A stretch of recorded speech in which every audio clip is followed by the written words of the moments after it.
Lecture 10 optimization. Let's see what is there. If I'm not loud or something, just let me know. We're not looking. No, this all of this is not there. We're not. This is out of. This is minor one. Minor one. Minor one. Minor one. Minor one. Minor one. Minor one. Yes, this is minor two. Transportation problem.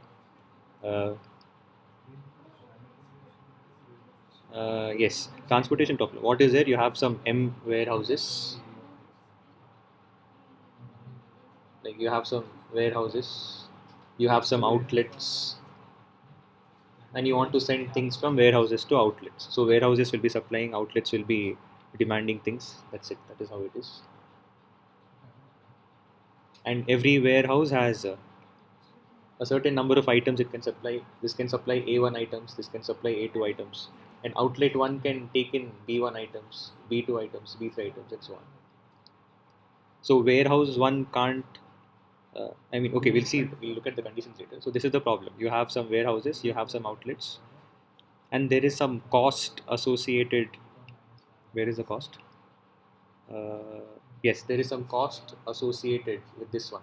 So if you're sending one item from warehouse 1 to outlet 2, the cost is C12. So you have a cost associated with transporting some items from warehouse to outlet. So that is also very much obvious. So AI, BJ, and Cij, you have some variables here. For example, if you take warehouse 1, warehouse 2, outlet 1, outlet 2, outlet 3, 10, 20, let's say 36, 5. So from warehouse 1, I can send 4 items here. I can send 6 items here. Or else I can send less items also. I can send 8 items. But your demand is not satisfied. So this needs 30 items. This needs 6 items. This needs 5 items. You'll have to ensure that it is possible. Like this look into it. You can make your own example. The thing is, in a general transportation problem, you cannot supply more than the uh, WI cannot supply more than AI items because it only has AI items. But outlet J can receive more than BJ items because it needs at least BJ items. You can't give it less than BJ items. That is the general transportation problem. But in balanced transportation problem, what we have is WI must send all of its AI items exactly. You can't send less than that. You have to send all the AI items. And outlet J, it has a demand of BJ, so it must receive exactly BJ number of items. You can't send more than that. That is the balanced transportation problem. Okay. We'll look at examples that will be much easier. So if you try to write it in terms of linear programming, if Xij represents the number of items being moved from warehouse I to outlet J, that number of items will be Xij and cost associated will be Cij. So if I multiply cost with the number of items, I'll get total cost that I have to add for all possible values. So I have M warehouses and N outlets, so I have to add everything. My cost should be less, so I should find the minimum of Z. So this is a minimization linear programming problem. Do we have any constraints? Yes, because my objects can't be negative, so they'll have to be non-negative. They can be zero or they can be positive. Constraints are here. And yes, for every warehouse, is this balanced? No, this is not balanced. This is general transportation problem. What is this? This is nothing but x I1 plus x I2 so on till x I n less than or equal to AI. What does this mean? It means that number of items being moved from warehouse I to outlet 1, warehouse I to outlet 2, and so on. So the total number of items being moved out of warehouse I must be less than or equal to the total number of items being supplied by warehouse I, because You only have AI items. You can't send more than AI items. So that is why this constraint is there. Whatever warehouse is there, you can only supply at max this much AI. You can't supply more than that because you don't have those many items, more than these items. Similarly, oh, similarly for outlet J, what is this one? This is x1j plus x2j so on till xmj greater than or equal to bj. What does this mean? From warehouse 1, I am bringing something to outlet j. Warehouse 2 to outlet j. So on till warehouse m to outlet j. What does this mean? Total number of items being brought from all the warehouses to outlet j should be at least bj because warehouse j wants bj items. So you can either give bj or you can give more than that as long as its demand is met. Demand is bj. Up in the above case, our supply is ai. This is the generalized transportation problem. Balanced is when these inequalities become equalities. If this becomes equal, it becomes balanced. That will be balanced. We'll come to it. This is what these are the constraints.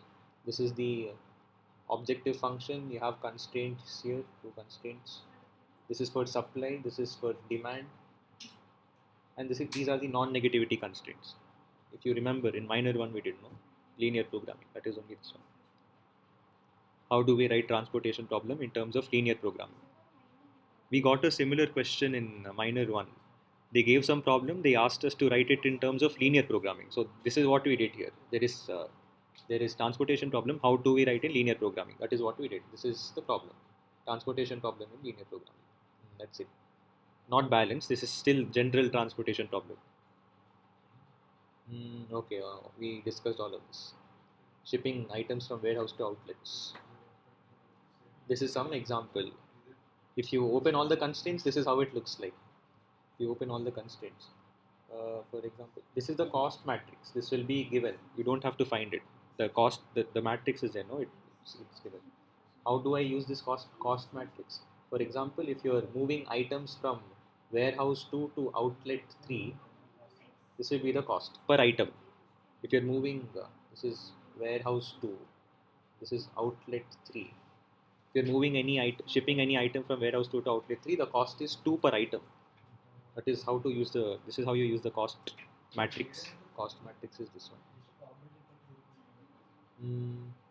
This is some random problem. Okay, let's see.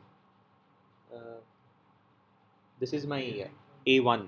My warehouse 1 supplies 23 items. Warehouse 2, 12. Warehouse 3, 9.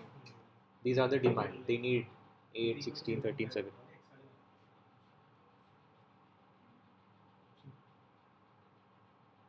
How do I get this Z? This is basically this one. From warehouse 1 I can send to outlet 1, outlet 2, outlet 3, outlet 4. So this is nothing but x11. This is x12. This is x13, x14. Similarly, you can do it for other warehouses also.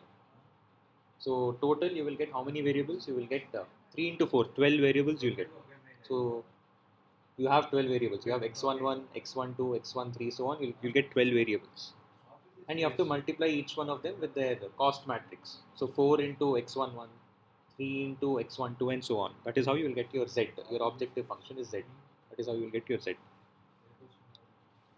You'll have 12 variables.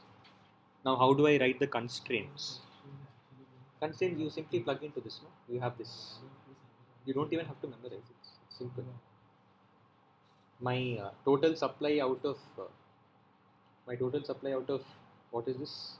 My warehouse 1 should be less than or equal to 23. I can't supply more than 23. That is what this is telling. The first constraint. Warehouse 1 to outlet 1. Warehouse 1 to outlet 2. Warehouse 1 to outlet 3. Warehouse 1 to outlet 4.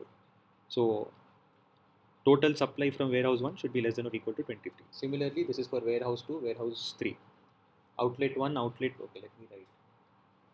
This is warehouse 1, warehouse 2, warehouse 3. Outlet 1 needs at least 8 items. From warehouse 1 to outlet 1, warehouse 2 to outlet 1, warehouse 3 to outlet 1. It needs minimum 8 because it is given here. Demand is 8. So same thing. Outlet 1, outlet 2, outlet 3, outlet 4. So you'll have how many constraints? 3 plus 4. You'll have 4. What is 4, 5, 6, 7? You'll have 7 constraints. And you have non-negativity constraints. Your objects can't be negative. You have non-negative constraints. This is LP formulation. Okay, balanced.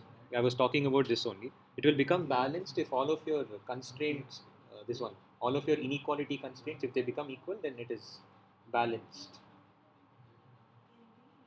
What does balanced mean? Whatever warehouse is there, no? Let's say you have this warehouse. Warehouse 1 is, instead of supplying less than or equal to 23, exactly 23 it's supplying. Whatever it has, it's supplying. And on the right side, whatever outlets are there, no, whatever is their demand, that is being exactly satisfied. You're not getting more than that.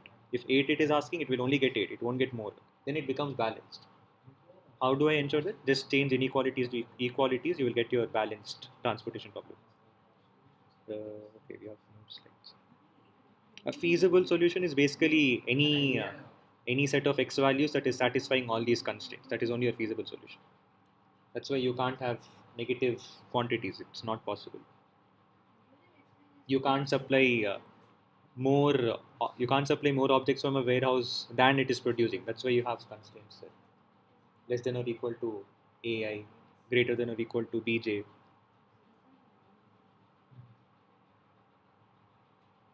This will give you non-negativity constraint. This will give you a supply constraint. This will give you a demand constraint. You've seen them here. Here, you have non-negativity constraint. You have your supply constraint. You have your demand constraint. If it satisfies all of this, it is feasible. If it doesn't satisfy, it is infeasible. But feasible solution, yes. Feasible is basically whichever solution is working, whichever is satisfying the conditions. Okay, primal dual. You okay? Fine. Primal dual. Small recap. Primal dual. Very interesting. They won't ask you primal dual, but since it's here in the slides, they can ask you primal dual transportation problem. That's why if you have a fair bit of idea, it is good for you, or else we'll see, no problem. How to convert primal to dual? This is our transportation problem. No, this is our balanced transportation problem. We know this. We have to convert it to dual. How do I convert it to dual? It is simple. What you do is, for every constraint in primal, you assign some variable. You assign some for every constraint you assign a variable. This will become your dual variable. So how many ever constraints you have, those many dual variables you'll have. And I'm talking about these equality constraints, not the non-negativity constraints. So you have seven equality constraints here. So you will have 7 dual variables. So these are supply constraints. No, for supply you use U, and for demand you use B, 2 different variables. Now, okay, how do I convert primal to dual? First step is we will write our objective function. It is basically all this is there, no? 23, 12, all this is there. Just multiply these two things and write it here. You will get your objective function. If you multiply your whatever is on the right side with these dual variables, you will get your objective function.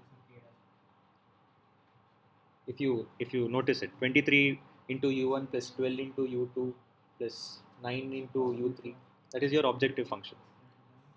Okay, we got our objective function in dual. Now how do I get all of this? What is this? This is nothing but look at the columns of your constraints. So okay, for example, I take one example. Here x11 is there. Find x11s in your constraint. Here also x11 is there. Here also x11 is there. Here what did we do? This before this we converted this into objective function. No? So what we'll do here is we will convert whatever is in our objective function to this one. We are doing opposite things. Here left side constraints became objective function on the right side. So whatever is there in the objective function on the left side will become our constraints. How do we do that? We look into this. X11 is here. You take its coefficient. It is C11. Write it here. Coefficient of x11, write it here. and you take the coefficient of x11 here and add them here.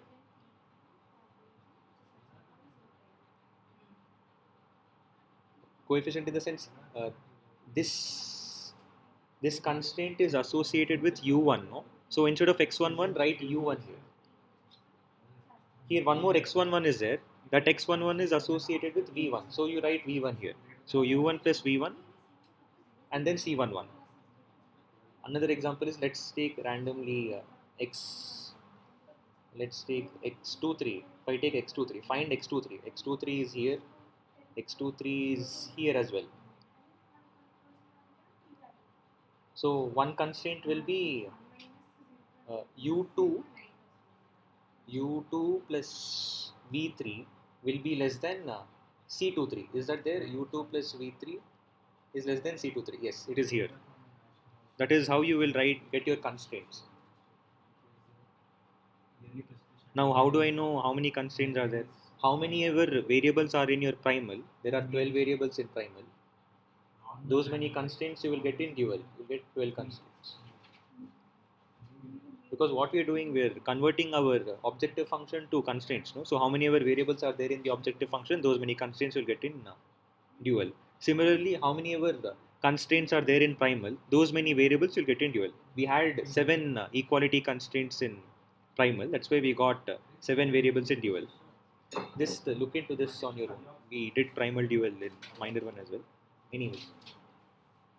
And one more thing. In primal dual, if in primal, if your constraints have equalities, here all of them are equalities, because balanced transportation problem, equality only is there. Wherever you have equalities, their corresponding dual variables will be unbounded. Basically, you don't have to write non-negative constraints for them. If you notice, in my primal I have non-negativity constraints, but in my dual I don't have non-negativity constraints. This is because there is a property. The property is this one. In primal, if your constraints have equalities, their corresponding dual variables will not be bounded. It will be unbounded. There will be no non-negativity constraint on them. That's why there is no non-negativity constraint here. No non-negativity constraint. And we know in balance problem, all my constraints are equalities. So you can directly declare that there is no non-negativity constraints in the dual of the primal of this transportation problem, balance transportation problem.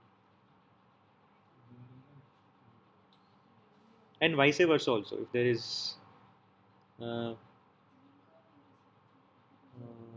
if there is no non-negativity constraint, there will be equality.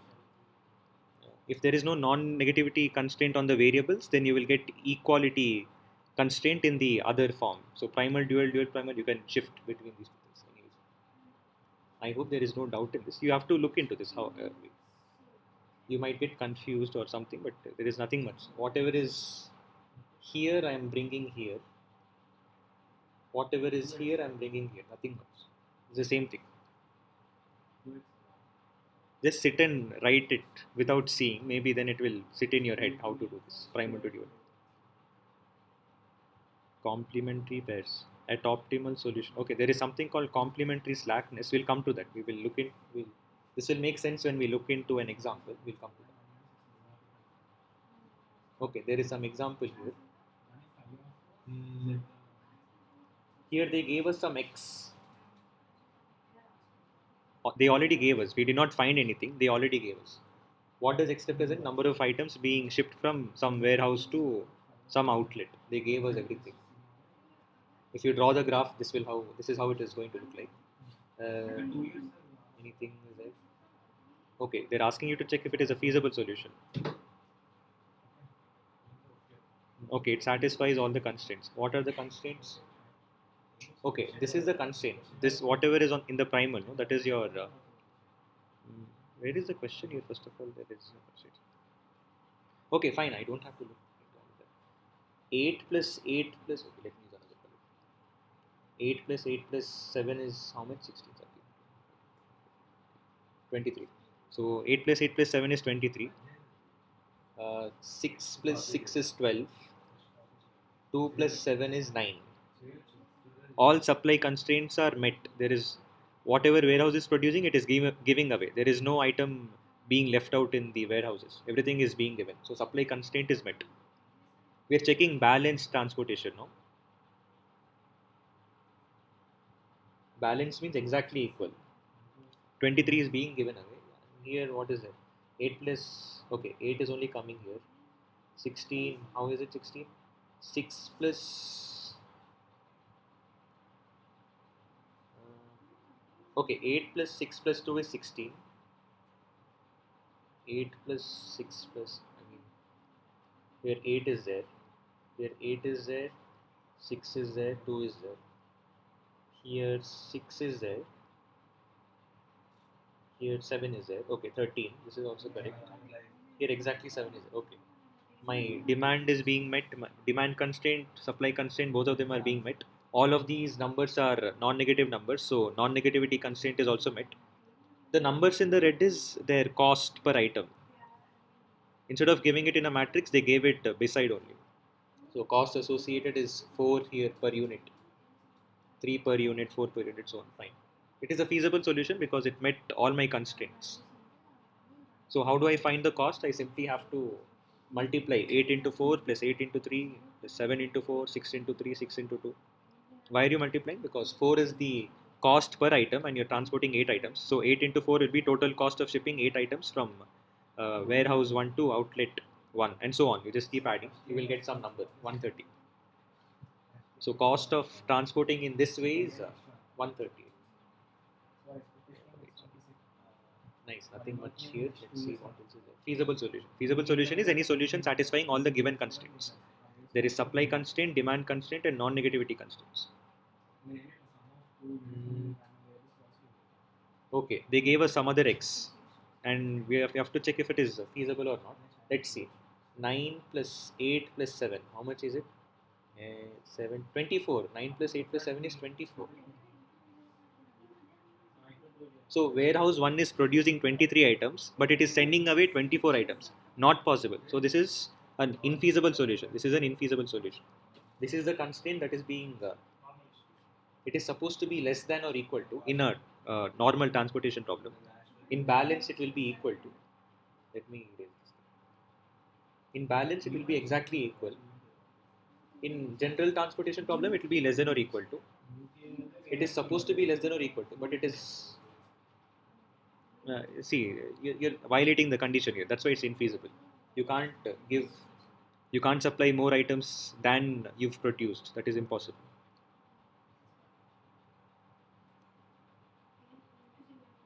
Is there any other?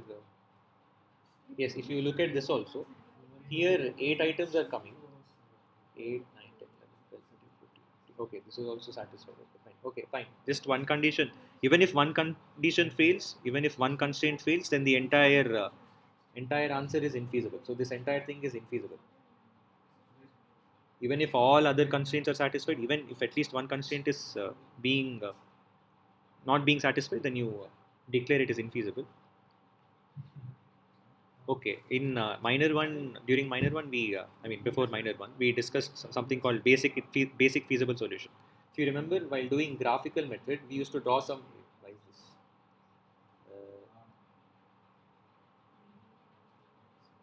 I need space. Become like maths, sir. I need space. Graphical method, we did something like this. No, we drew lines like this, and we tried drawing some Z like this. If you remember, this is your feasible region. That is what we did. So BFS means usually they're corner points. I know that my solution is going to lie on some corner points. So the corner point in general, for general in linear programming, corner points are basically basic feasible solutions, BFS.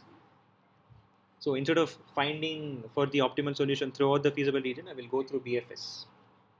I will check if each BFS is I'll check for each BFS and I'll check if that is the optimal solution. If it is not, I will go to the other BFS.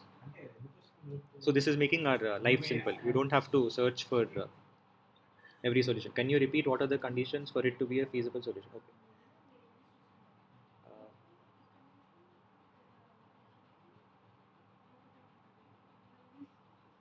this is LPP for transportation problem. You have an objective function here, and then you have three constraints. Not three, but you have some number of constraints. You have more than three only.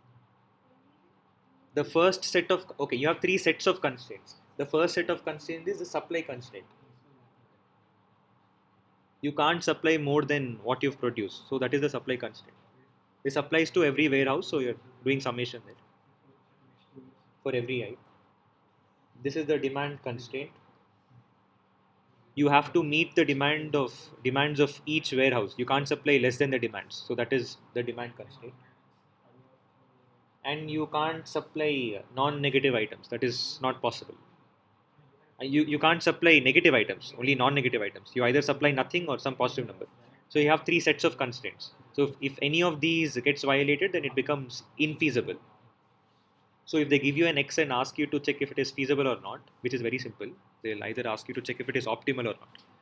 But if they ask you if it is feasible or not, you just check the constraints. So in this example, I just have to check these constraints.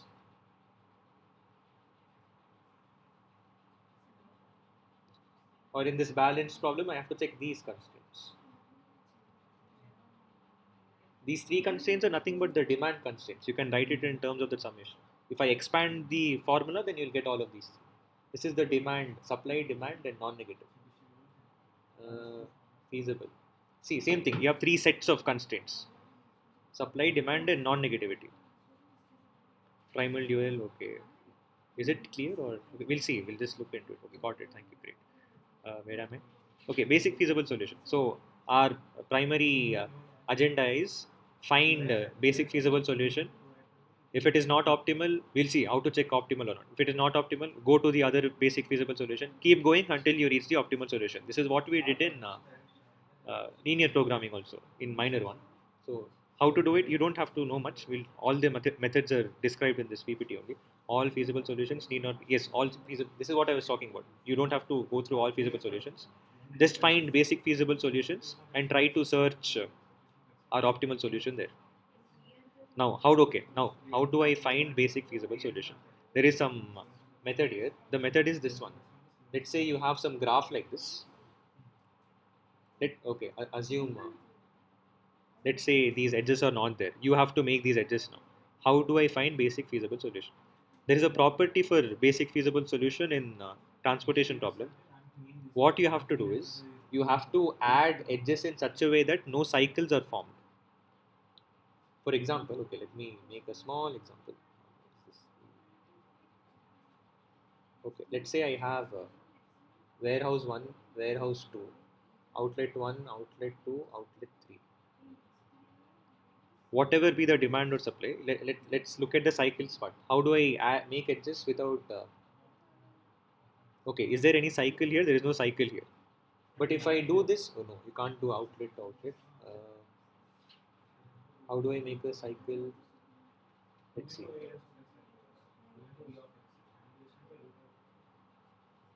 Is there a cycle? Okay, anyways, let me just use this example. Is there a cycle here? There is a cycle here. Here to here to here to here. There is a cycle. If you look at feasibility, it is satisfying all constraints. 8 plus 8 plus 7 is 23, 6 plus 6 is 12, 2 plus 7 is 9, and 8 is here, 8 is only coming, here 8 is coming, 6 is, it's the same example. So this is a feasible solution, but it is not a BFS because there is a property for BFS solutions in transportation problem.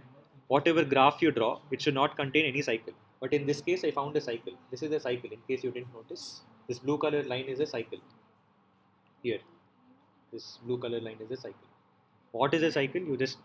It's like you start from one node and then you keep going and then you come back to the same node. You get what a cycle is like. You get what it is. You get what is a cycle. Fine. Okay. We'll see. One property though we learned, we did not learn exactly how to find BFS. But one property we learned, we have to make a BFS in such a, we have to uh, uh, the solution, whatever graph is here, you're not supposed to have a cycle. Then you can say that it is BFS. We'll see how to write a BFS. We'll come to that. Okay, initially I told you that there were how many total number of variables? 3. 3 into 4 will give you 12.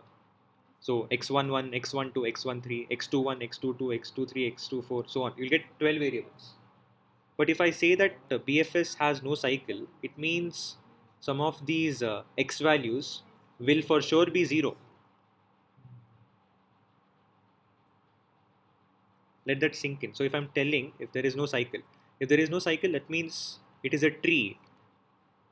It is basically a tree, and in a tree, how many edges will you have? You'll have exactly n minus 1 edges. Where, okay, I'll not tell n, size of v minus 1 edges, a little bit of DMS over here, DMS DA. So total number of nodes here is n plus m. Here I have n. Is this n or m? What is the notation here? What is the notation here? How many warehouses do I have? Okay, yes, I have n. I have n number of warehouses, m number of uh, outlets. Great. Where am I? BFS, BFS. Yes. So I have n number of warehouses, m number of outlets. Total number of nodes is n plus m. So total number of edges should be n plus m minus 1. So that is why it is here. M plus n minus 1 number of non-zero variables. That means only these edges are there. All the other edges should be 0. Total is mn. These are non-zero. So their difference will give you all those variables which have 0. So these are the number of variables that have 0. You're not shipping anything there. I hope it makes sense. We'll see. Just a number there. Number of non-zero variables, number of zero variables. Zero level, basically 0. With how many x values are 0? You have mn minus m plus n minus 1. 0 variables. Let's see if there's an example. Okay, yes, there's an example. We've seen, no, this is the cycle here. Both of them are feasible, but then how do I know which feasible solution is a BFS? If the feasible solution has no cycle, then that feasible solution is a BFS. Yes, is there any cycle here? You can try finding, you will not find any cycle. And how many number of edges are there? You can count. 1, 2, 3, 4, 5, 6. So 3 plus 4 minus 1 is 6. That's what I told you. There are 6 edges. So you have 6 non-zero x values. So in all xij, if you look at all combinations, I equal to 1, I equal to 2, I equal to 3, j equal to 1, 2, 3, 4, you will only get 6 non-zero x values. All the others are 0. For example, x31, x34, this is x34. x34 is 0 because you're not sending anything from third warehouse to fourth outlet. So x34 is 0. Similarly, what is this? This is x21, second warehouse to first outlet. This is also 0 because you're not sending anything there. If you find how many such variables are there with 0, it will be m into n minus 6. Okay, fine, beautiful. Here it is 6 only. So you have 6 non-zeros and 6 zero variables. Okay, fine. Okay, they've given you the cost matrix here as well. This will be provided. You don't have. You're not creating this. This is already there. We will see how to create the basic feasible solution. We didn't yet create a basic feasible solution. We just learned a property. Basic feasible solution means feasible solution has no cycle. Then it is BFS. We've just seen how to verify if it is a feasible solution or not. We did not learn how to make a basic feasible solution. We didn't still learn how to find a BFS, but what they're asking is, they will give us one BFS solution. They're asking us to check if it is optimal or not. Is there any chat for me to look at? No, okay. We didn't learn how to find BFS yet, but we know how to verify if it is BFS. Now they're asking us to check if it is optimal or not. They'll give us BFS. They're asking us to check if it is optimal or not. How do I know if it is BFS? We saw that if there is no cycle, it is BFS. Okay, this is BFS. Great. Now they're asking us check if it is optimal or not. How do we do that? Let's see how to do that. Okay, now a little bit of minor one here. Complementary slackness. You have to Even in minor one at the end we did this. They will give us some x value, we have to check if it is an optimal solution or not. So we had to convert it to dual. That is why we learned how to convert it to dual. We have to convert it to dual, check if it is dual feasible, then we can declare if it is an optimal solution or not. So we will see what is complementary slackness condition. Basically complementary slackness is this one only. If you have any uh, let's say x star is your solution. Basically this is, let's say this is your x star. X star is basically 8 comma 8 comma 7 comma 12 comma 8 comma 1 comma 6, something like that. Wait, Sandeep started. What is Sandeep doing? Okay, read meeting. Okay, fine. Anyways, okay, anyways, no worries. I'm recording the meeting anyways, so I'll upload it. You don't have to. Okay, where was it? Complementary slackness condition. So you will have some tuple of 12 variables. So you'll have x1, 1, x1, 2, x1, 3, so on till this 3. Basically everything. x1, 3. Okay, someone raised a hand. Can you type in your message?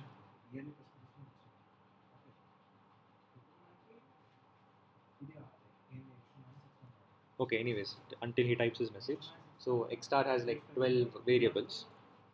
Out of them, only 6 are non-zero. So I will have something like 8 comma 8 comma 0 comma 7, so on, whatever. You just have to fill it.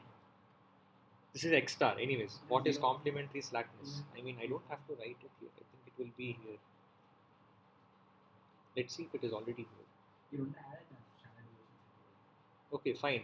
You just follow the steps. Complementary slackness is basically this one. If you have any, in the primal, if you have any solution, you just check if it is, mm, what is the corresponding constraint for every variable in primal. You have to check its corresponding constraint in the dual and multiply them. Let's say what is the constraint in this one.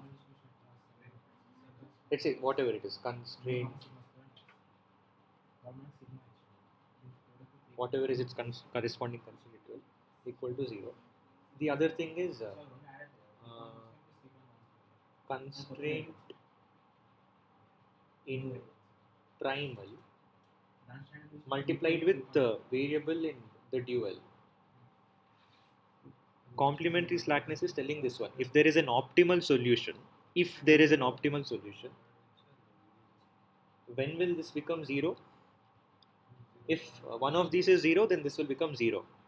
So if suppose, if this is not equal to 0, if this is not equal to 0, then at an optimal solution, this has to be 0.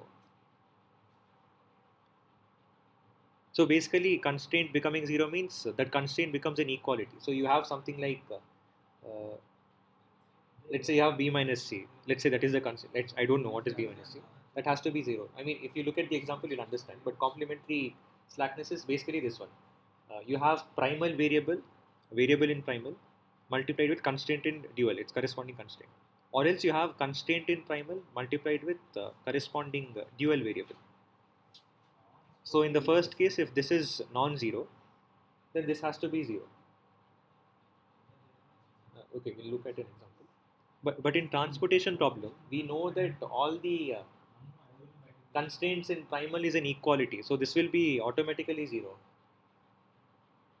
So there is no use with this case. There is only a use with the first case. So if this is 0, I can't tell what is y star. But if x star is non-zero, I can tell what should my constraint in dual be. So there is only a use with this one. There is no use with this one.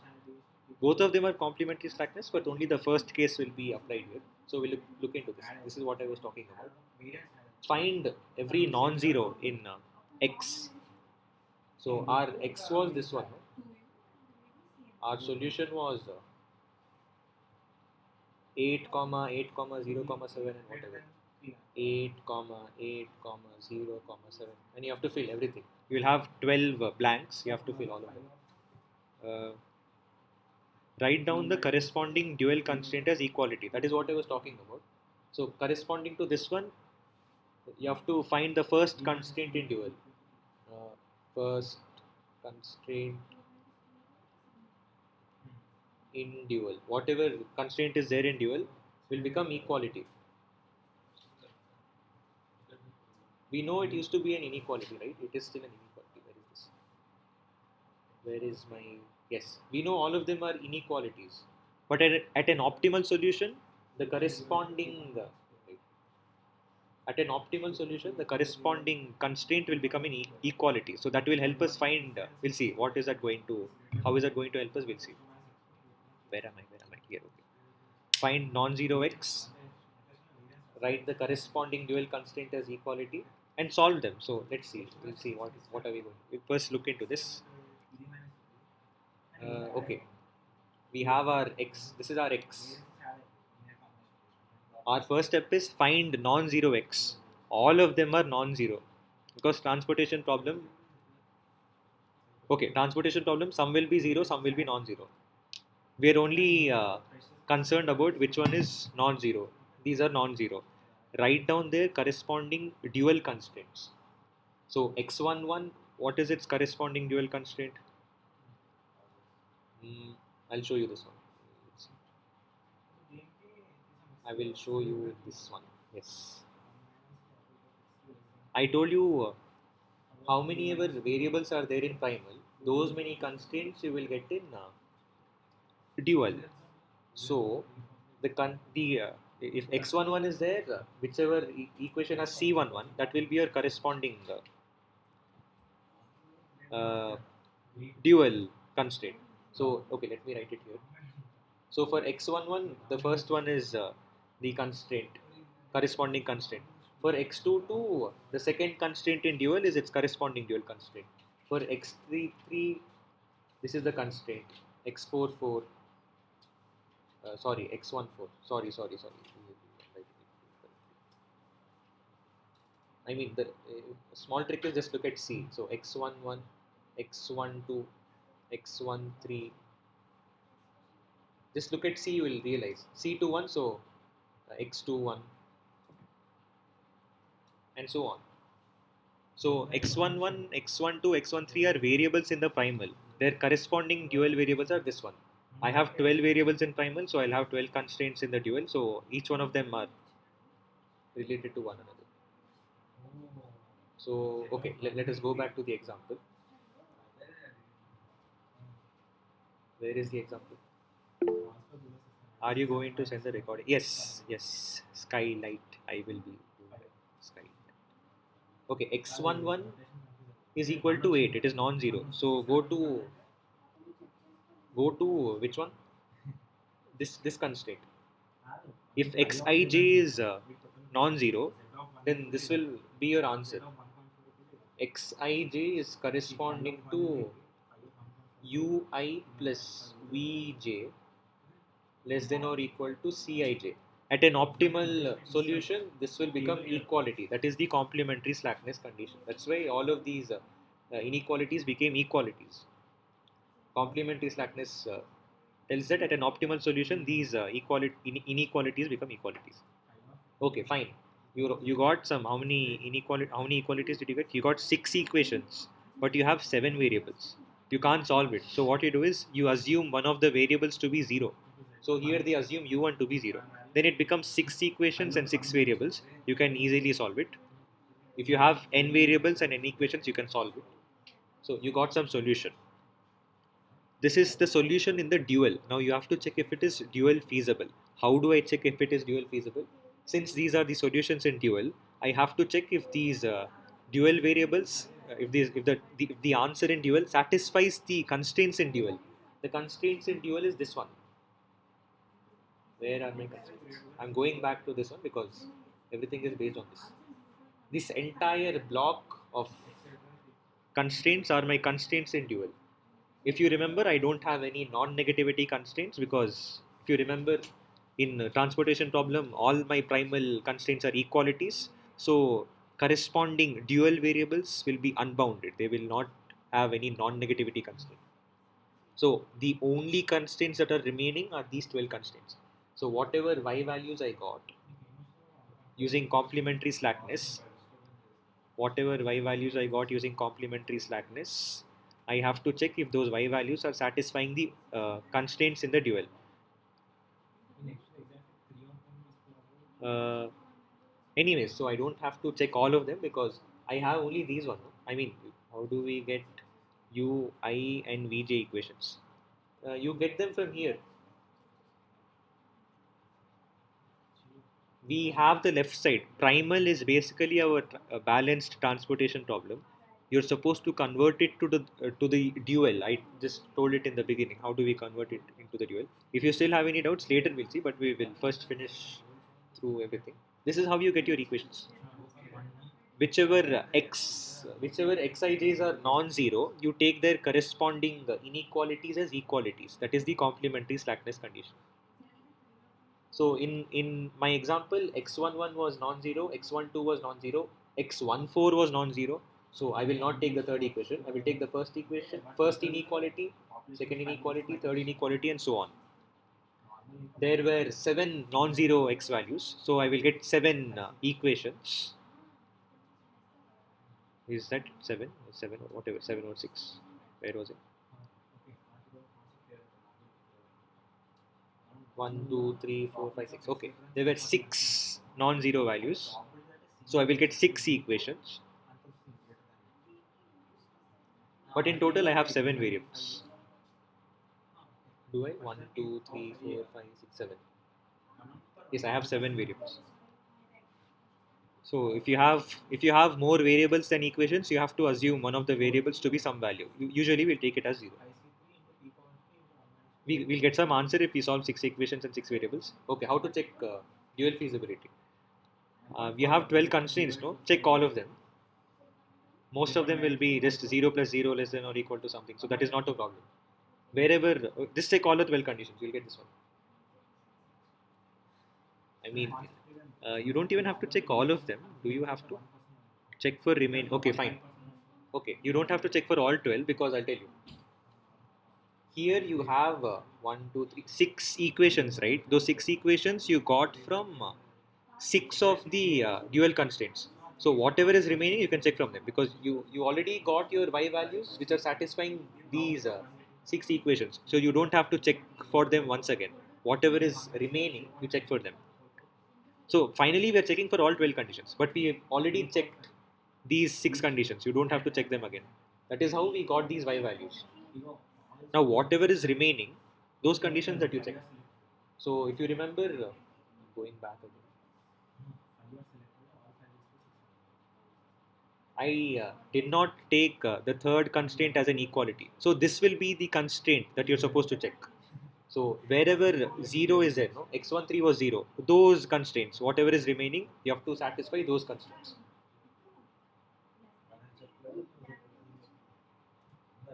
Finally, you have to exhaust all your 12 constraints. That is what I'm talking about. You used 6 constraints. Now whatever is remaining, you use them as well. So these were remaining. The first okay, fine. You just have to, if you have it, if you have another device or something, you can just look at it. These are the equations that were left out. We did not use them.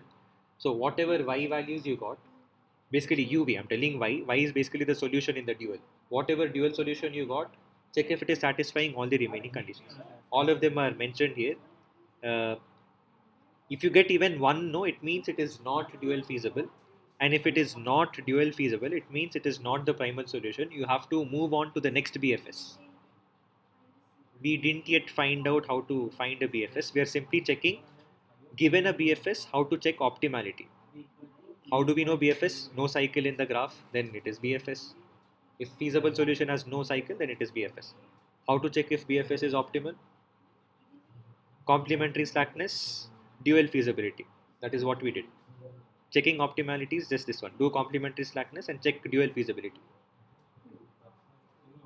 Basically, convert primal to dual, find solution, optimal solution in the dual using complementary slackness. Check if the solution is satisfying all the remaining constraints. If it is satisfying, beautiful. Here it is not satisfying, so it is not primal. It is not dual feasible. So the solution in the primal will not be optimal. With the help of dual, we are able to make a conclusion on the primal solution. The primal solution is not optimal if it is not dual feasible. Anyways, so in minor one also we did this. If it is not optimal, then what we are supposed to do? Something will enter, something will leave, entering variable, leaving variable, dictionary and all that. Same terms are being used here. So entering variable means now some new edge must be introduced. So warehouse one, warehouse two. This is one example. It is telling that something is not optimal. So what I'm supposed to do? I have to remove one edge and add new edge to find the next BFS. That method is called theta adjustment, which will come in a while. In a while. Yes. Okay. How do I know what is my entering variable? Entering variable is which is the edge that is going to be in my in my next BFS, which is the new edge that is going, which is the new xij, which is going to become non-zero, which is the entering variable. So how do I choose? In the while checking dual feasibility, wherever you get no as your answer, I got three no's. While checking dual feasibility, I got no's. Wherever you get a no in the dual constraint, its corresponding primal variable will be suitable for becoming an entering variable.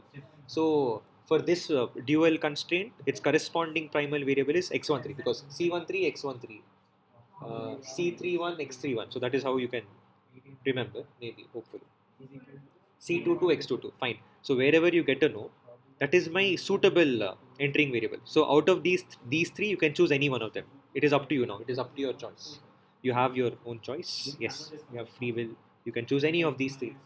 So x13 or x31 or x22, any of these three can be uh, entering variables. Okay, there's a question here. Why not other variables? Good question. Why not other variables? Because the other variables are fine. They're satisfying the dual constraints. The problem is wherever the dual constraints are not being satisfied. So that is why I am making those corresponding primal variables to enter this thing. Okay, fine. Enough of theory. Okay, what do I mean by entering? It means okay, let's say I'm introducing, if I'm entering x13, it means I am adding an edge. So I'm going to supply items from warehouse 1 to outlet 3. That is the meaning. If I'm entering x13, that is the meaning.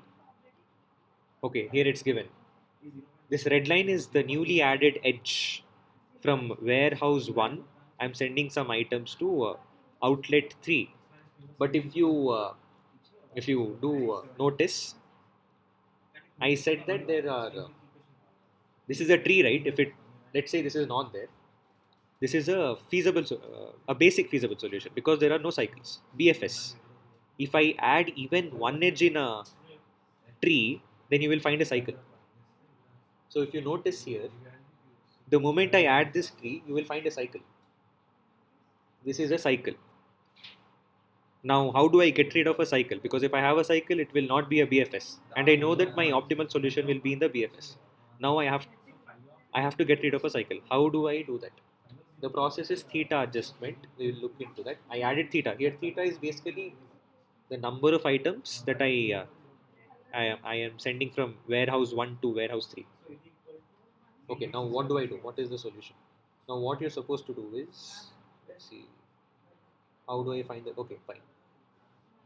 You found a cycle, no? Okay, just find that cycle. I on the cycle again. This is the cycle, no? So what I'll do is I have to remove one edge from this cycle. So if I remove one edge from the cycle, then I will get back my tree. I will get back my BFS. That will be my new BFS. But this red line should be there. You're not supposed to remove the red line. You just added this red line. You're not supposed to remove it again. You're supposed to remove one of the black edges within this blue colored cycle. Now, how do I do that? Okay, theta adjustment. What is theta adjustment? You start from this one. You're sending something called theta, no? No, you're not sending something called theta. You're sending theta many items from warehouse 1 to warehouse 3. So, what will happen to this? This will get theta more items. But if you look at the balanced transportation problem constraints, outlet 3 must receive exactly 13 items. You can't get more than 13 items. So you have to send this theta away. How do you send this theta away? You are supposed to then decrease the supply from any other warehouse. So what are the warehouses that are supplying? Warehouse 1 is supplying, warehouse 3 is also supplying. So you decrease it here. Basically, you just walk along the cycle. Theta is coming here, but you don't want this theta. You have to remove this theta. Then decrease the supply from this warehouse. This is supplying one item, so you decrease theta there. Okay, now what is happening here? If you're decreasing the supply, it means you're supplying 9 minus theta items. That is not acceptable because in balanced transportation problem, supply constraint states that you're supposed to supply exactly 9 items. So you can't supply theta items less. You have to send the remaining items as well. How do you send it? So you add theta to the other edge. It becomes 8 plus theta. Now if it becomes 8 plus theta, what is happening here? This 16, whatever is there, no? You'll get 16 plus theta items. You're exceeding the demand there. That is violating the balanced transportation demand constraint. So how do you decrease this? You decrease the supply from the other edge. So 8 minus theta. Now if you look at everything, if you look at it initially, from 23 we increased the supply to 23 plus theta. But finally there is minus theta as well. So theta minus theta cancel, it is still 23. So no constraints are being violated.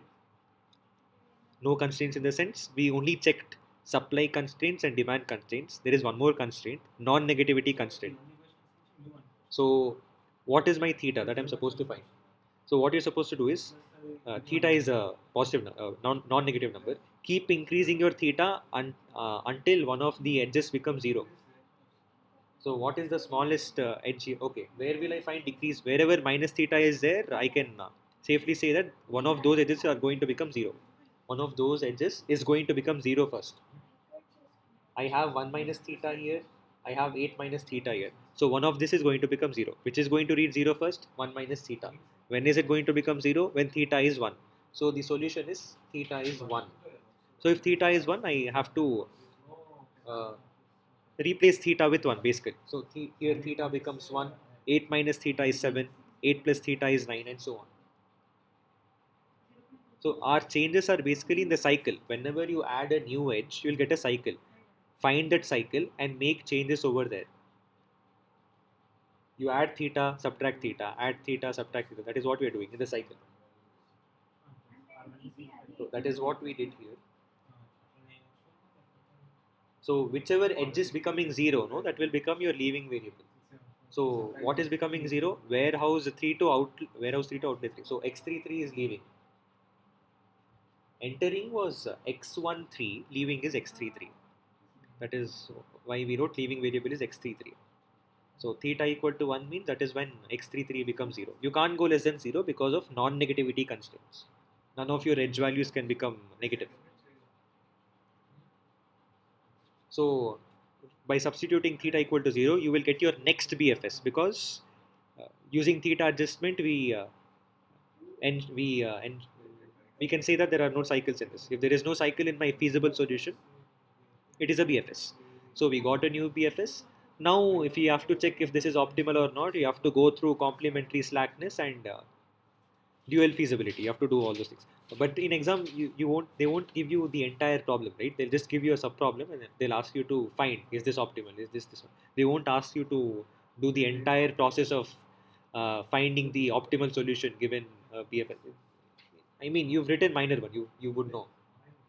You don't have to do the entire problem. They will give you a sub problem and you have to know what you're supposed to do there and then do that particular thing. You will not be asked to iterate over so many BFSs until you reach the optimal solution. Anyways, so this is new BFS. If you find the cost, how do you find the cost? 8 into C11, 8 into 4 plus 7 into C12. Basically, you just keep multiplying. This is the cost matrix. This is C11, this is C12. Just keep multiplying with the number of items, you'll get total cost. Apparently cost is 111. Did it decrease? Initially the cost was how much? Where is the cost? There was some cost, no? Cost was 118. If you notice, cost decreased. It became 111. So you can be assured we are doing the right thing. We got a new BFS with much better cost. Is this optimal or not? You have to use complementary slackness condition. The same thing. I mean, in exam, they won't ask you to solve two, three complementary slackness conditions. If anything, they'll ask only once. They won't ask you to check thrice or four times or five times. But as long as you know what you're supposed to do, it's fine. Okay, complementary slackness, same thing. Find non-zero excess. So all these x value, all these xij's are non-zero. The rest of the xij's are zero. Find their corresponding dual constraints and turn them into equalities. You will get how many? 6 equations, but you have 7 variables. 7 dual variables. 1, 2, 3. Okay, fine.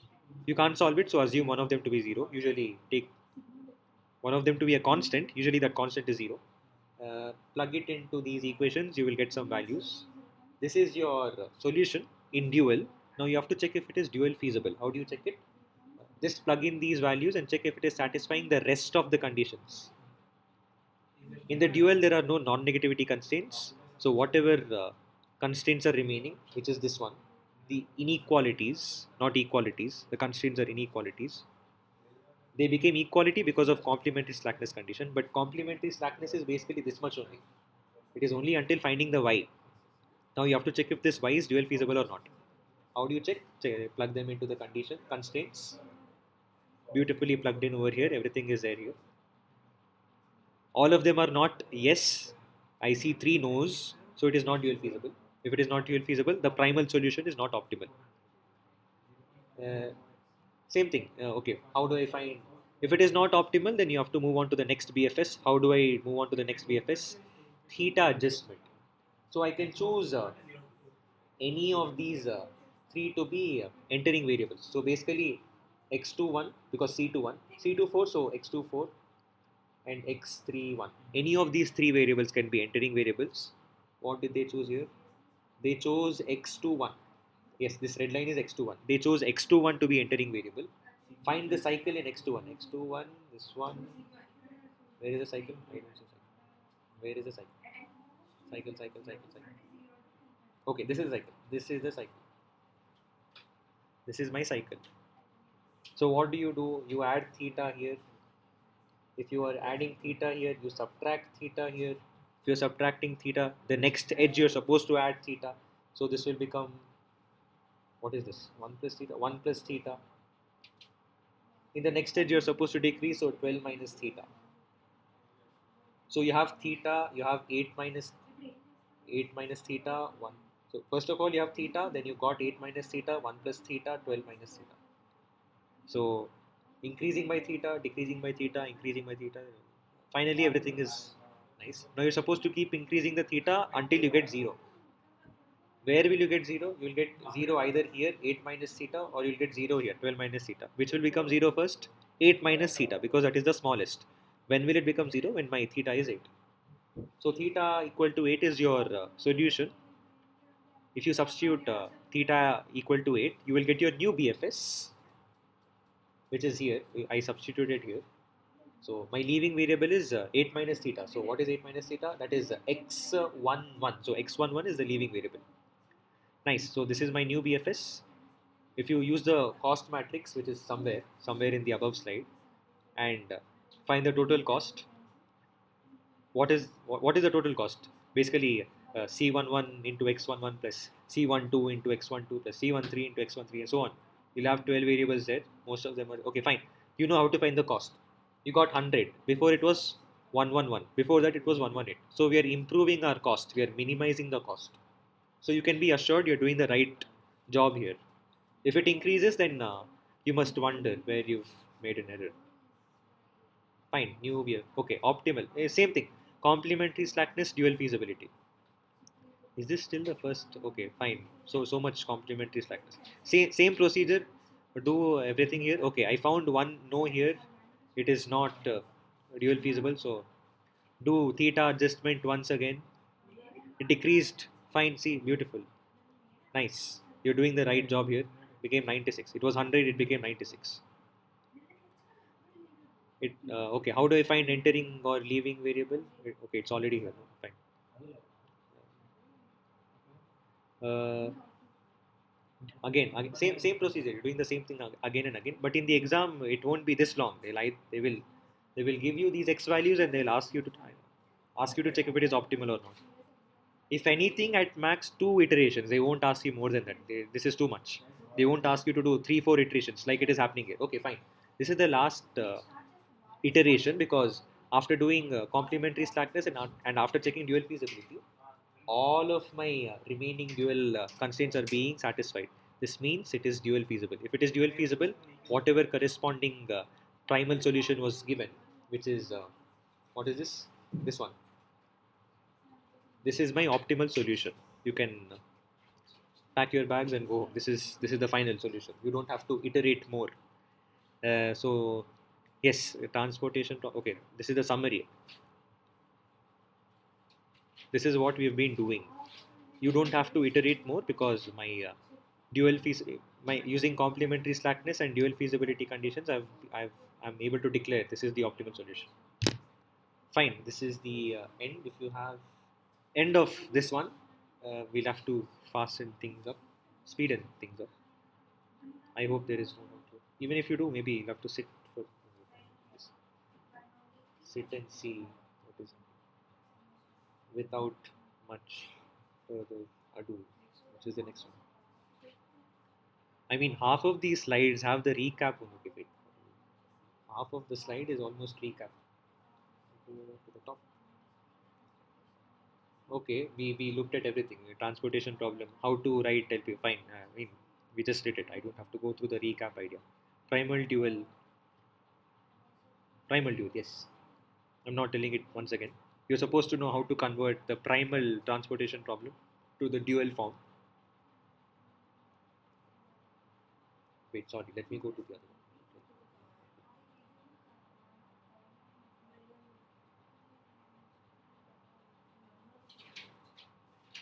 Primal to dual, you're supposed to know.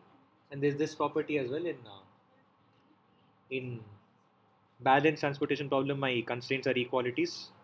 Therefore, no non-negativity constraints. So be careful. Don't you write non-negativity constraints for UIs and VIs. That is not there. That's a property. When converting primal to dual, if you have equalities here, you will have no non-negative constraints here. For example, if in some other problem, if there is an inequality, then V1 will be less than or equal, not less than or equal, greater than or equal to, because it's corresponding. If it is not an inequality, then you will get a non-negativity constraint. But in balanced transportation problem, I know all of them are equalities, so there will be no non-negativity constraints. Okay, we did all of this. We started with a BFS. We didn't still find how to make a BFS. All that we know is how to given a feasible solution, how to check if it is BFS or not. If it has no cycles, it is BFS. Feasible solution without cycles is BFS. How to check if BFS is optimal? We did complementary slackness. We checked dual feasibility. If it is being satisfied, nice. Theta adjustment is for entering leaving variables. Converting uh, from one BFS, we are going to the other BFS. We know that. Optimality. We did this. We did all of this. Yes. What is new here? Okay. How to get BFS? This is what I was talking about. How to get a BFS? There are two methods. How to get a BFS? Yes, we are supposed to draw our edges now. They won't give us the edges. How to get it? There were two methods, no? Hmm. Okay, we'll look at the two methods later. This is the method before those two methods. Just randomly.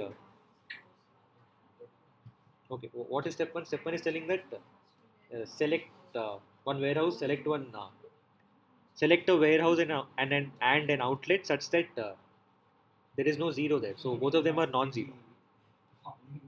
Both of them are non-zero. So all of them are non-zero. So I can choose anything. So this person chose the second warehouse and the first outlet. And what you do is now you transport the maximum amount of items possible.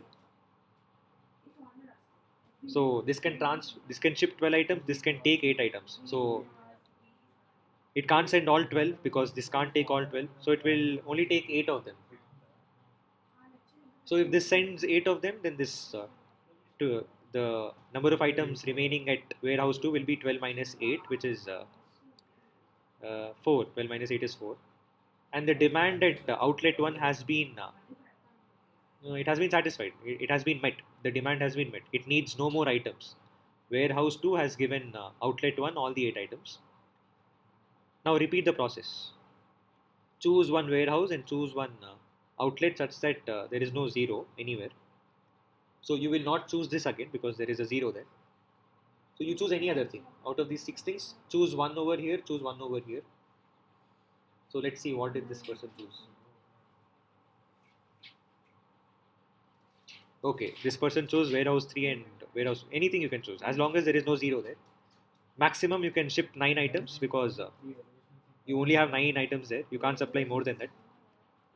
So you ship 9 items there, 9 minus 9, 0. So 16 minus 9 is 7. Now I need 7 more items here. Repeat the process. Now you can't choose this. You still can't choose this. Choose 2 other things. One non-zero, one warehouse that is still supplying items and one outlet that still demands items. Choose any one of these things. What did this person choose? This person chose, what is the new thing? The green thing, okay. So warehouse 2 to outlet 1. Maximum I can send is how much? Okay, he chose warehouse 1 and warehouse 2. Yes, this is the new one. This is the new line. How many can I send?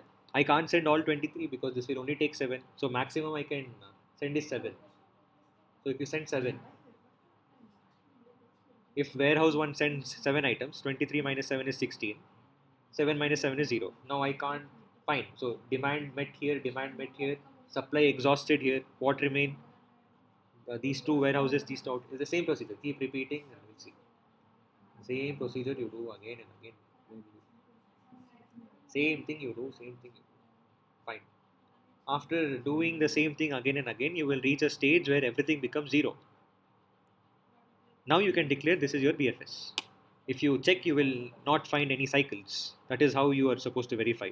If you find any cycle, that means you must have made a mistake or something. Is there any cycle here?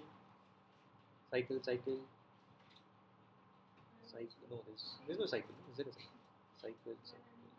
There's no cycle. There's no cycle here. So if you find a cycle, it means it's not a BFS. But if you do this method, you're supposed to get a BFS. This is the algorithm. That's it. This is whatever we did, but in words. You can go through this.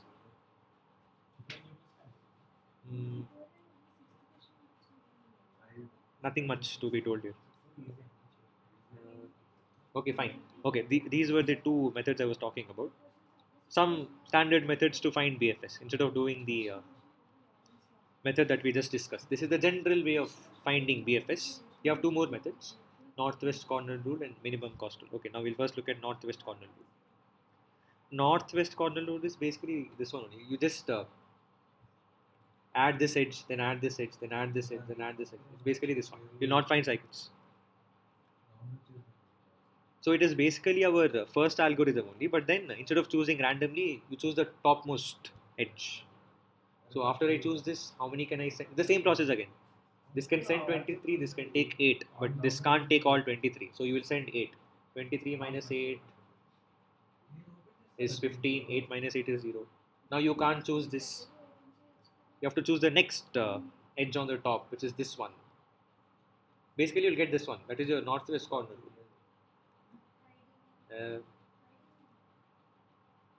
Same procedure, but then whatever you did in the first algorithm, but in this case, you're supposed to choose the edges on the top. That's it. Instead of choosing randomly. You will the same thing. You will get zigzag lines. That is northwest corner. Zigzag, zigzag. Finally, everything will become 0 at the end.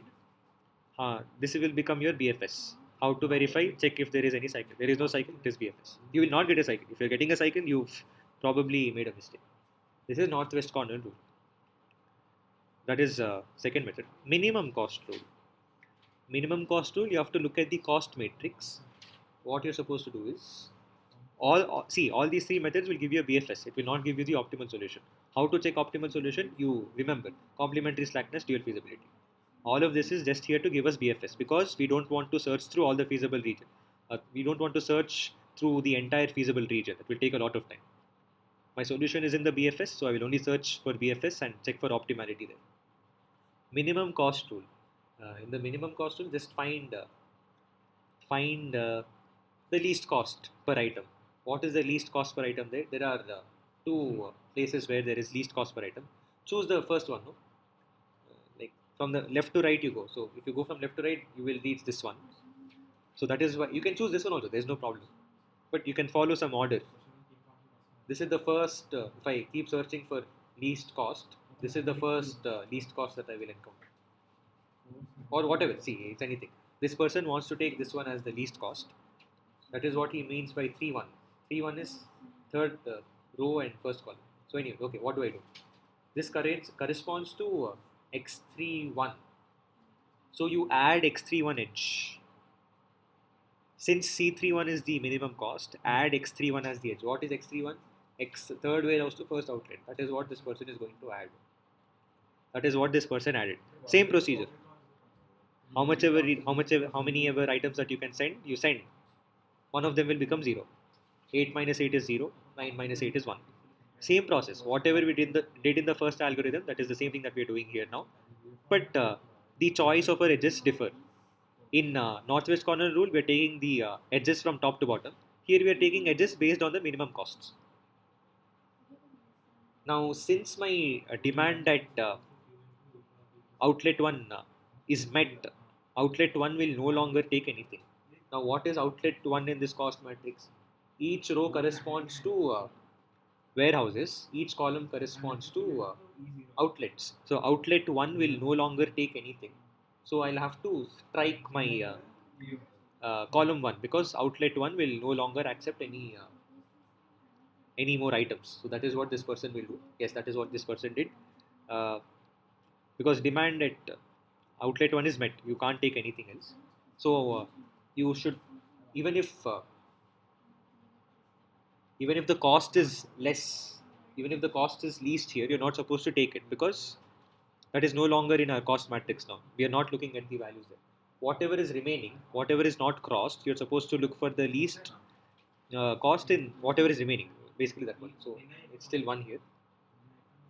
Basically, if it is crossed out, you're not supposed to look into it. As simple as that. How do I cross it?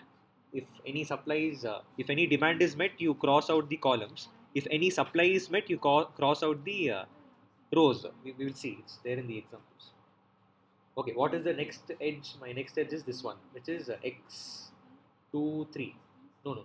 x32. Third row, second column. x32 is what is x? X32 is this one. So I'll add this one. That is what this person added. Okay. What became 0 here? My supply at warehouse 3 became 0. So my warehouse 3 cannot supply anything. So you strike off the warehouse 3. What is warehouse 3? Warehouse 3 is row number 3. So row number 3, you strike it off. 1 minute.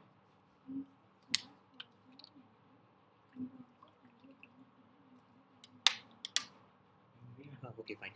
Warehouse 3. So you strike this off because my warehouse 3 can't supply any more items. Same procedure. Keep following this. We'll get minimum cost. Find the next least cost, which is 2. If I come from the top, I will find this one first. So this person chose 1, 3, this one. You can choose this one also, there's no problem. Anything is fine. But this person is following an order. Whichever least cost is finding first, that is using it. So what is the edge associated with it? X13, 1, 3. That is what this person, okay, that is what this person added. Ship all the maximum number of items. So 13 minus 13, 0. Fine. Now my outlet 3 can't take in any more items. What are outlets? Outlets are columns. So column 3 is gone. This will go and it is gone. It's gone. Repeat the process. Find the next least one. This person will take this one. The same thing now. See, it's the same thing. Keep doing this until everything becomes 0.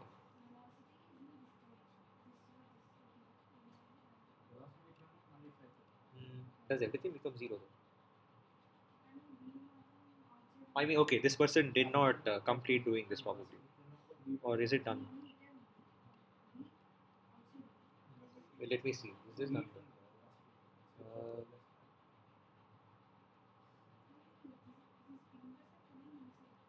10 plus 13 is 23. 5 plus 5 plus 7 is 12. 8 plus 1 is 9. 8, 10, 1, 5, 16, 13, 7. I mean, everything will become 0. I think this person didn't strike this off and write it as 0. 0, 0. Yes. That step was not mentioned here. That was the confusion. At the end, everything will become 0. No more items can be shipped. No more items are demanded. This is your BFS. You can check for cycles. You will not find any cycles. Can we have other rules? Okay, this is just thinking. It's you can think about it. Okay. UV was very fine. We'll get into UV method. Uh, Using the table, we can find what can we find? We can find BFS using the table. Is it finding BFS? Wait, let me see. What did I do? What will this give me?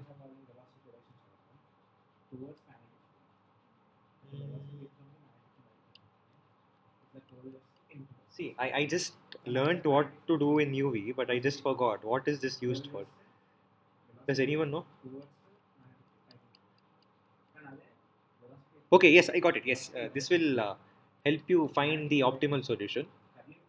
So let's assume that there is given a BFS solution, how to get optimal solution.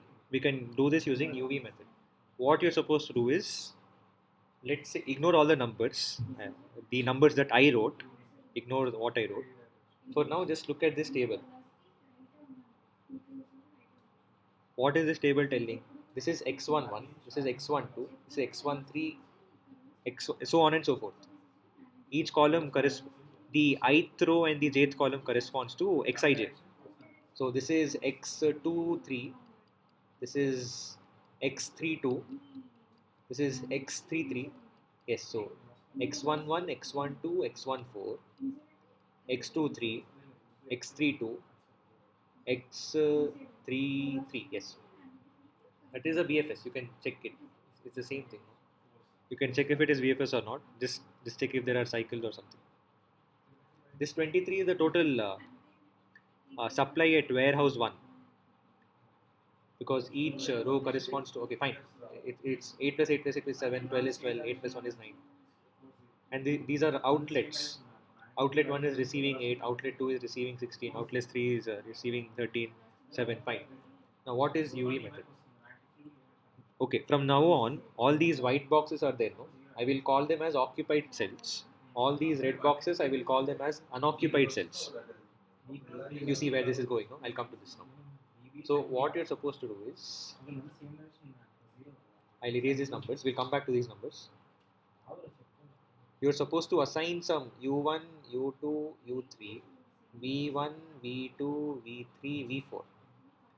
So U1 along the to the left side of the rows, and as column headings you write V1, V2, V3, V4. You are supposed to find what these U and V are. How do I find U and V? Using this equation. First step is you assume U1 is 0 and then you go on. So if U1 is 0,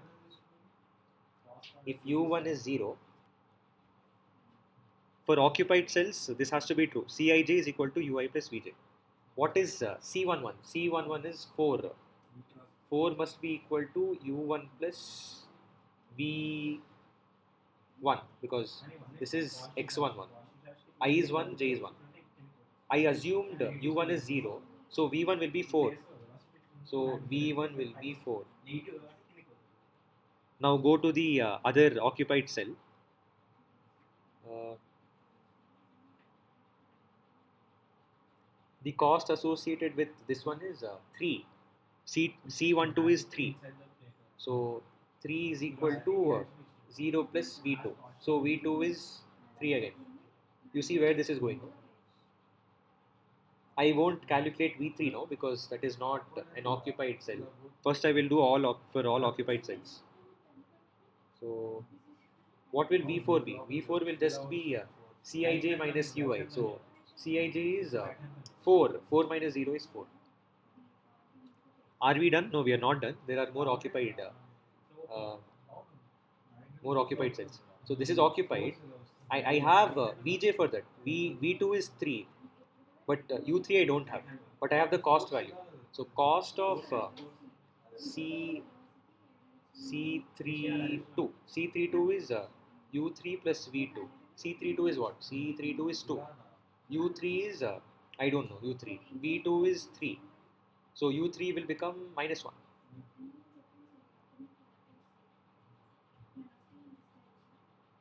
Is it minus 1? Okay, sorry. C32 is not 2. C32 is C32. C32 is what? C32 is 1. So 1 minus 3 is minus 2. Fine, this is also done. Is anything left? Okay, I have this one occupied. I have I have U3 for that. I don't have V3. How do I get that? I'll check the cost. So C33 is nothing but okay. You know C33 is 2. It is equal to U3. U3 is minus 2. V3 I don't know. So if I solve this, I'll get V3 as 4. 4. Are we done? No. U2 is still left. Using occupied cells only, we'll get all U values and V values. So until you get all U values and V values, keep solving for this equation. So how do I get U2? How will I get U2? This is there, no? Cost associated with that is 2. 2 is equal to 4 plus U2. So U2 is minus 2. U2 is minus 2. Okay, fine. We got all our values. Okay, how did we get this? Assume U1 is 0. Then for all occupied cells, try to find UIs and VJs using this equation. Cij is UI plus VJ. Now, after you did all of this, now for unoccupied cells, you find those red boxes, no? You're supposed to fill those red boxes with this value.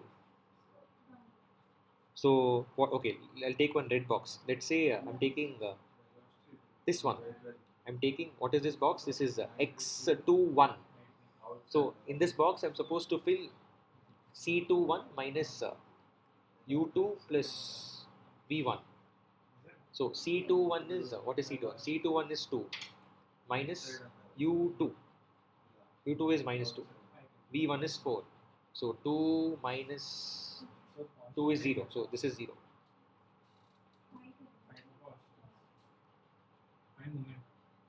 Same thing you do. Okay, see, it's given here. If you follow this procedure, you will get these values 0, minus 1, 2, minus 2. Okay, I'll show you how to get minus 2. The cost associated with this box is how much? This much, 2.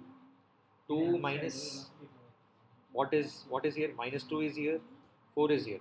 So minus 2 plus 4. 4 minus 2 is,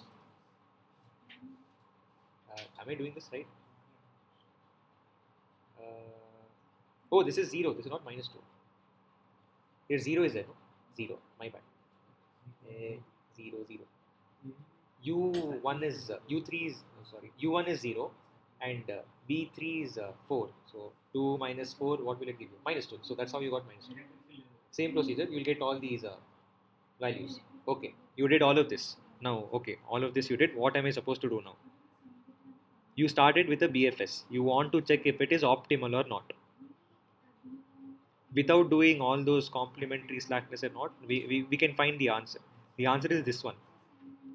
If your if in these red boxes, if you find any negative number, it means your solution is not optimal. So in my red boxes, what do I have? I have 0, 0, 2, 1, 0, minus 1, minus 2. I have negative numbers. That means this is not an optimal solution. You have to move on to the next BFS. How do we do that? That method is also here. Using UV method, we can find the next BFS. We can keep iterating until we reach optimal solution. You don't have to do complementary or anything, any such thing. But in the exam, if they mention you're supposed to use complementary, use that. Or else you can directly use UV method, probably, if they don't mention any of the methods.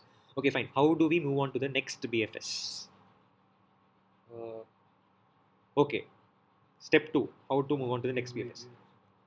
Of all the negative numbers, choose the biggest negative number. Biggest in the sense, the the number with whichever is more negative. Minus 2 is the most negative number there. I will not say greatest. This is the most negative number there. So you select minus 2. Let me choose that. You select minus 2.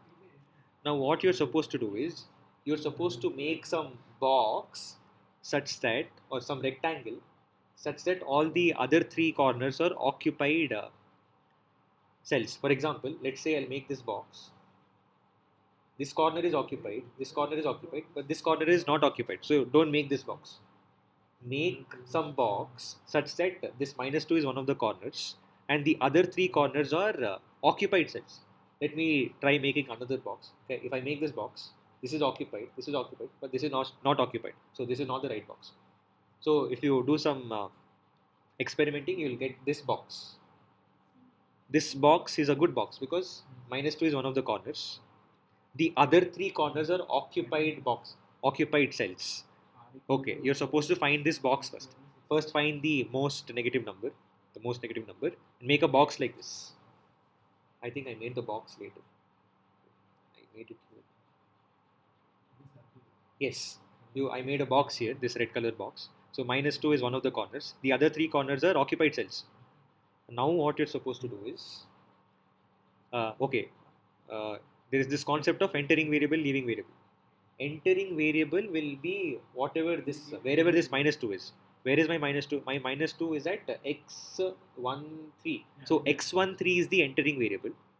So previously we did some theta adjustment and all that. No, here that is also included. You don't have to do anything. This will be my entering variable. The place with the highest, not highest, the most negative number. x13 is entering. What is my leaving? That we will see. We'll see what is my leaving. So in this box, what is happening is, if this is entering, this is what is this basically telling? I am increasing my supply from warehouse 3 to outlet 3. X13 is basically warehouse 1 to outlet 3. If I am increasing the supply, it should still be 23. So something should decrease. I can't supply more than 23. So what will happen is, this corner will decrease. This corner will decrease. That is the method. This corner will decrease in such a way that the total supply is still 23. So if this is decreasing, what is happening? My demand at outlet 2 will not be met because supply is decreasing. So you have to get your supply increased from another warehouse. So this corner will increase. Subsequently, this corner will decrease, because if supply from warehouse 3 increases, my total supply will increase. So in order to maintain the supply, I'll have to decrease the supply in another place. So the final method is this one. When you get the box, this is the entering variable. Leaving variable will either be this one or this one. Whichever one is the smallest will be your leaving variable. In this case, this is the smallest, so my leaving variable will be x33. So look at the arrow marks. This is increasing, this is increasing, this is decreasing, this is decreasing. It's becoming more chunky. Okay, I'm saying this is increasing. Basically, opposite corners are increasing and opposite corners are decreasing. Which one is increasing? Whichever one has the this minus 2, the most negative number, that corner is increasing, its opposite corner is increasing. The other opposite corners are decreasing. Okay, by how much? Let's say theta adjustment. Let's say by theta. What is the theta? The theta is the minimum of 1 and 8. What is minimum of 1 and 8? 1. So minus 2 here, 1 will come. Instead of 8, it will be 8 minus 1. See, it's happening here. Instead of -2, 1 will come here and it becomes an occupied cell. So red box becomes white box. From unoccupied, it becomes occupied. This becomes 1. 8 minus 1 is 7. This increases, so 8 plus 1 is 9. There's a printing mistake. 8 plus 1 is 9. 1 minus 1 is 0. If it is 0, it is unoccupied. So this is your new BFS. This box is your new BFS. You did everything here. We did, without going through complementary slackness, dual feasibility, theta adjustment, we did everything using UV method only. We got our new BFS. Now, how to check optimality? Whatever we did before, this UV method, this occupied cell, unoccupied cell, same thing you're supposed to do once again. If you do once again, you will get you'll get this one. Same thing you'll get. Different. So that box with 1 minus 1 is that 0. Then it's occupied, right? You mean no, 1 minus 1. See, here 1 was initially there. It gets decreased by 1 because that is the minimum of 8, 1. So once it becomes 0, if my occupied cell becomes 0, that will become unoccupied. If my occupied cell becomes 0, it becomes unoccupied. So you will remove this. This is my leaving variable. No, this is entering, so it becomes white. This box became white. This person get it. Okay, fine. Entering variable becomes white. Leaving variable becomes red. Why does it? Because it becomes 0. So fine. See. Okay. Was it the other iteration? No. From here we got this one. Now you're supposed to do the UV method once again. Assume U1 is 0, then find all the VJs. Then you'll get here -2, 0, -1, 2, 0, -1. There are negative numbers. It means it is not optimal solution. Now you're supposed to do the box method. What is the most negative number? -2. -2 is one of the corners of the box. The other 3 corners must be occupied cells. So whatever pattern you make, you will finally land up with this box. 8 is occupied, 1 is occupied, 12 is occupied. So since now here my entering variable is this one, x1, no, x21. x21 is entering. My leaving will be the opposite. How did 0 become -2? Okay, fine. I will tell you how did 0. No. See, forget this one. This is an old one. From here we came here. After you've come here, discard all the numbers that you found previously. Now you're going to start afresh. Clear all your red boxes. We're going to start the procedure afresh. So after this box, come to this. Come here directly. Forget this. This is old. Can you tell the steps again from making a box real quick? Okay, fine. We'll do it for this iteration as well. This is just the old one. This is this there. We already did this. Okay, we will restart the process.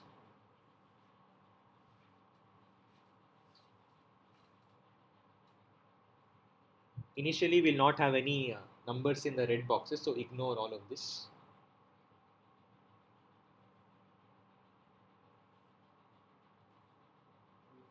Yes, okay, it is not visible now. Printing mistake, this is 9. It's not 8. Okay. Assume U1 is 0. Now I can find VJs. How do I find VJs? Cost associated is 4. 4 minus 0 is 4. 3 minus 0 is 3. 2, 4. This is the formula, no? Cij is equal to Ui plus Vj for all occupied cells. What is occupied? 12 is occupied. What is its cost? Its cost is 2. I don't know its U value. U2 I don't know. I know it's V3. V3 is 2. So U2 is 0. What else is occupied? 9 is occupied. If 9 is occupied, what is its cost? Its cost is 1. I don't know its U3. U3 I don't know. V2 is 3. So 1 minus 3 is -2. Nice. We got all our values. Now, in the unoccupied cells, we will find what we're supposed to put. Cost is 2. 2 minus 4 plus 2 minus 4 minus 0 is minus 2. 2 minus 4, yes. Here it is 3 minus 3 minus 0 is 0. Here it is 3. 3 minus 0 minus 4 minus 1. Here it is 1 minus 2 plus 4. So 1 minus 2 is minus 1. 1 minus 2 is minus 1. Yes. Here it is 2 minus cost is 2. So 2 plus minus 2 is 0. So it's 2. Here the cost is 2 minus 4 minus 2 is how much? 2. 2 minus 2 is 0. Okay, fine. Did it sink in? We're just applying this one. First, we are finding for all occupied cells. Using this, we'll find U and V. Then in all of the unoccupied cells, I'm filling it with this value, Cij minus Ui plus Vj. Let's see if I got it right. So here it should be minus 2. Yes, it's minus 2. Here it should be 0. Here it should be minus 1. Minus 1. Here it should be 2. 0. Minus 1. Great. See, I made no mistake. Nice. Same thing. Now that we've found our okay, printing mistake. This is 9. Find the most negative number, which is minus 2. Now find the box. How do I find the box? This can't be a box. This is not occupied. How do I find the box? This will be your box. Occupied, occupied, occupied. Occupied, occupied, occupied. That is how you're supposed to make a box. One of the most negative number will be your one of your corners. The other 3 will be occupied cells. Okay. So this will be my entering variable. X21 is entering. X21 is entering, and its opposite corner will also fine. Okay, its opposite corner. Okay, fine. X21 is entering, so its value should increase. So its opposite corner will also increase. The other corners will decrease. Now, what is my leaving variable? My leaving variable is one of these decreasing corners. Whichever one is minimum, that will be my leaving variable. So 8 is lesser than 12. So this x11 is leaving variable. By how much will it decrease? It will decrease until it reaches 0. So that means 8. 8 minus 8 is 0. So this will leave. It will become a red box. This will no longer be occupied. This will become a red box. This will be 1 plus 8 because it is increasing. 1 plus 8. This will be 12 minus 8, decreasing. Here it is, you're not supposed to add it with minus 2. Here it is unoccupied, so it means there is 0 here. So 0 plus 8 is 8. Don't add minus 2. Minus 2 is just there to tell that this is not an optimal solution. You don't have to, minus 2 is not being added to anything. So here it will be 0 plus 8 because it is unoccupied. Unoccupied means that edge is not there. If edge is not there, it means x21 is 0. Now it becomes 8. Why 8? Because minimum of 8 and 12, the opposite corners is 8. So if you look at the other one, where is this? Yes, this is our new, ignore all of this. This is our old ones. This is our new table. How is it new table? X11 becomes 0. 1 plus 8 is 9. 12 minus 8 is 4. Here you will get 8. So 0, 9, 8, 4. 0, 9, 8, 4. Yes, there is 0 here, 9 here, 8 here, 4 here. Nice. This is our new BFS. Is this optimal or not? Repeat your process. Find U, V using same thing. See, same process, keep doing. Keep doing the same process. See, there is minus 1, so it is not optimal. Repeat the process. Make a box. Do all of that. Find UV. Thanks. Okay, fine. Keep doing this. Keep doing this. Okay, finally, there is no negative number in this table. There is no negative number. It means this BFS is optimal. You can declare this is the optimal solution.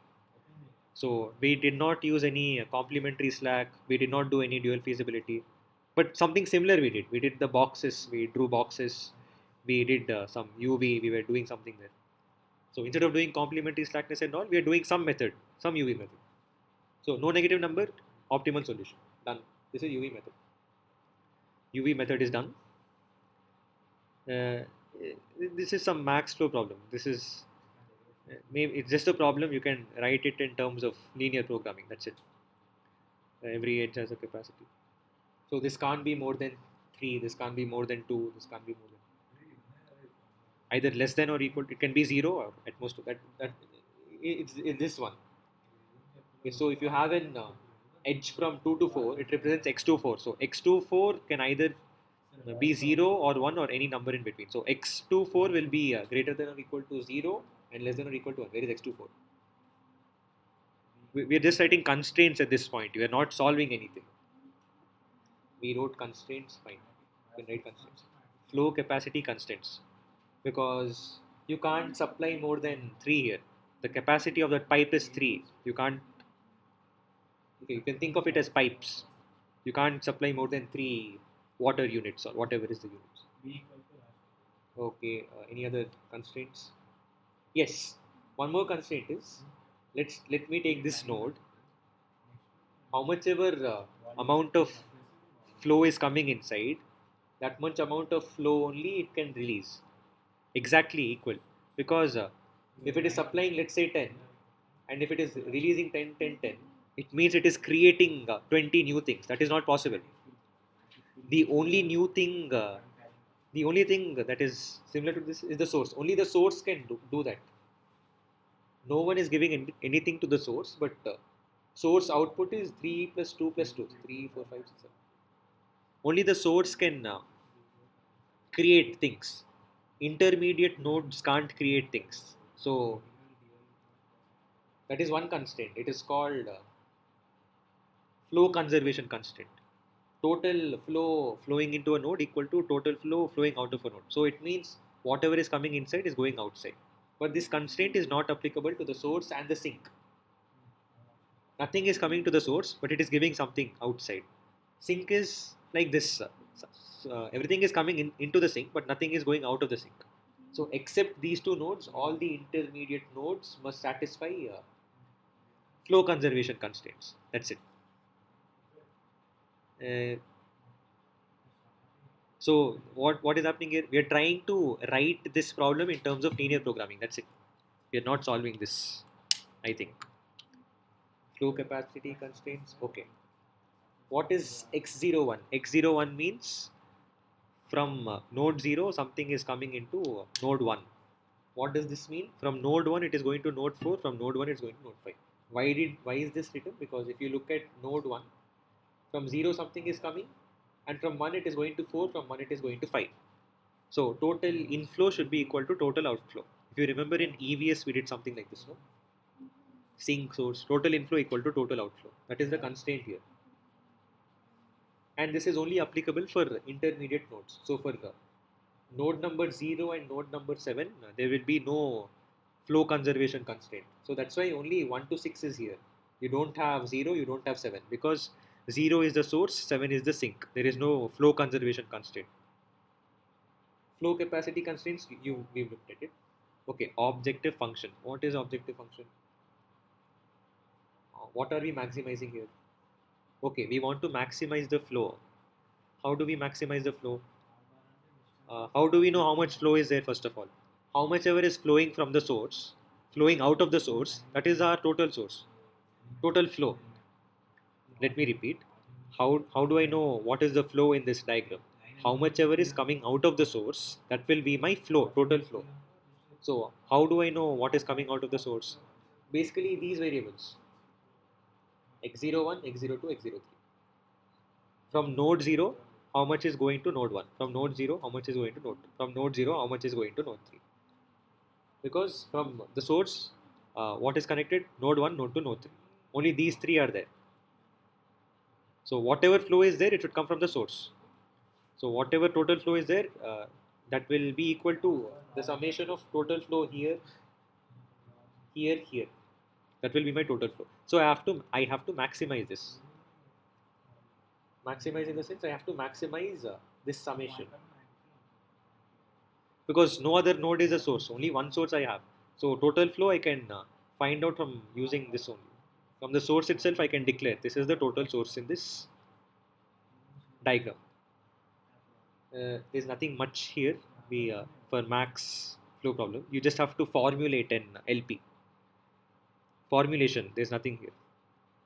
The constraints are equalities because total flow equal to total outflow, inflow equal to outflow. If it is an inequality, it means something is either staying at the node, some accumulation of flow is there, or each node becomes a source. But we are not doing that. There is only one source here. You can't generate water, right? Your pipes can't generate water unless it is connected to some source,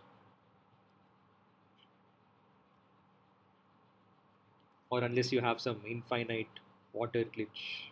Not possible. Anyway, so this is also done. Should be fast.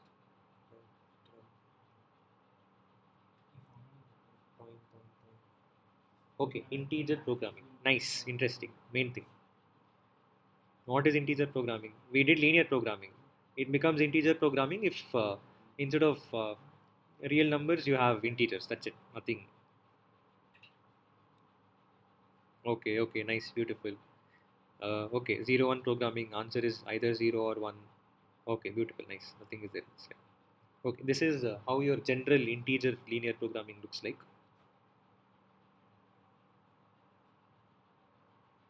Oh wait, this is how it looks like.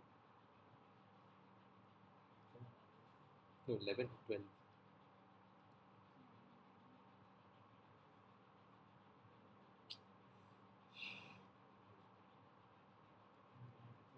Okay, okay, we did this. Okay, this is how your general integer linear programming looks like. You have some objective function. Oh, it's written here. You have some objective function.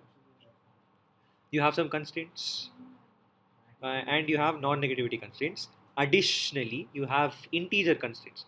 So linear programming becomes integer linear programming if you have these additional integer constraints. That's it.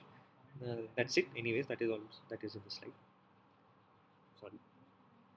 Okay, for example, if this is your linear programming, PLP is basically problem. P is problem. Problem in linear programming. Integer linear programming, ILP.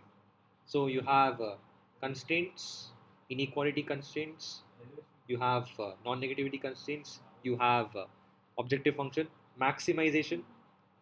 If there is maximization, your inequality should be less than or equal to.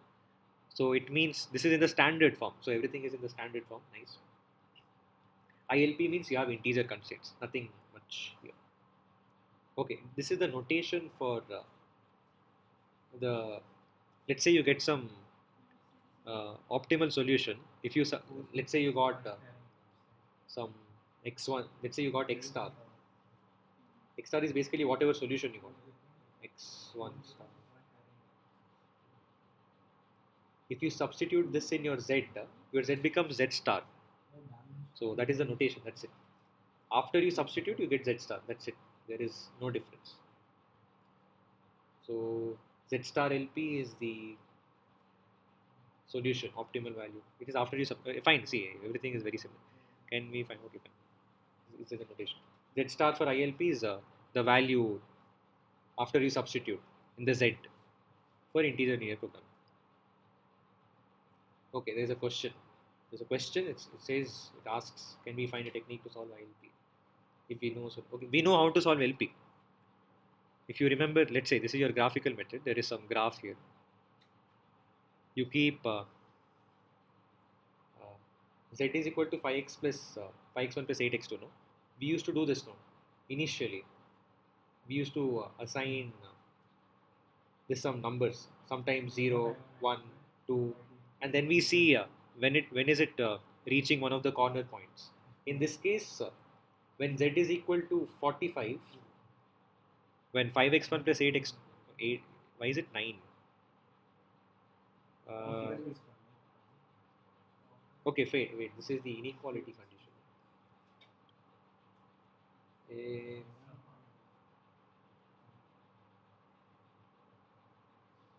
I think this is a printing mistake. The line is supposed to be okay, fine, my bad. Z is here.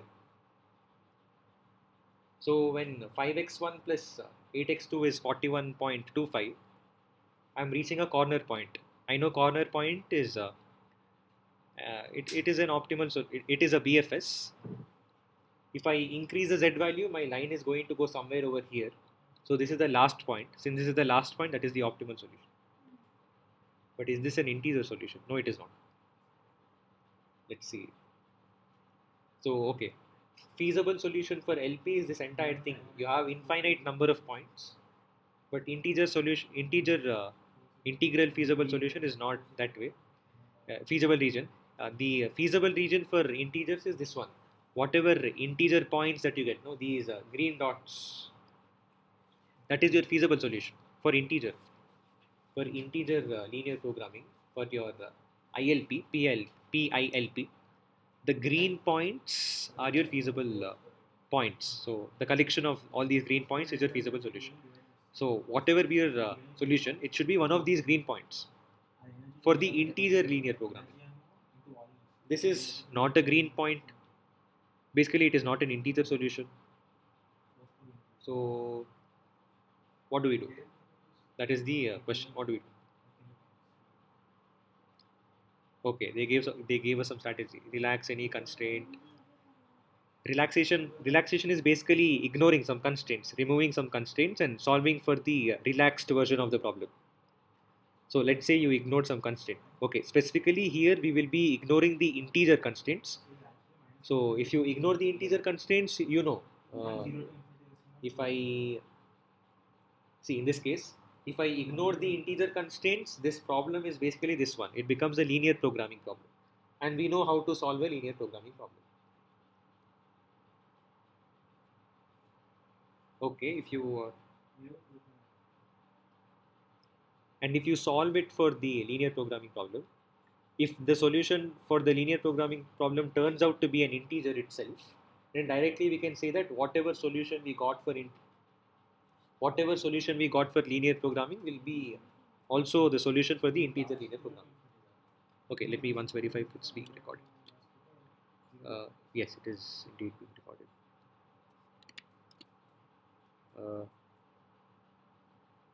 Yes, it is being recorded. Yes. Okay, fine. What if it is not an integer solution? Then we'll see. It will come in the later slides.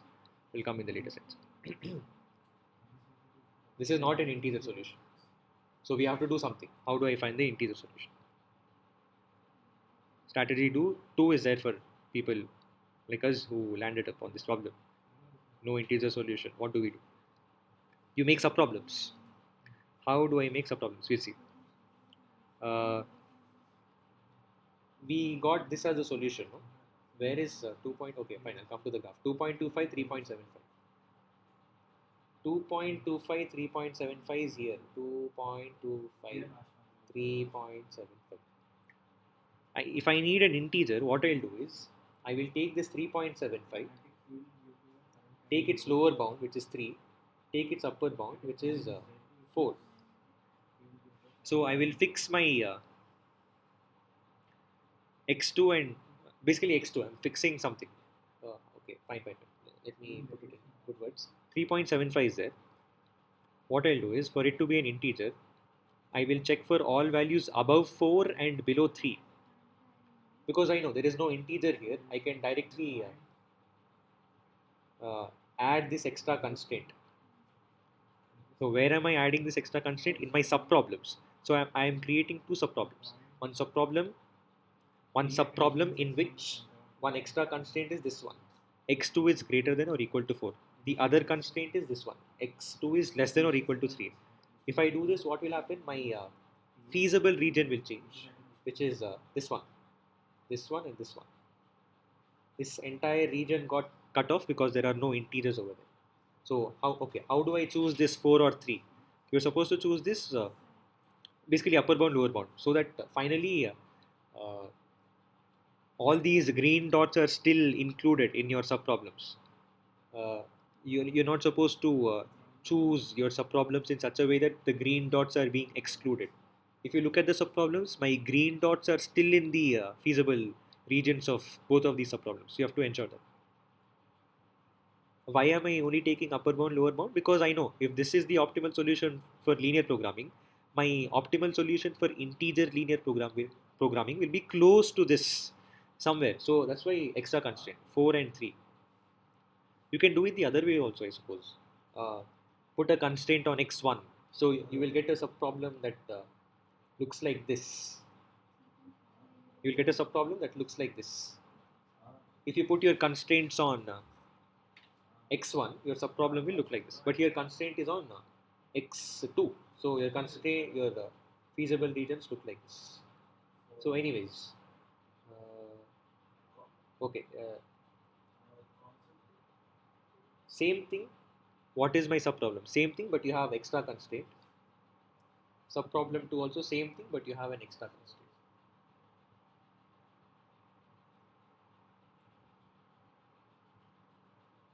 These subproblems are integer subproblems, but we don't know how to solve integer subproblems, do we? So what do? We relax the constraint. We remove the integer and solve it for the LP. Okay, in this case, let's see what's happening here is this person whoever made this slide solved this subproblem for linear programming. After you relax this, the person got 41 for LP. See LP, not ILP. LP. After relaxing the integer constraint, after you relax this, you get this. For the second subproblem also same thing. After you relax the integer constraint, solve the linear programming problem, which we know how to do, then you will the person got 39. Basically these lines, you see these two lines, right? This z equal to 41, this z equal to 39. Yes, z equal to 39 is here. Two new solutions. I mean, this z equal to 41 is for the first subproblem, z equal to 39 is for the second subproblem. Is the solution integer? No. Here you got 1.8 comma 4, but here you got 3 comma 3. You got an integer solution. So this is an integer solution for this subproblem, but for the above subproblem we didn't get an integer solution. So again you're supposed to do again you're supposed to divide it into subproblems until we'll see. For now, apparently, wait. Okay, someone did ask. Let me pause it. Are we supposed to form a subproblem only for x1 and x2 or both? Only for one of them. Only for one of them. If you here in this case we made subproblems for x2. That's why we got it like this. Suppose you make a subproblem for x1, then it will look like this. This will be your because my point is here, no? So 2.25. So it will be less than 2 or greater than 3. So it will look like this. This will be my new feasible region. But you have to ensure all the green points are still within your subproblems. You can't uh, ignore the green points. All your subproblems, how many ever iterations you do, your subproblems must contain all the green points. So no green point. Okay, fine. Your doubt is clarified. Let me. What was I telling? Okay. The second subproblem, there is an integer solution, 39.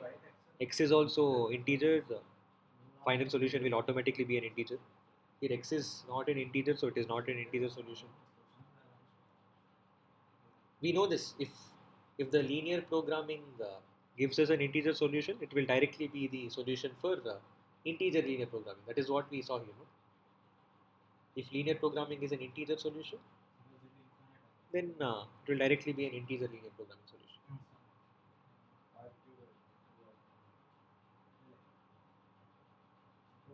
Basically, the relaxed constraints are integer constraints. We relaxed the integer constraints, right?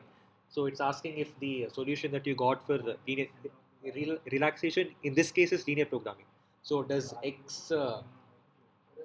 your x of your linear programming satisfy integer constraints? Yes. If it is yes, it means your x is an integer. If x is an integer, then directly your integer linear programming solution will be the solution of the linear programming. That is the case in the second subproblem. Second subproblem, we got linear solution, integer solution. So my integer solution is nothing but linear programming solution. What about subproblem 1? You're supposed to repeat the same process again and again until you get integer solution.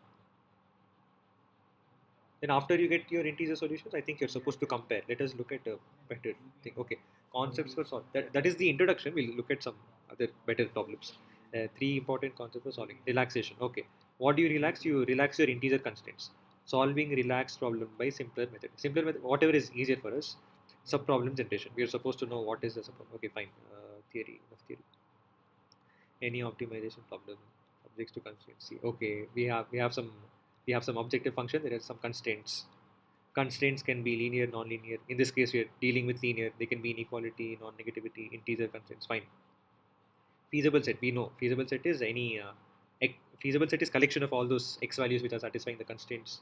Relaxation basically ignoring. You ignore. In this case, we ignore integer constraints. Okay. Okay. Okay. One result is here. Whatever Z star is basically whatever solution you get, if you substitute it in your Z, you get Z star. So whatever Z star you get for your relaxed problem, that will be an upper bound for your original problem, for maximization problem. If you get what I'm saying, let me just show it to you. In the previous example, when we solved for this one, there is this, yes. This is Z equal to 41.25, right? That was our linear programming solution. Z star linear programming was 41.25. I want Z star ILP. This is not integer because it is happening at 2.25, 3.75. That's why we divided into subproblems and did all of that. No? Now let us look at the solution that we got after we did all of that. What did we get? We got, where is this? Okay, we got 41. We got 39. Okay, we'll ignore this subproblem one. You keep doing this one. Finally, you'll get one subproblem. Finally, you'll get one integer solution. For now, let us assume that this is the best solution. Z2 star LP is the best solution. Let us assume. This is an integer solution. So this will be the, this one. Yes, this one. Since it is an integer solution, the ILP will be the same thing. ILP is equal to LP. If you notice what I'm trying to go for here is, its solution is 39. 39 is less than 41.25. Even in this case, 41 is less than 41.25. So what I'm telling is, if you relax your problem and solve it, whatever solution that you get will be an upper bound. So whatever you get here, no, you won't get more than the previous upper bound. So you won't cross 41.25. And if you make, for subproblem one, we told that you're supposed to make more subproblems, no? So whatever answer you get there, it will be less than 41. If you make subproblem 1 into subproblems, whatever Z star you get there, it will be less than 41. That is the concept that that is mentioned here. Whatever answer you get for the relaxed problem, that will be an upper bound. You can't cross it. That is the concept here. We will be using this in branch and bound. This is one concept there about upper bounds. Anyways, okay, LP relaxation. More dropping the constraint that variables we okay, we are dropping integer variables. Okay, for instance, there is an example here. This is like the answer is either 0 or 1. This means answer is either 0 or 1. This is discrete, no? Answer is either 0 or 1. It is an integer problem. If you are replacing this with this one, this is continuous. This is, it becomes a linear programming problem. It's no longer an integer linear programming problem. This is relaxation. We are relaxing the integer constants. So it becomes a linear program. And we know how to solve a linear programming problem. So let's say this is an example. The values that x can take are either 0 and 1. This is a set, no? You can either take a 0 or 1. Relaxation. So if you're removing the integer constraints, it means my x can take any values from 0 to 1. My x can take any values from 0 to 1. It's a closed set, 0 to 1, any value, 0.1, 0.2, anything. This is an integer linear programming problem. This is a linear programming problem. We did relaxation, integer relaxation. let's see what is it? Is LP relaxation? No, we can reduce other kinds of, we can reduce other constraints as well. Uh, is that a part of the syllabus? Okay, branch and bound. We'll be using whatever we've learned just now. How do I? Okay, knapsack problem. See, we're starting with the simplest example. The answer is either x can either take 0 or 1. It is an integer linear programming problem. Answer is either 0 or 1. Not the final answer. X can take either 0 or 1. My final answer is z. So z will be the sum of all these things. Okay, what is our first step? Relax the problem. Relax the integer constraints. So my x can take values from 0 to 1. So instead of this one, I will have any value from 0 to 1. It's a continuous problem. From discrete, it became continuous. So we did integer LP relaxation basically. LP relaxation, integer relaxation. Uh, okay, because since we know how to solve LP problems, it is it's an easy thing to do. General, what is here? Okay, we did the same thing. Nothing much. Okay, general. This is a general. This is the notation. Problem 0 comma 1. Basically, it's saying it's an integer problem. X can take 0 or 1. Objective function constraints. It's like this is the weight of the knapsack. Constraints. You either take the item or don't take the item. That's why 0 or 1. 0 represents don't take it. 1 represents take it. Uh, PLP, if you do relaxation, it no longer is a binary knapsack problem. It becomes a fractional knapsack problem. We did this in DAA, right? Yes, we did this. Okay, fine. Hmm, fine. What is that? Okay, technique to solve linear programming problem. Okay, they've given us how to solve the linear programming problem. What you're supposed to do? Okay, all these C1, C2, Cn is there, no? And A1, A2, An. You're supposed to arrange them in descending order. For example, let's say I have 5x1 plus 10x2 plus 15x3 less than, let's say, 100. Let's say this is my constraint, and let's say my objective function. What should it be? 50. I mean, okay, let me just give some random. Okay, anyways, I mean, they have examples. Why do I? If you arrange your variables in such a way that the ratios of C1 by A1, C2 by A2, they should be in descending order. If you look at an example, let me show an example. Let's say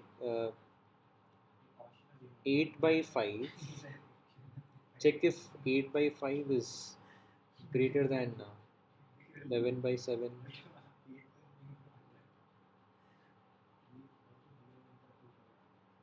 6 by 4, 2 by 3. I think this is true. You can check. If it is not true, then you have to change the order.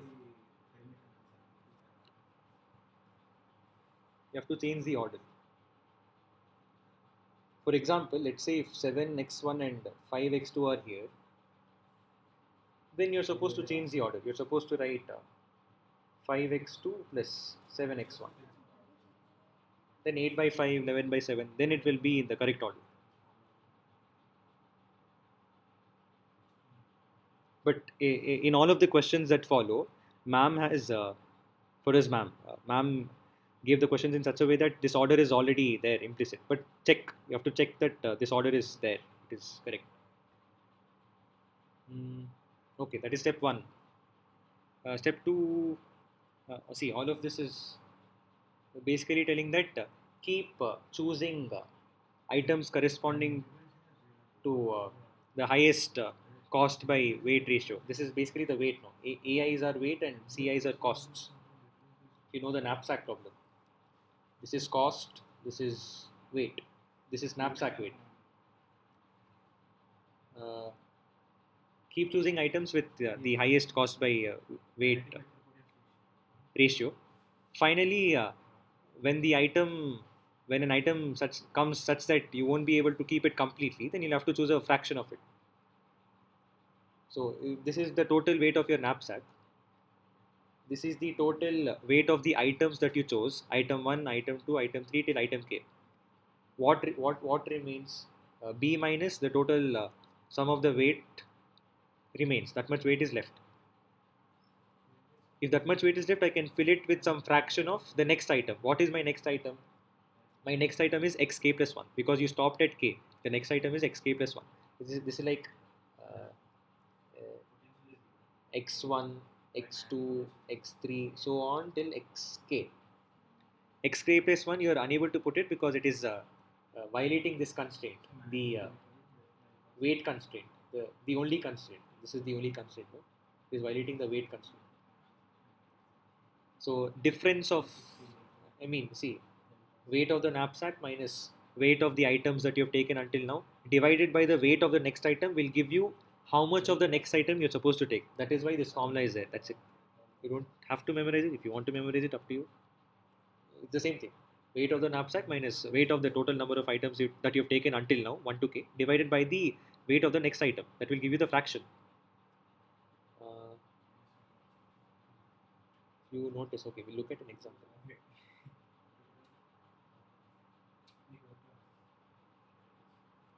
And since this is a knapsack problem, it is either 0 or 1. So have either 1 or 0. So, since you're taking the item completely, for 1 to x1 to xk, you will get 1. But for xk plus 1, you'll get this formula. That's it. It is no longer a binary knapsack. We did relaxation, no? So it is a linear programming problem. If you substitute all the values, you will get this one. There is nothing new here. It's the same z value. In all your xi's became 1 because from 1 to k, xi is I equal to 1 to k, xi is 1. And this is the remaining fraction of the item that you're adding.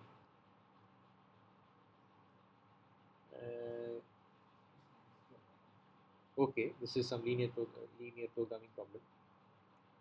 8 by 5 more than, okay, this is arranged in such a way that all the ratios are proper, descending order. Please don't do 5 by 8 or something. You have to do cost by weight. It should be in descending order. If you're doing 5 by 8, then you have to do it in ascending order. Don't do 5 by 8, do 8 by 5.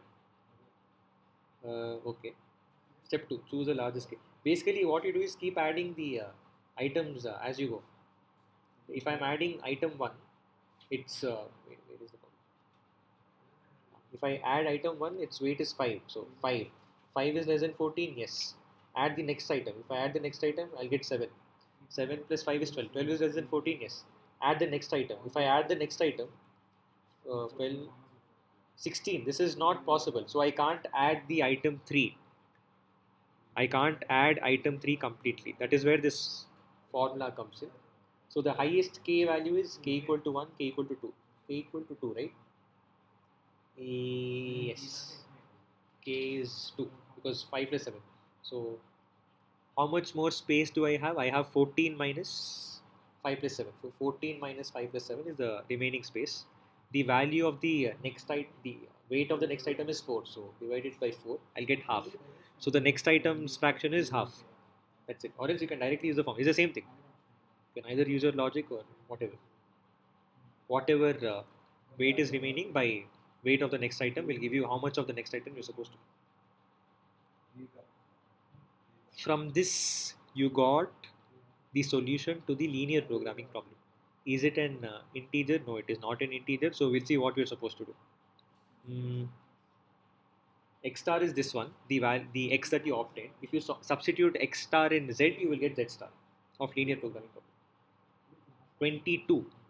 22 is the answer, right? If you remember, I told you z star of a relaxed problem will always be an upper bound. So now whatever subproblems that you do, it will be less than 22. It will never cross 22. We will look into how is that. We'll look into it. We'll see how that is coming into picture here. Okay, there is another problem. Some random objective function they give, and my x can be any value from 0 to 1. They gave this. It is a linear programming problem, not an integer programming problem. Check if c by a values are big or small. Just keep checking. If it's not, then you'll have to change the order. In this case, I think all of them are same because how to obtain Z star. Okay, whatever X star you get, in this case, what X star did we get? This is the X star that we got. Substitute it in the Z equation. Z equation is here. 8x1 plus 11x2 plus 6x3 plus 4x4. And yes, after you get your x3, all the remaining x values will become 0. That's why x4 is 0 here. It's like 1, 1. This can no longer be 1. So you find the fraction, how much it is. You'll get it by using this formula. All the other values become 0 because you can no longer add anything. So this is 0. Substitute this in z, you will get z star. That's it. So 8 into 1 plus 11 into 1 plus half into 6 plus 0 into 4 will give you 22. That is z star. Okay, some random problem is here. Ensure that all of the cost by weight ratios are in descending order. Descending order, yes. If they are not, then just change some order. It will usually be in order. If it's not in order, I will be very surprised. I don't think ma'am will do that. But let's say this is 20 and this is 2. What will you do? Then you will just interchange them. It's too much of a task, so I don't think ma'am will do that. But check this. This is one step. This is a valid step. Check that it's in descending order. It is in descending order. You can take your calculators and verify it is in descending order. Okay. How do I?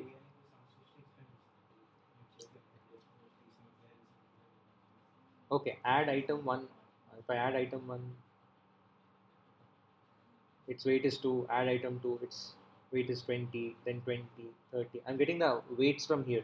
This will give me my weights. 20, 30. So on. What is this? 30, 40, 50, 60, 70, 72.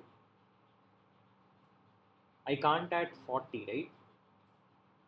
40, 50, 60, 70, 80, 90, 100, 110. No, I can't add 40 because if I add 40 now, it will no longer be less than 102. So my x1 is 1, x2 is 1, x3 is 1, x4 is 1, x5 can't be 1 because if I add entirety of xy, it is exceeding 102. So you can apply the formula, or what you can do is you simply do this one. What is the weight of my knapsack? 102. What is the total weight I got until now? 30, 40, 50, 60, 70, 72. And what is the weight of the next item? Weight of the next item was 40. So what is this? 100 minus 30. So 3 by 4. If you apply the formula, you'll get the same thing. 3 by 4. So x5, how much you can take? You can take 3 by 4.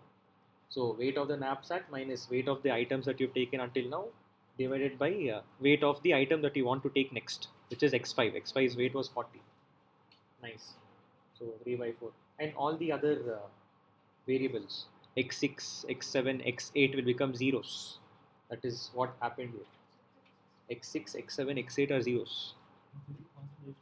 So if you substitute this in the z equation, which is this big one, 15x1 plus 100x2 plus 90x, if you substitute it, you will get some number, 295. So 295 is the linear programming solution. So this is how you are supposed to solve linear programming problems.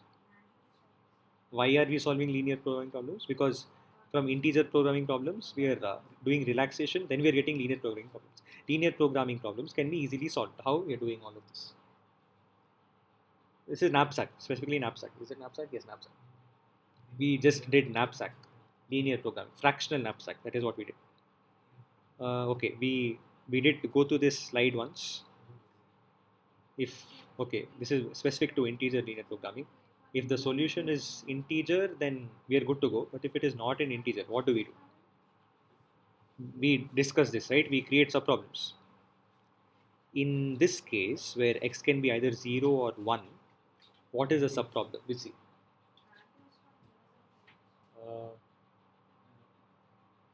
What was the solution? 11.50. We got x star as 1, 1, 1 by 2 and 0. This is the whatever we are going to do is very similar to branch and bound. I mean, it is branched down. We will branch this with respect to the x value, that is a fraction. So here x3 is a fraction. So what we'll do is, since we are converting it back to an integer problem, in an integer problem, what is my condition? My x values are either 0 or 1. So instead of 0.5, I will either take a 0 or a 1, so on, right? So is this okay? Yes, this was a solution for LP. This is an ILP. This is the solution for LP. This is okay. I did not find. Okay, fine, fine. I did not find ILP yet. From XLP only, I'm seeing. In XLP, my third variable is a fraction. So I'll. Okay, fine. I see. It's the same thing. I am telling the same thing again and again. Look at this. There's an extra condition there. X3 equal to 1. X3 equal to 0. Now you can in the subproblem, the first subproblem, substitute x3 equal to 1 in the objective function and in the constraint. So you will get a new subproblem. So instead of 4 variables, now you only have 3 variables. X3 becomes 0. So put that here as well. I think they did the substitution for us. Where is it? Oh yes, they did the substitution here. After substituting x3 as 1, you'll get this. After substituting x3 as 0, you get this. Why only x3? Because we got x3 as half previously for the same linear programming problem.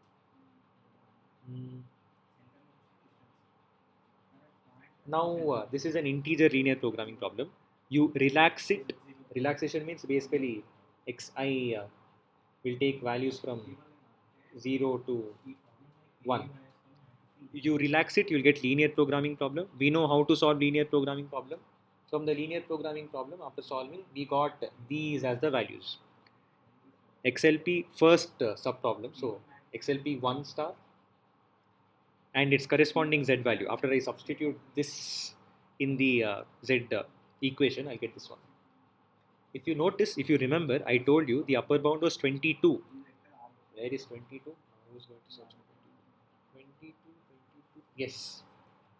This was the linear programming problem that we did before. We divided it into subproblems. If you divide it into subproblems, you will notice it will be less than 22. It is less than 22. It can't be more than 22 because this is a maximization problem. So it will be less than 22. For minimization problems, you'll get lower bounds, but for maximization problems, you'll get upper bounds. This is also less than 22. So in a better way, I think this tree will help you. This was the initial linear programming problem. No, integer programming problem. If you have 0, 1, it is integer. If you have LP, it is linear programming. These solutions correspond to the linear programming problem. This problem is integer programming problem. Don't get confused. After you relax this, you will get these solutions. Now we know where to branch. We will branch it from x3. x3 as 1, x3 as 0. So it is fixed. x3 is 1, fixed. x3 is 0. That is also fixed. x3 is also fixed. Fine. If you solve the linear programming problem, which we've seen, we know how to solve 0, 1 linear programming problems. We've seen how to do that. We'll get this one. Now, now you keep branching now. Now x3 is 1. The second, now the other constraint is if x2 is 1 or x2 is 0. Both of them are valid. So here x2 is 1, x3 is 1, x2 is 1. So solve it again, same process, keep doing this. You will get another linear integer programming problem. Relax it, you will get linear programming problem. Solve the linear programming problem and keep doing this until you get integer solution. Until you get integer solution, keep doing this. I think in the next slide, the solution for this is given. We'll see. We'll see. I think yes, it's there in the next slide.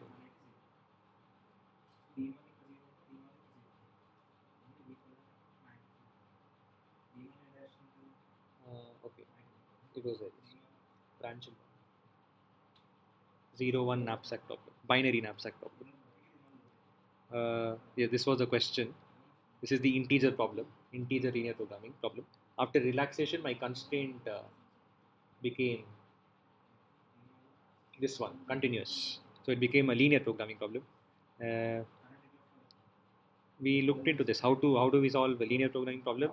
We look at the ratios, cost by weight, arrange in descending order, then apply this formula to get the fraction of the next. We did all of this. Uh, this is the problem, linear integer linear programming problem. Relaxation, we get this. After solving this, we got this. We remember we got 22. The two subproblems were x3 is equal to 1 and x3 is equal to 2. So we got two subproblems. Here x3 is 1, that is a subproblem. Here x3 is 0, that is the other subproblem. Both of them are not integer. Yes, they're not integers. I have 5 by 7, I have 0.666. It's not an integer solution. So you'll have to make more subproblems.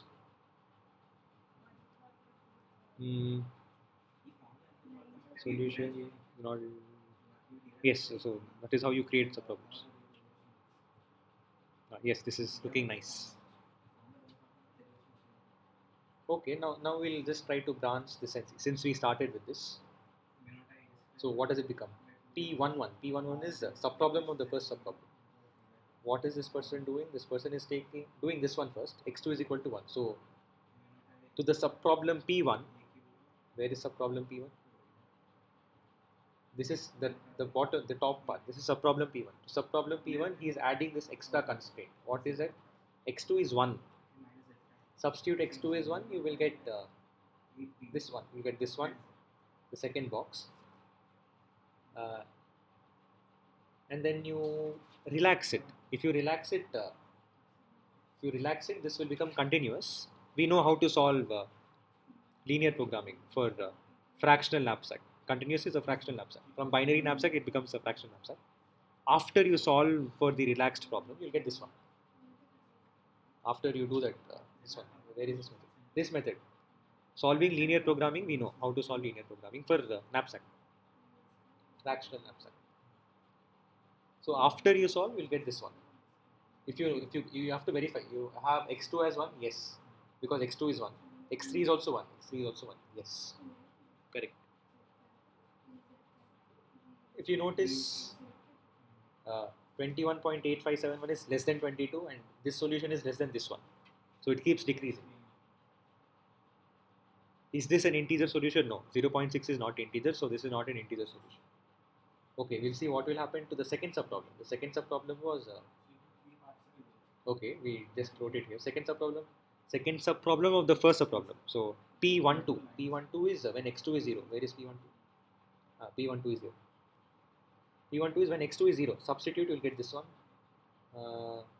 This is an integer linear programming problem. Relax the integer constraint. You will get fractional knapsack. Solve the fractional knapsack. You will get this solution. Here we got an integer solution. All my x values are integers. So correspondingly my z value will be an integer. So nice. Now let me put it in the table. We did until here. We did not do the other part.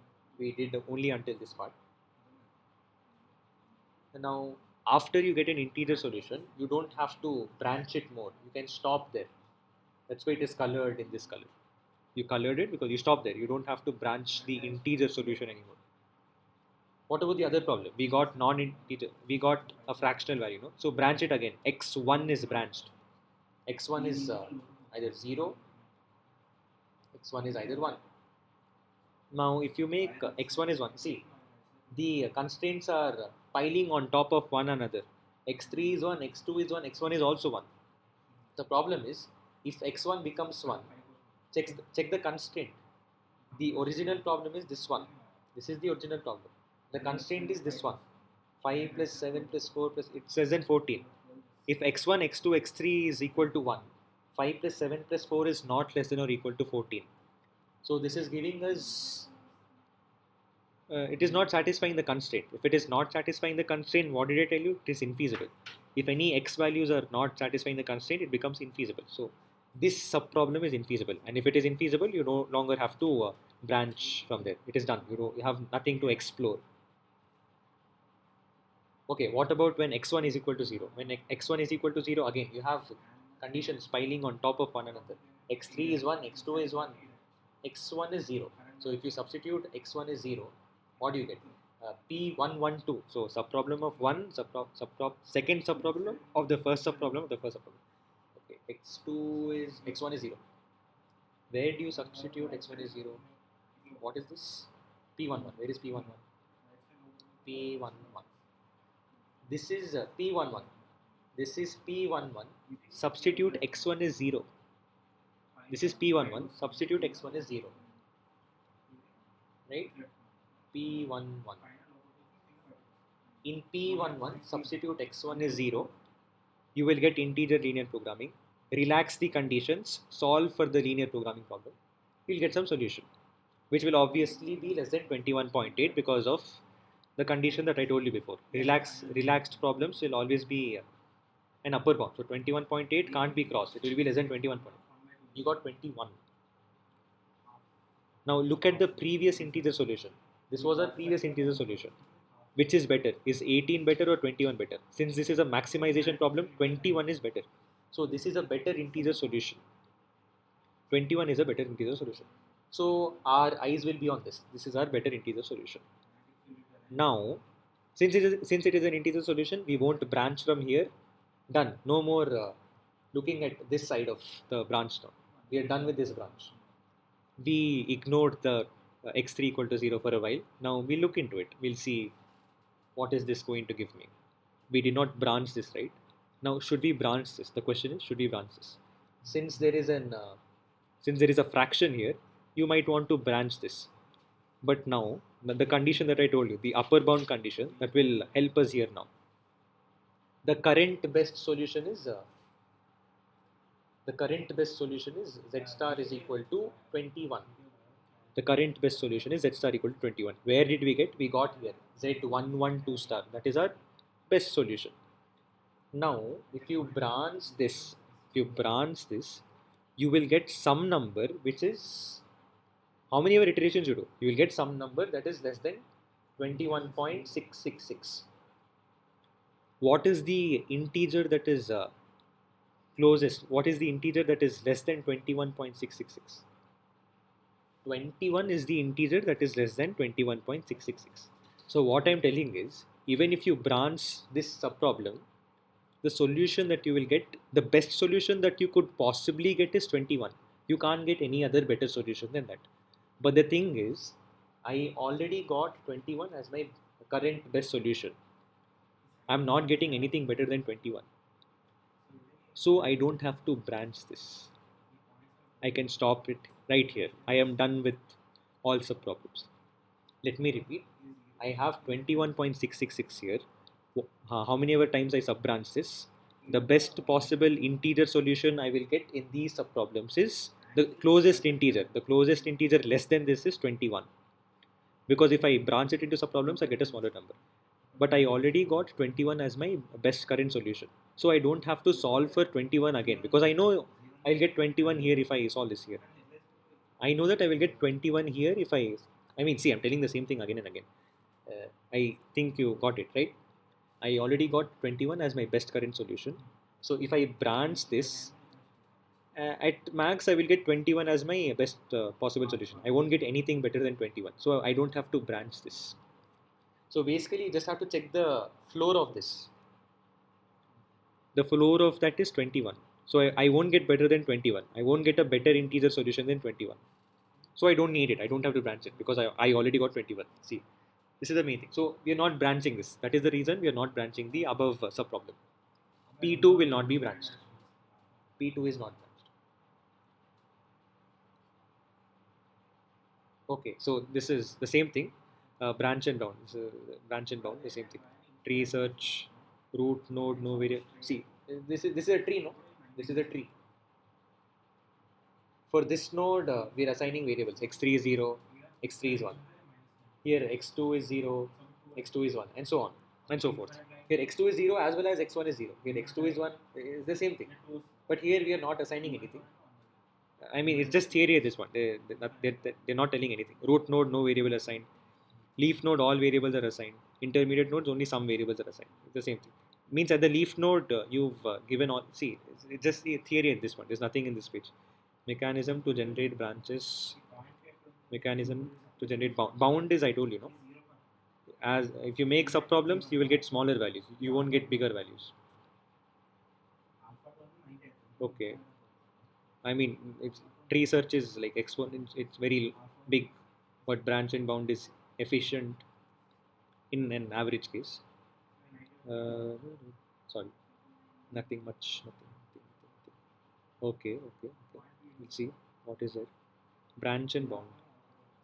This is like an algorithm at this point. Whatever we did, but then they're trying to implement it. They're using some L, some structure L. It is either a stack or a queue. Algorithm runs still. L is not empty. Okay. Okay, we will see. We'll look at the example. Then all this text becomes clear. Lower bound, one value for incumbent. Okay, we'll see. We'll look at an example. Upper bound, local. Okay, we'll look at an example. Maybe it will then become clear. Okay, this is very. This looks simple. No? Example. Where's example? Okay, first we'll look at an example. That looks better. I need the example. Where is example? Okay, yes, we'll go through this example. What it is telling is I have some stack L. In this stack, I will put my problem. In this stack, I will keep dumping my problems. What is my first problem? My first problem was P01. I will dump it in this. Now, as until this stack becomes empty, basically until I solve all my problems, I'll keep running this algorithm. What is this algorithm? You push this problem into the stack. If it is not empty, pop it. If I pop it, I'll get P10. Now, what do I do with this? I will try solving this. I will relax it. I'll do integer relaxation. I'll get linear programming. I will solve the linear programming. I will get some values. From P01, I did relaxation. I'll get linear programming. I will solve the linear programming problem. I will get some x value. If I substitute that x in the z, I will get z star. I got this. Since x3 is fraction, now I will do branch and bound. So I will branch this, fine.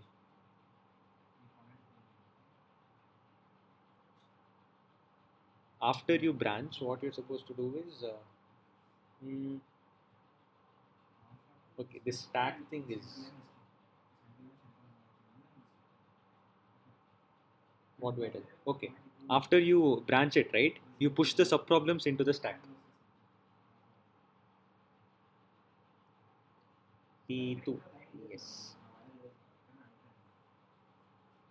Now, since my stack is not empty, I will pop my stack. So if I, okay, fine. If it doesn't, if it's either a stack or a queue, it's up to you. Whatever you want, you can think. Okay, let me just write P1, P2, P1, P2. If I remove P1, if I'm popping P1, now it means I have to solve my subproblem 1 now. How do I solve subproblem 1? I will relax it, relax the integer constraint. It will become an LP problem. Solve the LP problem, we'll get some values. I got some values. Is that an integer solution? No, it is not an integer solutions. Branch once again. If you're branching once again, put those problems into the stack or the queue or whatever. So you will get P11 and P12 in the stack. Okay, let me just. Why is this? What's happening? Okay. No, this is a glitch at this point. This is a glitch at this point. Great. Okay, L is there. I initially kept P, then I popped it. Oh my goodness, this is a glitch at this point. Okay, I'll not write.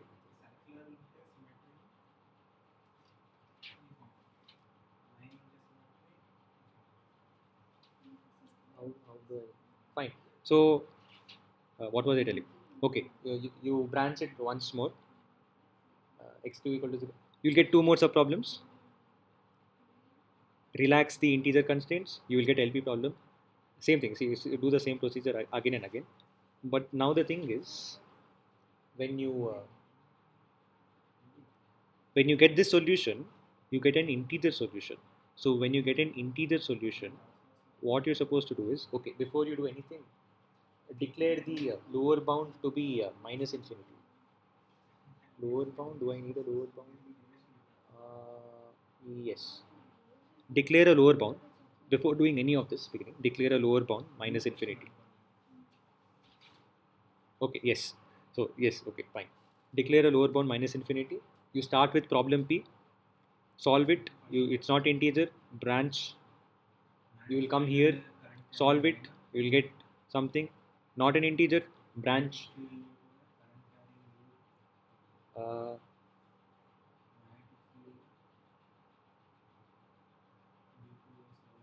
okay. So after you branch, what will happen? You'll get two more subproblems. Solve it. Okay. After you solve this P12, you got an integer solution. So what do you do if you get an integer solution? You update your lower bound. Lower bound will now be uh, z star. Whatever z star you get here, that will be your lower bound. And the corresponding x will become my incumbent. My corresponding x will become my incumbent.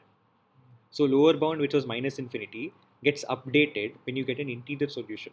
Here you got an integer solution, so your lower bound becomes z star. What is z star? After you substitute x in your z, you get z star. Z star is 80. So here my lower bound is 80. Oh, that thing is coming. Just think. Oh, it's gone. Lower bound is 80. Uh, okay. If you solve this subproblem, did you get an integer solution? No, you didn't get an integer solution. And yes, at every step you're supposed to check if your z star is greater than your lower bound or not. You have to check if your z star is greater than your lower bound or not. At this case, 22 is greater than minus infinity, no problem. This is also greater than minus infinity, no problem. 18 is greater than minus infinity, no problem. Since it is an integer solution, my lower bound becomes 18 now. Now I have to check the remaining things if they're greater than 18 or not. 21.8 is greater than 18, not minus infinity. No. My lower bound is updated. Very good. It is indeed greater. Branch again. After you branch, you're getting two solutions. Now, when you get this, you're getting an integer solution, right? Is 21 greater than 18? 21 is indeed greater than 18. Since it is greater than the lower bound, since this integer solution 21 is greater than lower bound 18, now your lower bound will become 21. It is an integer solution. When it is an integer solution, check if your new z star is greater than the lower bound. 21 is indeed greater than 18, so your lower bound will now be updated to the current z star value, the best solution, which is 21. And now your incumbent will become this one. Now this will be my incumbent. X112 star will become your incumbent. Okay, after you do this, you'll go to this one, and we know it is infeasible because the constraint is not being satisfied. And if it is infeasible, we are no longer branching. Okay, this right, the bottom branch is done. The above branch, we are coming there. We are coming here. We come here. Is this an integer solution? No, it is not. It is not an integer solution. So we are supposed to branch it, right? Is it greater than the lower bound? Yes, 21.66 is greater than 21. But I said we are not branching. Oh yes, you're supposed to take the floor of this. Because if I take the floor of this, I will get the best possible solution. I don't know if I'll get it, but that will be the most, that's the maximum I can get. I can't get more than floor of z star. So 21.66 floor is 21. I can't get more than 21. I can't get 22 because it is under 21.66. But I already have lower bound as 21. So what is this condition?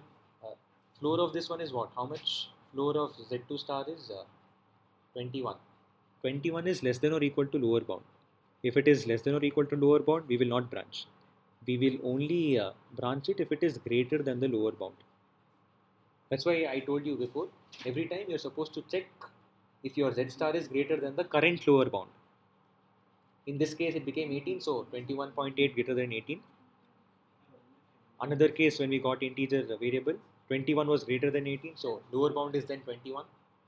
Now we are checking if it is greater than 20, the lower bound. 21 is not greater than 21.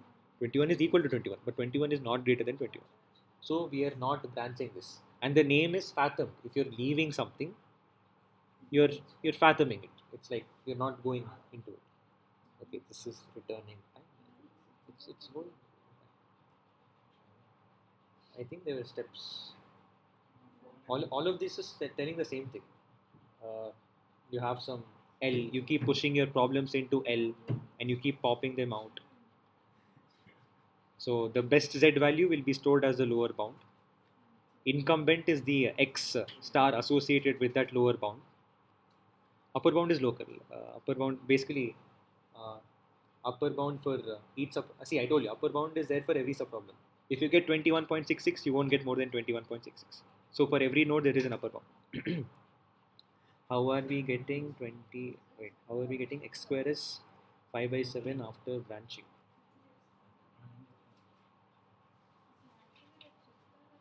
X2, sorry. We did this, no? We solved this in the previous slide. You're supposed to do the knapsack. They're linear programming. You remember, no? Okay, see, I'll just go through this for you. What is this? X3 is 1. If X3 is 1, this will become 6.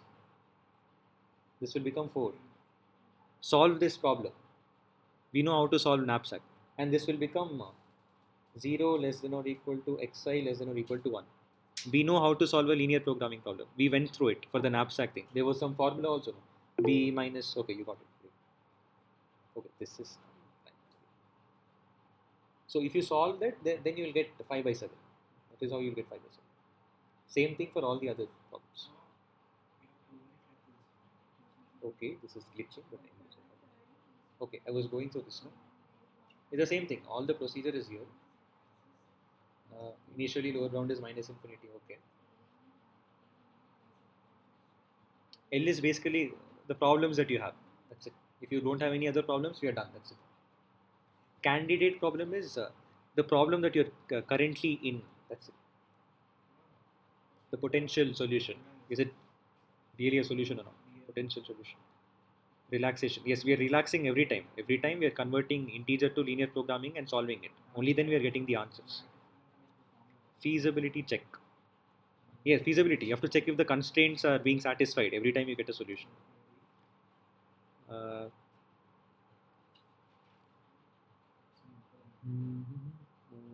Okay, the same thing.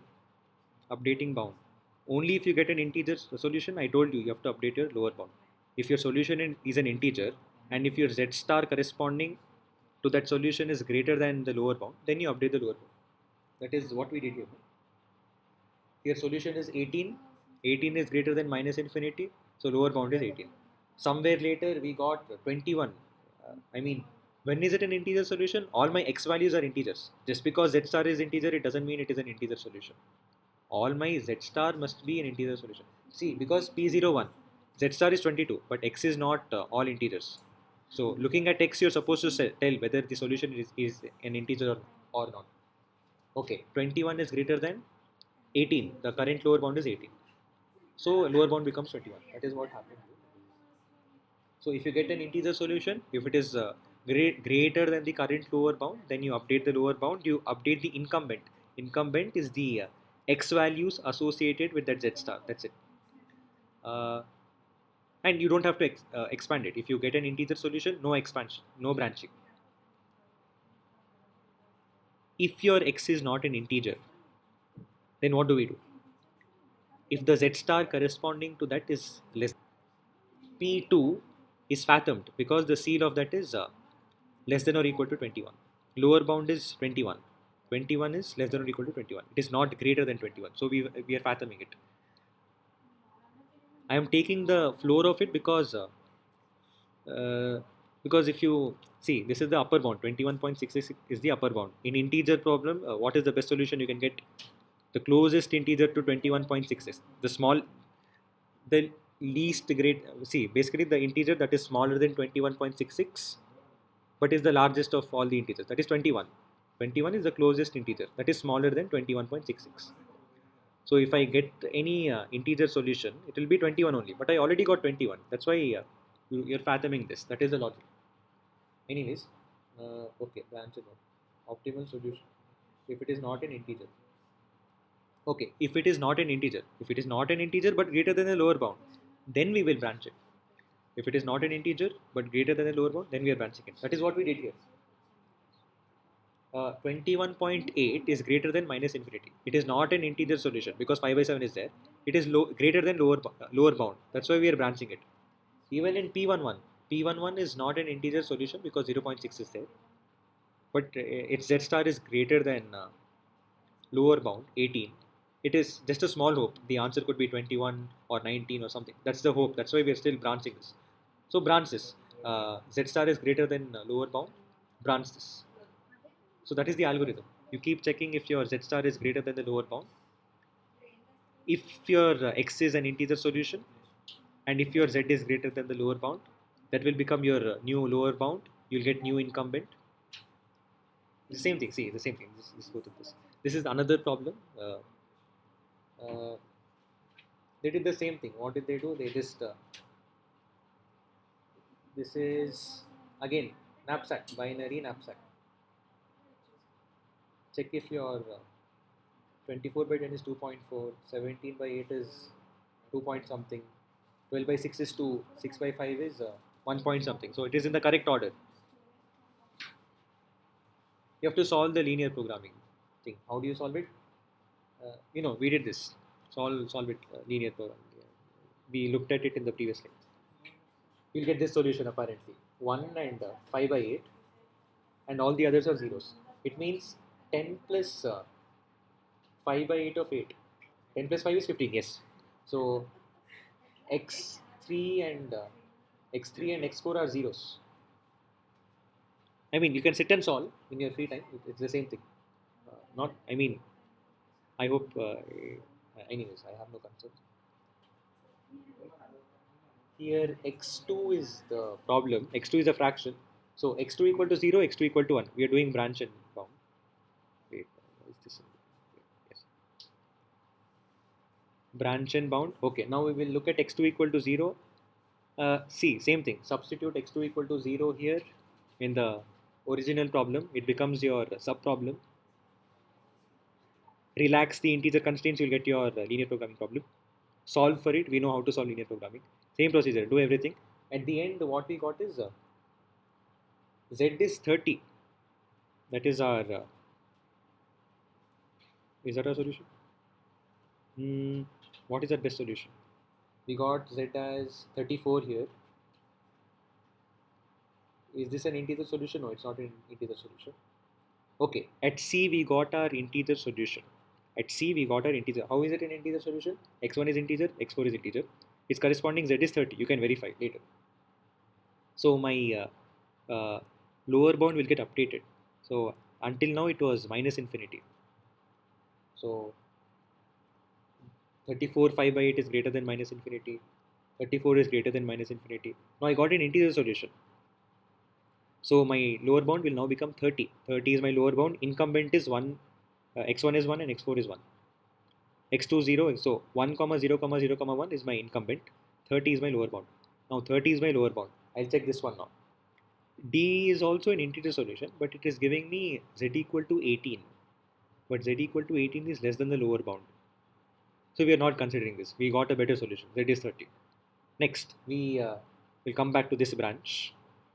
E is giving me some non-integer solution. X4 is not an integer.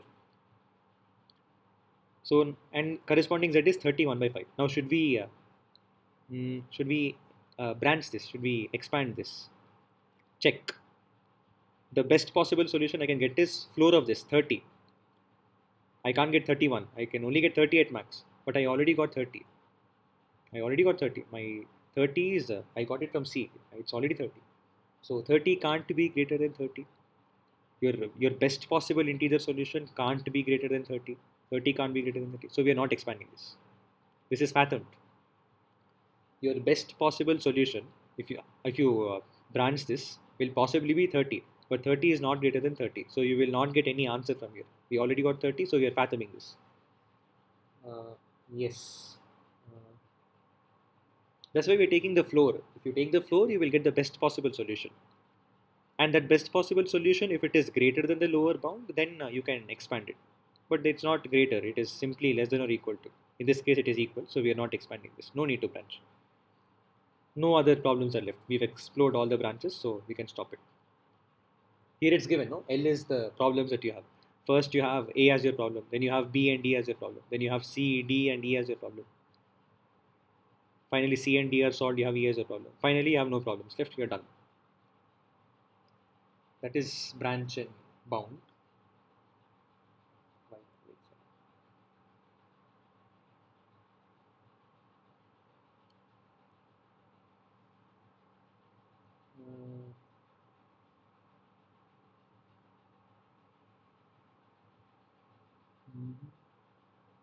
Okay.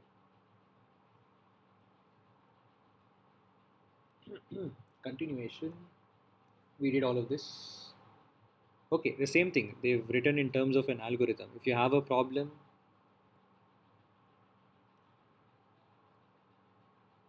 you have some problem, then you check. What do you check? Okay, you solve the problem, you'll get something. You'll get some X star, you'll get some Z star. If it is infeasible, if your X is not satisfying the constraints, it's infeasible. We will not branch it, so we will not consider. If your X star is an integer, then you'll update your lower bound, given that it is greater than the lower bound, or else you won't update it.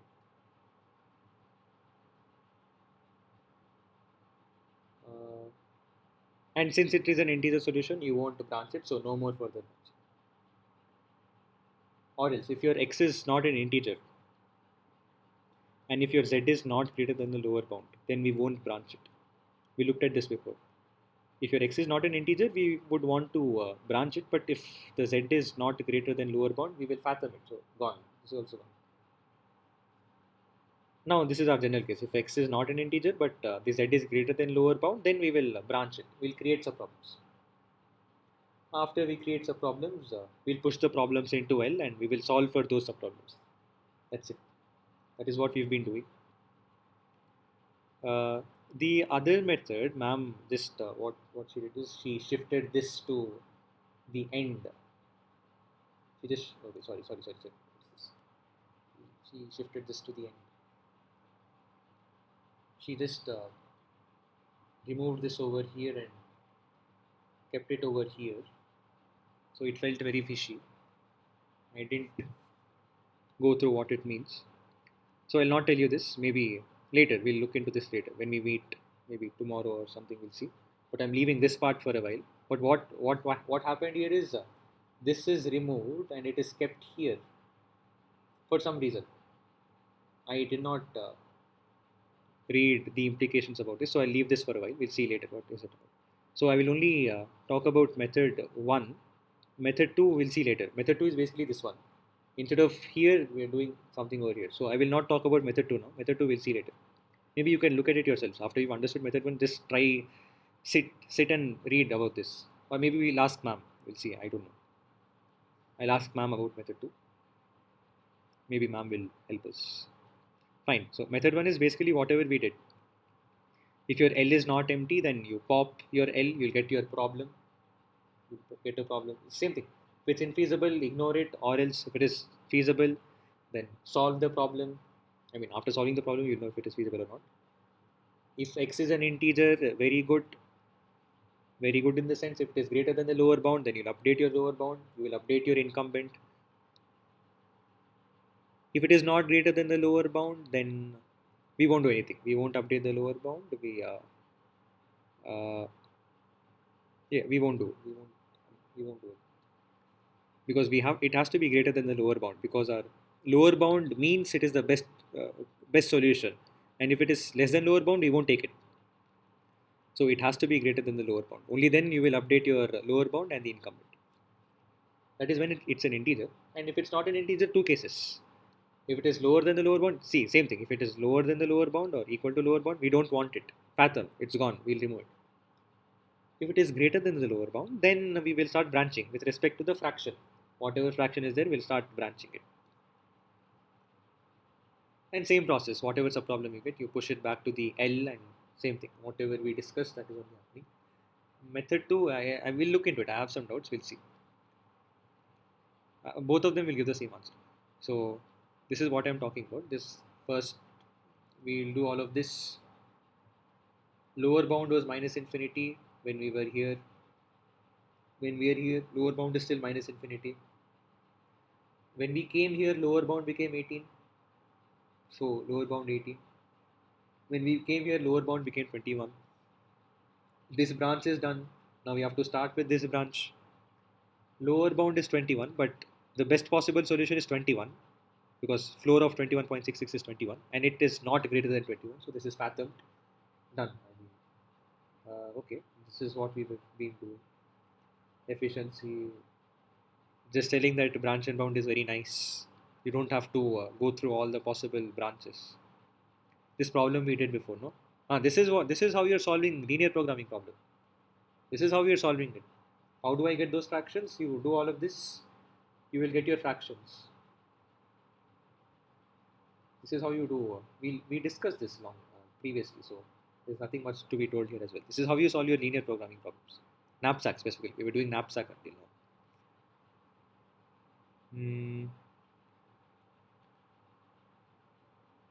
Okay. We're doing branch and bound for this problem now. We're dividing it into subproblems. You have some integer problem, relax it, solve it, you'll get some solution, linear programming solution. Now we'll branch it with respect to this problem. Question. Lower bound is currently minus infinity. There is no incumbent because nothing came about. My stack currently has this problem, P0, my first problem. The questions that you're supposed to ask is it infeasible? How to check, substitute these values and check if it is violating these constraints. If it is violating these constraints, this constraint, which it won't because using the constraint only you got the fraction. So no, it is not infeasible.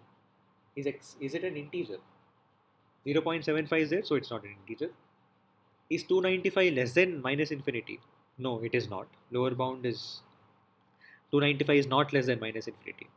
So you can expand this now. It is not an integer solution. My z star is greater than lower bound. You can expand this now. How do you expand this?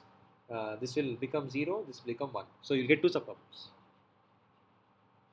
which is x5. x5 is 0, x5 is 1. You'll get two subproblems. Substitute x5 is 0, substitute x5 is 1. You'll get two integer programming problems. Relax the integer constraint. See, this is set notation. Set is 0 or 1. It's not 0 to 1. The continuous notation is this one. This is the interval, the closed interval 0 to 1. That is the continuous thing. X belongs to this one. This is relaxation. If you relax this, you'll get this constraint. We know how to solve. We've looked at it. We know how to solve linear programming problems. So I think they've solved it for us. If you solve it, you will get some x values, some z values. Apparently, if you look at it, all of this is very nice. It's an integer solution. Since it's an integer solution, let me check if the z star is greater than the lower bound.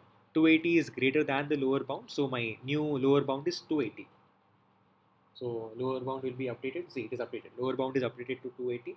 The corresponding x will become the incumbent. So that is the corresponding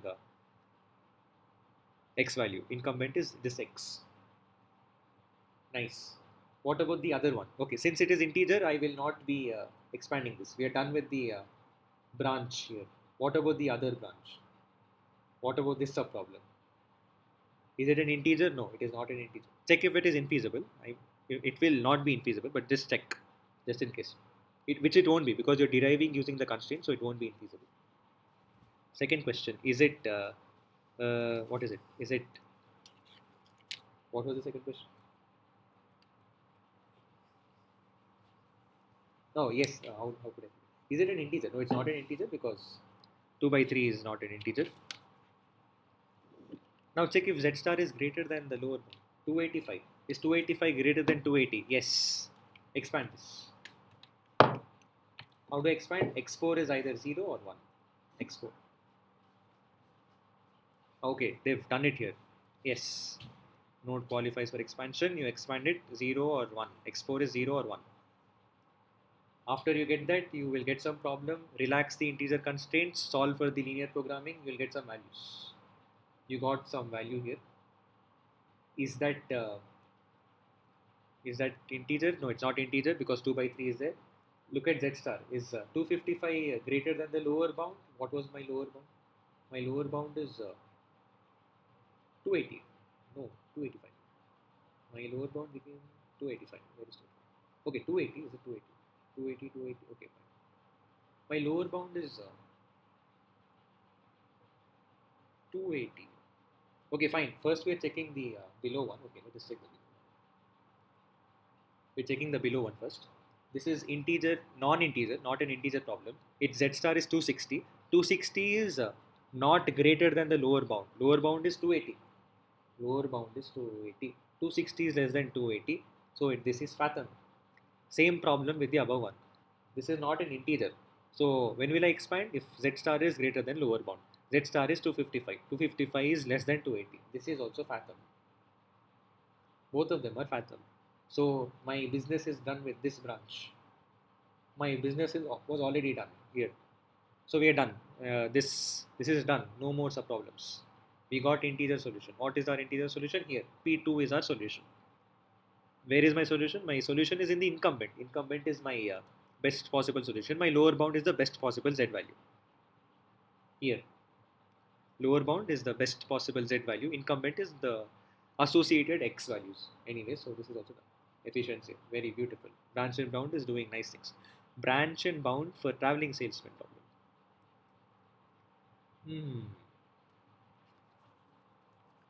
What is traveling salesman? I think no, we didn't look at it. Oh my goodness, traveling salesman problem. There is one person. He is going from city to city, but then each city he visits only once, so he can't visit it twice. But the thing is, he has to visit all the cities. That is traveling salesman problem. That is traveling salesman problem. And it must be the shortest possible route. One more problem. Should be very small. It's like between each city there is some weight. Anyways, so okay. We'll have to use branch and bound to solve this. Okay, how do I write traveling salesman problem in terms of linear programming and specifically integer linear programming problem? So what they're doing is, okay, they're not using the distance between cities. There is no distance between cities. We're assuming it's just that did he go from one city to another city? Xij. Xij is basically asking did he go from city I to city j? If it is a yes, it is 1. If it is a no, it is 0. That is Xij. He is going from city I to city j. Xij is 1. If he is not going, it's 0. Okay, what is this z? Okay, there is distance. Cij is the distance. The cost associated with moving from city I to city j. So that will be the distance. So Cij into Xij will give me I mean, see, add all of this, you will get total distance traveled by the salesman. We have to reduce this total distance traveled by this salesman. This is the traveling salesman problem. He's traveling. We have to reduce his distance covered. If you're still confused as to how did we get this, just sit and open this. You will understand. Sit and open this. You'll understand. There are M cities. So, okay, this is, we're still trying, it's not complete. Okay, what does this constraint mean? So from one city, you can go to another city. So if you go from one city to another city, I told that you're not supposed to visit the same city twice. So somewhere if he goes, he can't come back to the same city again. How do I write this mathematically? That is what is written here. What is this? Uh, it's like there is some city X, I, J. You can come from it from, there is some city J. You can come from it from, you can come to it from city 1 or city 2, city 3 and so on. There are m possible ways. But I said that you can visit the city only once. So if I add all of this, I should get 1. Basically, this is x. Let me write it. This is x1j. This is x2j, x3j, so on. This is xmj. Is this lecture 50? Is this? Hopefully. Is this? No, it's 14. How sad. How sad.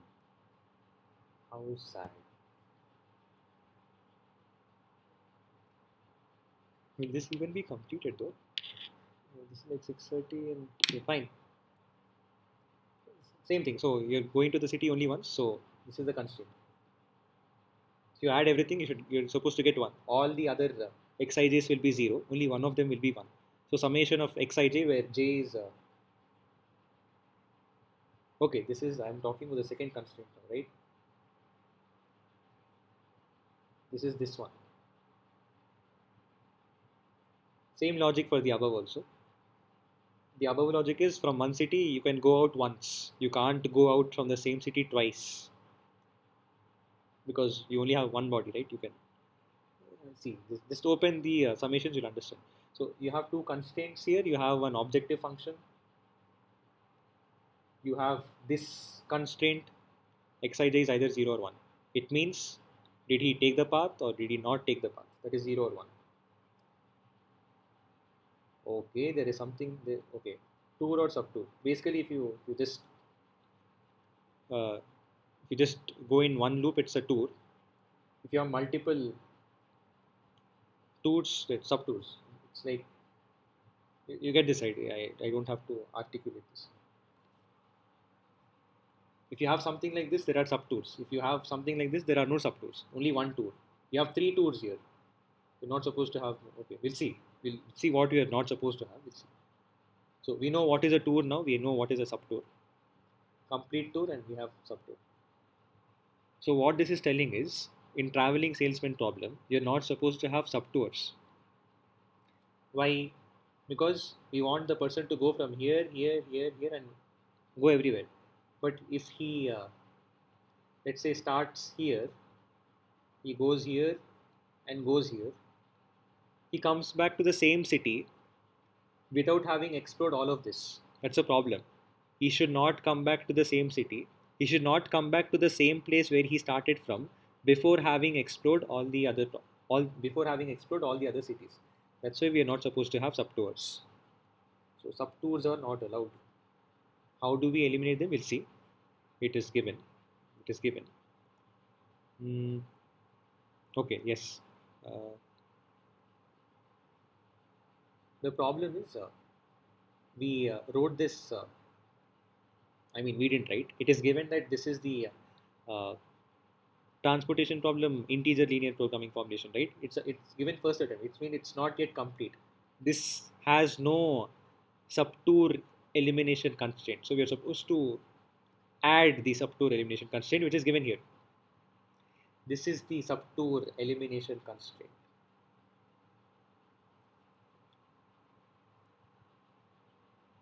Yes, that is exactly the subtour elimination constraint. If you have this constraint, you can ensure that there are no subtours in your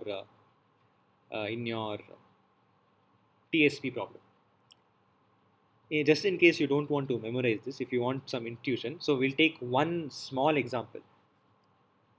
Let's say K is a subset of 1, M is the total number of cities. So I'll take some random subset. K is some 2, 3, 4, or I can take anything. I can take 2, 3, 5. If k is 235, my size of k is 3. What is this telling? Summation of uh, xij for I belonging to k. Okay, fine. I can just open this. What will it become? It will become x23 plus x2, okay, x22 plus x23 plus x25 plus x32 plus x33 plus. I'm just opening this. I am opening this. If my k is this 235, x35, x52, x53, x55. This summation should be less than k minus 1. K minus 1 is 2. In my traveling salesman problem, I told you can't visit the same city twice. And yes, from city, from you can't see if you're in city 2, you can't start from city 2 and reach city 2 in the same. It's like you can't do like this. From city 2, you're going back to city 2. That is not possible. You can't come back to the same city. So these diagonal values will have to be 0. City 2 to city 2 will always be 0. City 3 to city 3 will always be 0. City 5 to city 5 0. And if you're moving from city 2 to 3, you can't go from 3 to 2 1 second because you already visited city 2, you won't go back. So either this is there or this is there. You can't have both of them. So one of them is 0. So I will assume all these values are 0. So if 2 3 is there, 3 2 will not be there. So let me assume 2 3, 2 5 and 3 5 is there. Let me assume these values are there. Let me assume this. Now I am telling that this is less than or equal to 2. I know my x values will take 0 or 1. So one of these must be 0. Why should one of these must be a 0? Because if you try to plot the graph, 2 to 3 means is going from 2 to 3. I have 2 to 5.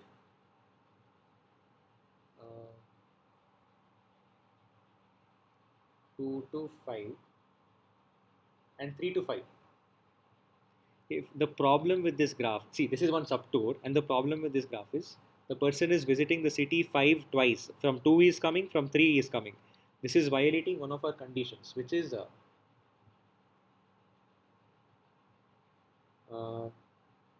the meaning of this is go out of city once. This is go into city once.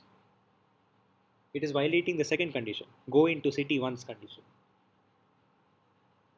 Is going into city 5 twice, so that is not allowed. So one of them must be 0. So most probably either this is 0 or this is 0. The constraint will take care of it. That is why it is less than or equal to 2. I don't know if anything entered into your heads from this example. This is just an example. This is not even the proof for why this is the subtour elimination constraint. But simply write this. It is enough. This will ensure that there are no subtours in your traveling salesman problem. So our proper ILP formulation of TSP is this one. You have to minimize the distance traveled by the salesman. We're going from city I to there. This is go into city once condition. Into each city once. This is out of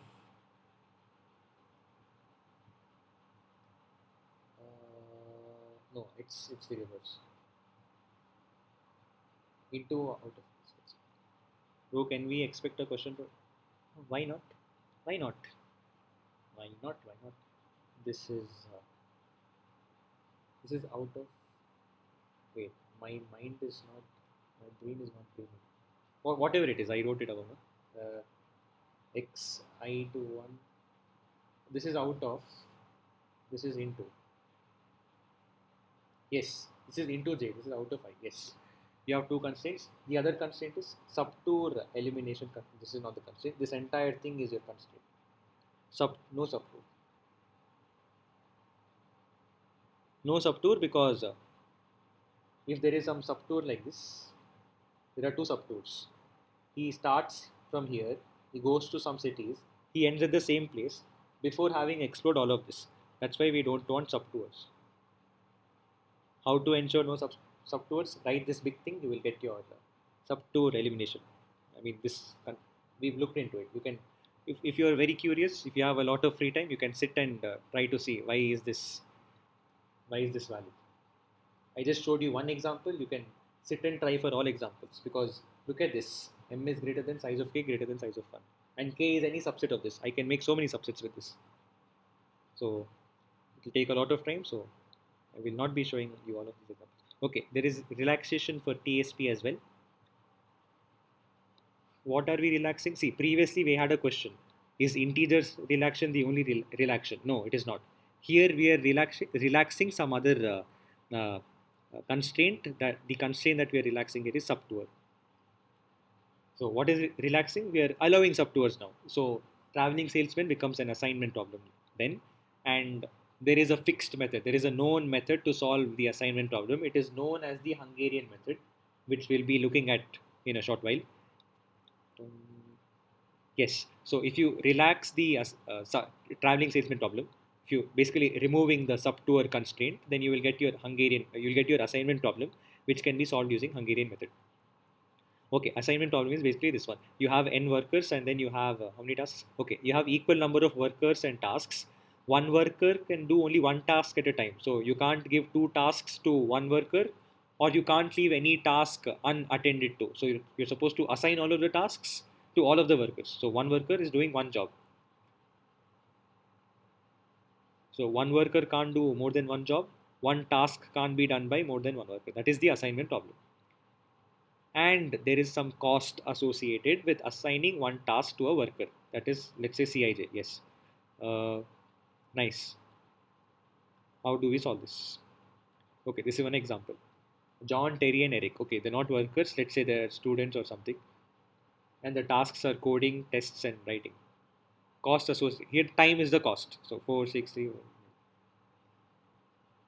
The bold one is the solution. This is just an example, so you can look at it by yourself. Another example, let's say there are 4 people. There are 4 tasks. So what does it mean by what does it mean by what does it mean if I say that one person can't do 2 tasks? So if I assign this task, if I assign the task C to person 1, I can't assign the same task to person 2. So this column is gone. I can't do anything else now. I've already assigned it to person 1.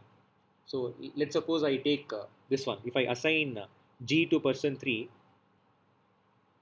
and even this one, person 1 can't do more than one task. Person 1 is assigned 2, so person 1 can't do 13 as well. So this is also gone. Now what remain are only 9 so like this, it goes on like this. So if you assign a certain task, the corresponding column and row will it will go away. You can't assign any task from that. So one feasible solution is this one. This is gone, this is gone, this is gone, this is gone. Let me just, if I assign this one, this is gone, this is gone. If I assign this one, this is gone, this is gone. What is remaining? If I assign this one, this is gone, this is gone. I have no other option, this is assigned. This is one feasible solution, but this is not the, it is not a basic feasible solution. We'll look into how we are supposed to find. Okay. Okay. Now LP formulation for assignment problem. LP formulation for assignment problem. We did for TSP, now for assignment problem. See, it's the same as the TSP, but there is no subtour. There is no subtour constraint. Subtour elimination constraint is not here. So subtour elimination constraint is not there. So it becomes assignment problem. That's it. Remove that subtour constraint elimination, subtour elimination constraint, then you will get your assignment problem linear programming formulation. It is an integer linear programming because my xij's are 0 or 1. So it is an integer linear programming. Even my transportation problem is integer linear programming because xij's are 0 or 1. No fractions. You either assign the task or don't assign the task. Here that is the meaning. In TSP you either go to the city or don't go to the city. Okay, we've seen this matrix. Okay, this is how our problem is going to look like. You did not assign all the 4 tasks here, so this is infeasible. The same task is being assigned to 2 different people. This is infeasible. Fourth task is missing, so infeasible. I mean, not fourth task. Yes, fourth task and fourth person. Fourth task is not assigned, and fourth person is lying idle. That is not allowed. So this is not. This is feasible. This is very much feasible because in every row and column there is only one assignment. For every assignment, in the corresponding row and column, there is only. See, I think you've understood. I don't have to articulate it. In each row and column, there should only be one assignment. You can't have 2 or 3 assignments, which happened here. You have 2 assignments here. Not possible. Not allowed. This is feasible. This is not feasible. This is not feasible. There is no. The fourth person is lying idle. The fourth task is empty. No one is doing it. No one is assigned that task. Brute force. Okay, let's see. What is brute force? Okay, what is brute force? It's like all possible combinations, all possible feasible solutions you do. For example, see, you understand what is brute force. First, you assign this one, then assign this one, then assign this one, then assign this one. Next iteration, assign this one, then assign this one. Next iteration, like try for all possible. Then in some random iteration, you'll get this one.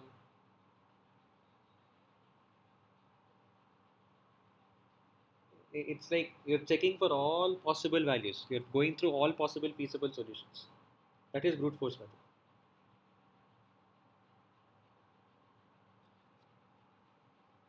It's like anyways, see, it's fine. Finally, the result is if you use brute force, it will take a lot of time, exponential runtime complexity. So we will not do brute force. What we'll do, we will use the Hungarian method.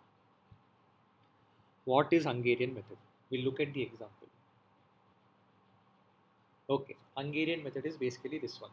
What you're supposed to do is you will be given a matrix. Okay. What you're supposed to do is you'll be given a matrix.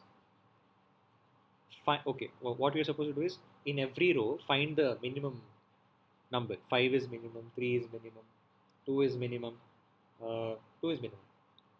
Subtract these minimum values across the elements of each row. So 5 minus 5, 8 minus 5, 10 minus 5, 7 minus 5, same thing. Do it for each and every row.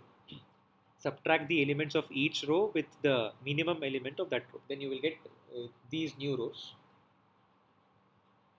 Same procedure, but now with respect to columns.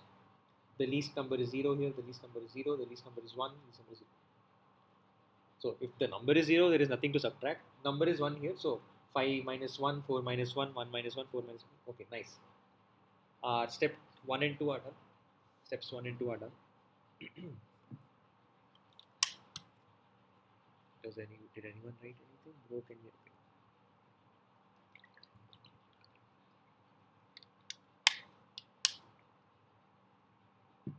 Okay, what are the other steps? Oh, this is the end. Okay, this is the end of not Hungarian method. This is the end of this slide. Okay, it's the algo is given here anyways. So after you've done this, you're supposed to find. You're supposed to draw. You're supposed to draw some lines that will cover all the zeros in this matrix. Minimum number of lines you're supposed to use. So I can do this, I can do this, I can do this. Using 3 lines, I can, okay, there is one more zero. My bad. Oh, this is 1, 1, 2, 3, 4. I think for this problem, using 4 lines, I can cover all the zeros. If there is any other way in which you can use less number of lines, You have to use that. Don't use the maximum number. Use the minimum number of lines. I have no choice but to use 4 lines. I cannot cover all the zeros in any other way. Diagonal lines are not allowed. Only horizontal and vertical lines. Now count the number of lines that you used. If the number of lines that you used is equal to uh, the dimension, basically this is a 4 by 4 matrix, no? So if my number of lines is 4, then it is an optimal mm, an optimal assignment can be made. If the number of lines is like less than 4, then we have to do something. We will see what we'll be supposed what we are supposed to do. We'll look at an example. The steps are given here, but we'll look at the example. The example will be found in 15. This will come up again, so there will be a recap.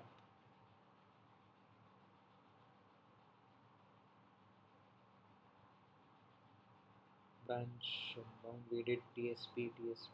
Relaxation will give us assignment problem. Method is Hungarian method. That is what we are discussing. There is no subtour elimination here. Okay, Hungarian method. We'll have to look at an example. Uh, Here, this gave us. There's just a way, but we don't have to do this. You can use your head and then find the minimum number of lines. This is just a kind of an algorithm. You can either use it or not use it. So I'm not telling you. Assignments also we can use our head. I mean, we'll see. So whatever we are doing is basically the same thing. We get the same answer. So it's fine. Example, where is example? Okay, we are here.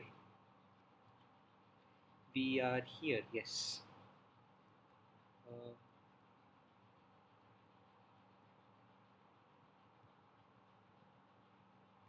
okay, I told you, no, I was able to cover all the zeros using 1, 2, 1, 2, 3, 4. So if the number of lines the minimum number of lines using which I can cover all the zeros, if that is equal to this dimension 4, this is a 4 by 4 matrix. No? If it is equal to 4, then an assignment can be made. What do I mean by an assignment can be made? Basically, assigning my tasks to all the workers. How do I assign? Find the zeros. That's it. If I assign this one, then I can't assign anything in this row and column. Find another zero. So let's say this zero. This is another zero. I can't assign anything in this row and this column. Okay, fine. Find another zero. I'll take this zero. Row and column gone. What remains? Only this zero remains. So you've ensured that in every row and column there is only one zero. Like in every row and column there is only one zero that is assigned. In this row there are two zeros, but only one zero is assigned. So you have to see which zero is assigned. This zero is not assigned because this zero was taken. Or else another possible assignment is this one. If you would have taken this zero, then this zero would not have been taken. But then if you take this zero would not have been taken. Because this is gone, this is gone, this is gone. Then find another zero. Let's say you take this zero. If you take this zero will not be taken. This is gone, this is gone, this is gone. Find another zero. This is another zero. How many zeros do we have? Okay, we have three zeros. That is 1, 2, 3. That is not optimal. You're supposed to have. Sorry. Uh,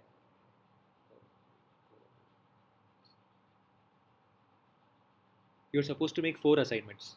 So choose your zeros in such a way that you have 4 assignments. Choose your zeros in such a way that you have 4 assignments. And in each row and column, only one assignment is made. So only one assignment is like this.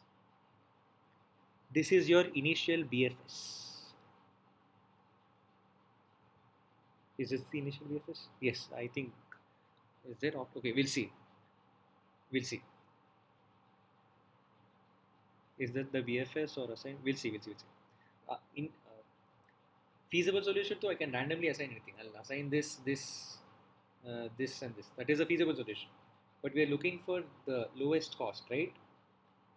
So yes, this will give you a BFS solution. So the Hungarian method will give you the BFS for the assignment problem. Okay.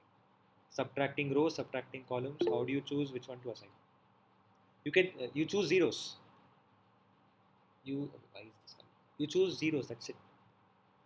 You can choose any zeros, but then you're supposed to have 4 zeros at the end.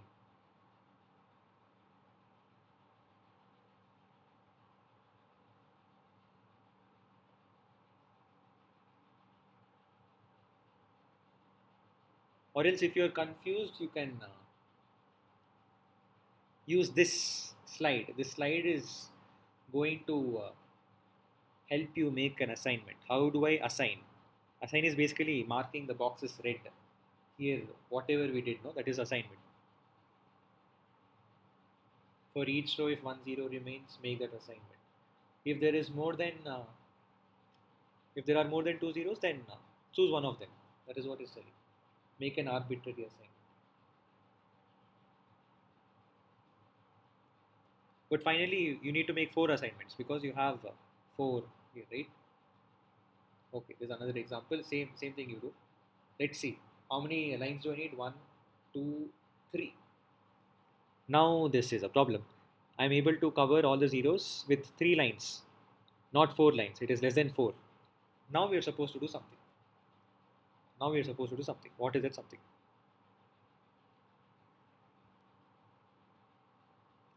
We use only 3 lines.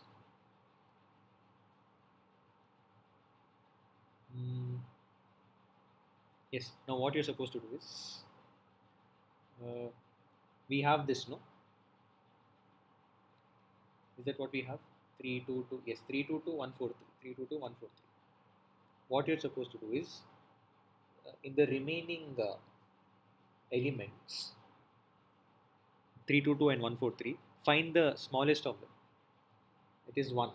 Now subtract this 1 from all the uncrossed elements. So 3 minus 1, 2 minus 1, 2 minus 2. 1 minus 1, 4 minus 1, 3 minus 1. So you will get 2, 1, 1, you will get 0, 3, 2. One more thing is, wherever you have intersections of the lines, there you add whatever you subtracted. You subtracted every number with 1, not every number, every uncrossed number with 1. So 3, 2, 2 becomes 2, 1, 1. 1, 4, 3 becomes 0, 3, 2. This 2 is an intersection, so it will become 3. This 3 is an intersection, it becomes 4. The other numbers remain unchanged. This will remain 0, this will remain 0, this will remain 2, remain 2. So if the line is passing through the number only once, that is going to remain as it is. If it is passing through any number twice, then that number will be increased. And all the uncrossed elements will be decreased. Increase and decrease by how much? By the smallest uncrossed element. In this case, it is 1. Now you remove all these red lines and you do the assignment now. How many with how many lines can I cross all the zeros now? This is your new BFS. This is your new BFS. Uh, Not new BFS. This is your new matrix. Let's see. Why are we doing this? Because if we got three lines means it is, you can't make an assignment there. In order to be able to make an assignment, a BFS assignment. Is it BFS assignment? Yes, probably. If in order to make an assignment, just use lines. How many lines will I take? Now in this case, I will require 4 lines. I can't use 3 lines to cover all the zeros. After doing this procedure, I got a new matrix. I'm checking if assignment can be made out of. How? Cover all the zeros with minimum number of lines possible. 4 lines, so I can make an assignment. Make assignment. Choose 0, ignore the rest. So I can't choose this, I can't, yes. From here, choose any 0. If I choose this 0, I can't choose this, I can't choose this. If I choose this 0, I can't choose this. But the problem here is only 3 assignments are made. Then choose a different 0. If you're unable to make 4 assignments, even after getting 4 lines, change your assignment. So don't choose this. Choose this one. If I choose this, I won't choose any of this. Then choose any 0. This is gone. This is, so now I'm able to make 4 assignments. Now, this is the modified matrix. Our original matrix was this one. This is our original matrix. So wherever you made an assignment here, here, here, here. corresponding to the same positions in the original matrix, you'll get your answer. So our answer is this one. This is the assignment to be made. So if you add all of them, 1 plus 10 plus 5 plus 5, how much is it? 21. So 21 is the minimum cost. 21 is the minimum cost. But this is the Hungarian method. If you assign any other 4 numbers, let me take a random number. Let me assign all these diagonal elements. 10 plus 8 is 18, 19, 20, 21, 22, 23, 24, 26. If I assign it like this, 26. Let me try assigning 1, 9, 5, 8. 9 plus 1 is 10, 18, 19, 20, 20, 23. 23 is more than 20. See. So if you use Hungarian method, you will get your answer, your least cost solution to your assignment. There are other examples, you can go through the same thing. Optimal, okay, this is not giving you the BFS, it is directly giving you the optimal solution. So there is no BFS or anything here. Directly you're getting your optimal solution. Hungarian method will give you the optimal solution. You have other examples, you can go through them. So in this case, we need 4 minimum lines, but they got 3 lines. So you're supposed to find the minimum element, which is 1, and subtract it from all of this 10, 4, 1, and 2, 4, 6. And then you have to add it at the intersections. So 9 becomes 10, 4 becomes 5. These are subtracted.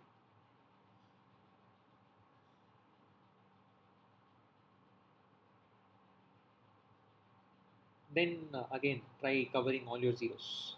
1, 2, 3. It's the same problem again, right? Is it the same problem?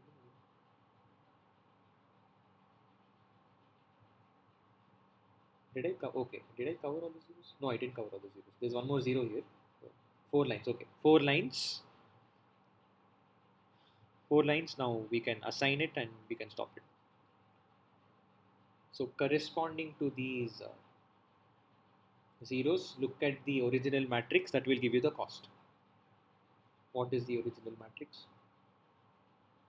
This is the original matrix. So this is the solution, if I'm not wrong.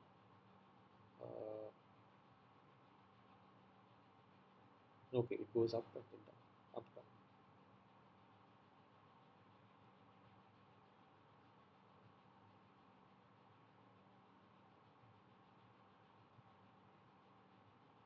Or whatever, wherever zero is there, that is the solution. That is the corresponding.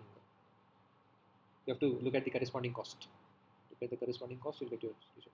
Okay, TSP is a minimization. Yes, we are trying to minimize the distance, right? Z star we know. Okay, there's something called modified assignment problem. Modified assignment problem is basically this one. In assignment problem, we have diagonal values. There is no problem in diagonal values. But in traveling salesman problem, we can't have diagonal values because this person can't travel from one city and reach the same city again. City 1 to city 1 is wrong. You can't do that. It's not allowed. So in modified assigned problem, my diagonal values will be uh, infinity. You can't basically you can't assign it because infinity is a very large number. You won't assign it. So diagonals are not allowed. That is the meaning of modified assignment problem. It will be apparent in a while. In a while, arcs is basically the distance xij. Are you including it or not including? If you include it, all the collection of included arcs is ih. Collection of excluded arcs is eh. Okay, fine. This is just some mumbo jumbo, technical mumbo jumbo. Anyways, okay, algorithm once again the same thing. You have a TSP problem. You're using some stack or queue or whatever. You're putting your problems in L. All your problems you're dumping in L. What are we supposed to do? PAP is obtained by AP relaxation. Okay, we're finding the solution for the assignment problem. How do you get assignment problem? From TSP, if you remove subtour elimination constraint, basically relaxing it. If you relax it, you will get your assignment problem. Using Hungarian method, you will be able to find the optimal solution. There you will get your optimal solution. So if you get your optimal solution, let's see what is going to happen. Yes, see, diagonals are blocked, so the values will be infinity then. If no feasible solution, then node is not fathom, so we are removing that. Okay, fine. If not fathom, fathom is a different thing. If no feasible solution, we won't go through it anymore. If it has, see, here we are not, okay, here we have an upper bound because this is a minimization problem. Lower bound, we had it in maximization problem. There we had integer constraints. Here we have subtour elimination constraint. So if it has no subtours, it means it is like an integer, like nice value. No subtours means it is a nice value. If it is a nice value, what we will do, we will update the upper bound. Upper bound was initially how much? Infinity. Upper bound is infinity probably. Yes, upper bound is infinity. Upper bound is infinity. Now we got a better upper bound. We don't have to walk infinity distance. Whatever z star is there, that will become my upper bound now. Since this is a nice solution with no subtours, we will not expand this. If in case it contains subtours, then it is a problem. Then we might have to expand it. But if it is less, if it is there's an upper bound, no. So if it is greater than the upper bound, it makes no sense. Upper bound is upper bound. You can't go greater than that. So if your z star exceeds upper bound, we will not branch it. That is, we'll fathom that node. So fathoming that. So it should be less than upper bound. If it is not less than upper bound, that's a problem. If it is equal to upper bound also, it's useless because I already have a solution with equal to upper bound. So it has to be less than upper bound. So which is this case. If it has subtours, we will have to expand it given it is less than upper bound. How do you expand? Create subproblems. How many subproblems? I think there are so many subproblems. Is there an example? Okay, there's an example. Which slide is this again?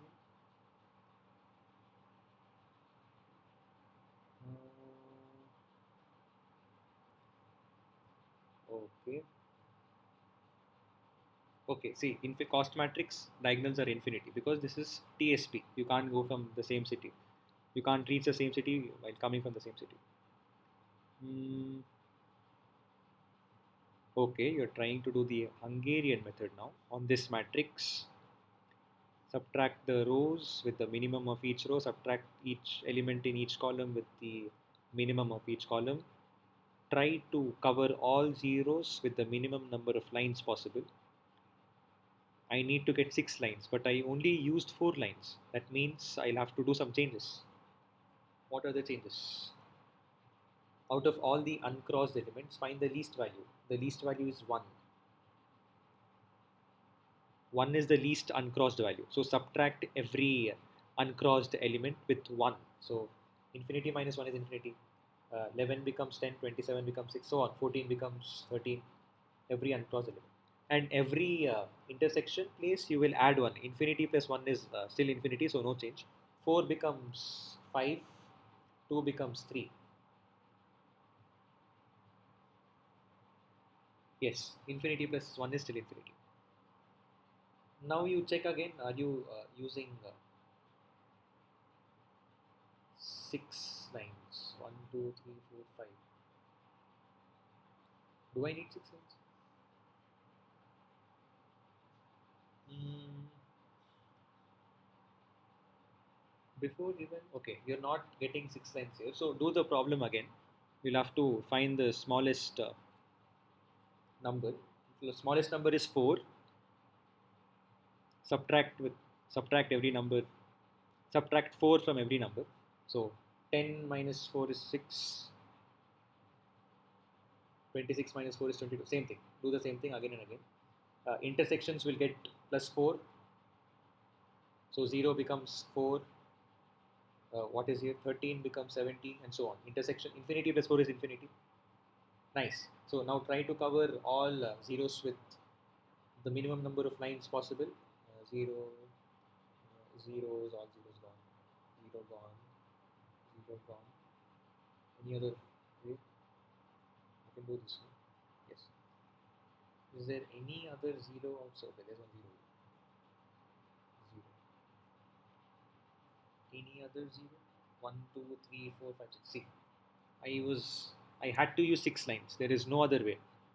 If there is any other way, if you get it in 5 lines, then you're supposed to repeat the process until you get a matrix in such a way that you will have to use 6 lines to cover all the zeros. Now make your assignment. Make your assignment. How to make assignment? Choose a 0. Choose a 0 and uh, if you choose the 0, exclude that row and column. You can't choose any other 0. Same thing. Choose another 0, exclude the row and column. Finally, you should be able to make 6 assignments. If you're not able to make 6 assignments, then you have to change 1 0. You should keep. You have many options. You could have chosen this 0. You could have chosen this 0, but we didn't choose. Maybe there were reasons, or else we have a choice. Finally, you're supposed to get 6 zeros. Each row and each column has exactly one assigned 0. So despite this row having 2 zeros, there's only one assigned 0, so there's no problem. Now what does this mean? If you look at the original matrix, it means this one, this one, this one, this one, this, and this. This is my the circle. Okay, why are we not choosing the other zeros? You're only supposed to choose 6 zeros. You can choose any zeros, any 0 you want to choose, but you're supposed to choose 6 zeros in such a way that if you choose a 0, you cannot choose the 0 in the same row or column as the 0 that you've chosen.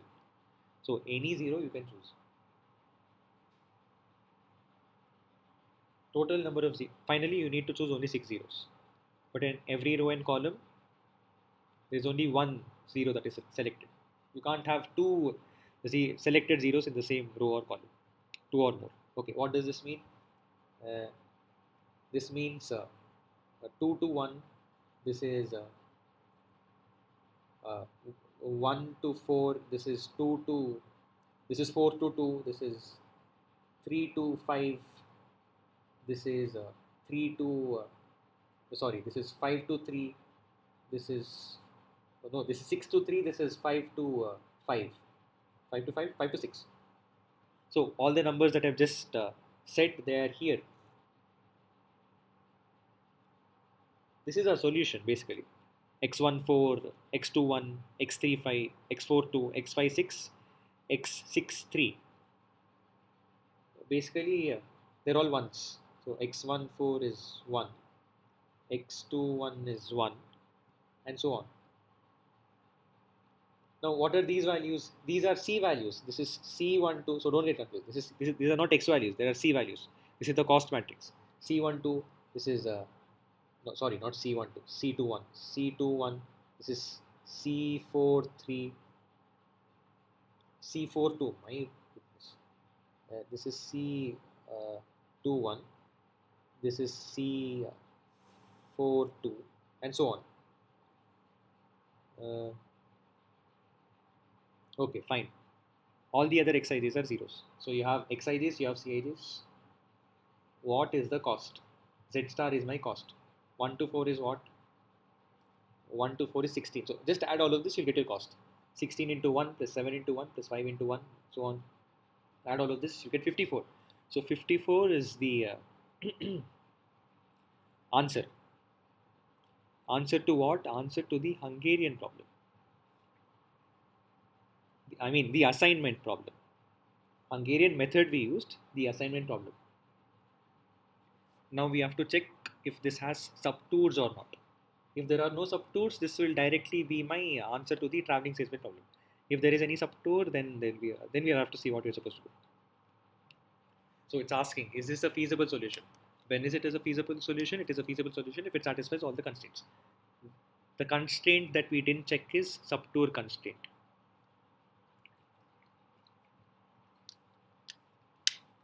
Draw the graph.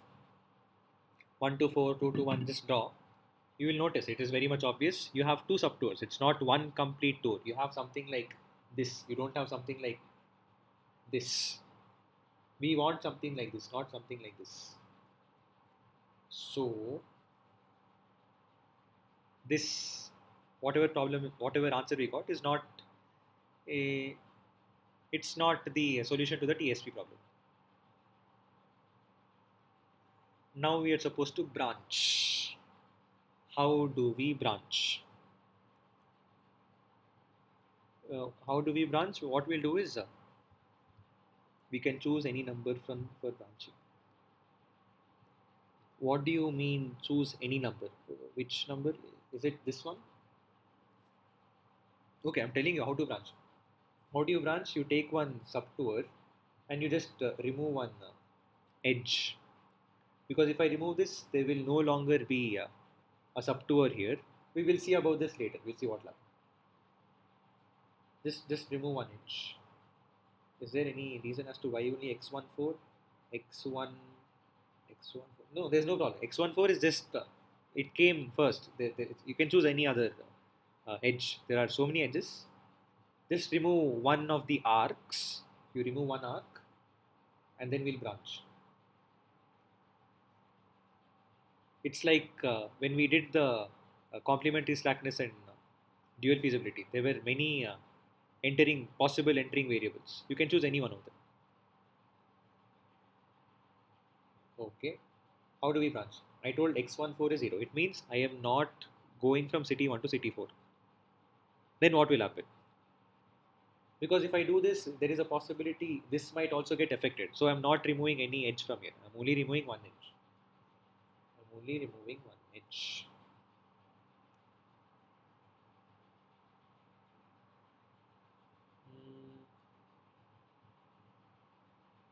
Then you'll have to do the same problem. If x14 is 0, then you have to find the solution for that subproblem. You have to do the same process, Hungarian method, and then assign 0 and all the number of minimum number of lines, covering all the zeros, assigning 0 such that each row, same process. Do the same process for this matrix. Apparently, if you do all of that, you will get z as 64. Apparently,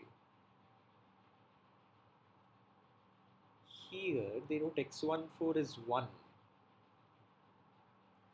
If x14 is 1, it means I can't go from 4 to 1 again. That is, if you go from 1 to 4, you can't go from 4 to 1. That is one subtool. No? If there exists 1 to 4, you can't go 4 to 1. That is not allowed. That is basically the meaning of this branching. Because my x values are 1 and 0. If x14 is 0, then I will check what will happen if x14 is 1. And then additionally write x41 is 0. That is how this is different from this one. Here my x14 is already 1. But we'll see. We'll see what is going to happen. We will see what is going to happen. How will we see? I think that is in slide number 16. 16, slide number 16. Okay, we'll see. We'll go to slide 16 now. We'll wait for a while, just 1 minute.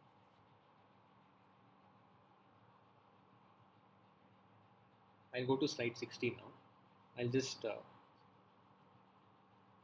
see what is in slide 16. Slide 16.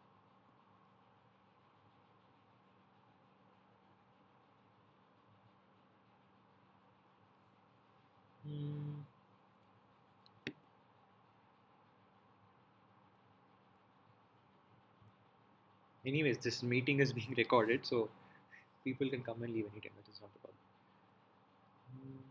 Okay, we looked at all of this. Done, done, done, done, done, done. All of this is done, done, done, done, done. We have to do branch and bound. Branch and bound for TSP. Just take some edge. We took the arc 1 to 4. We should take any one of these only. Any one of this, or wherever subtour is it, just remove one of them, and then we'll see what is going on. So that person chose 1 4 because that is the first arc that he looked at. He or she or they were.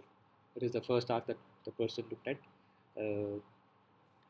Branching rule. Okay, apparently there are some rules. Branching rule at node H. Consider the subtour having the least number of arcs. Okay. not belonging to IH. Uh, okay, let's see if there's an example.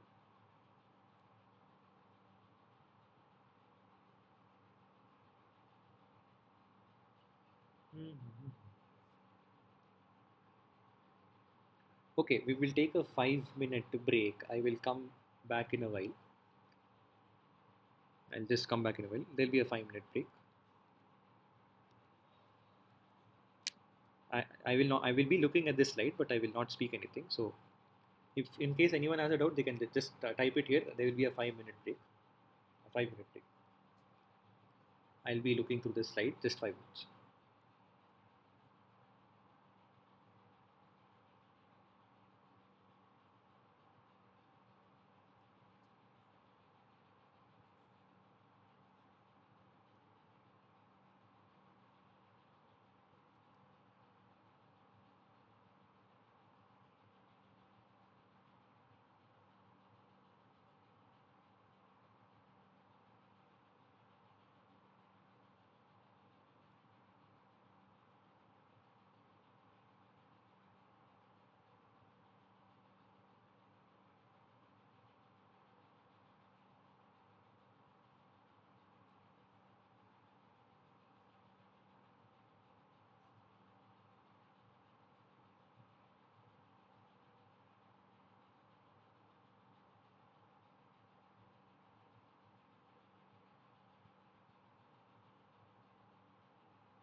Okay. Okay.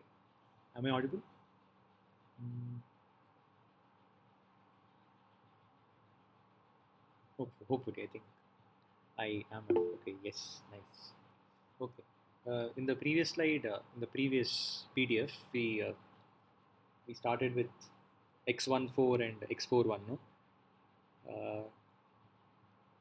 Here they gave us a nice algorithm. So we will be going through this one.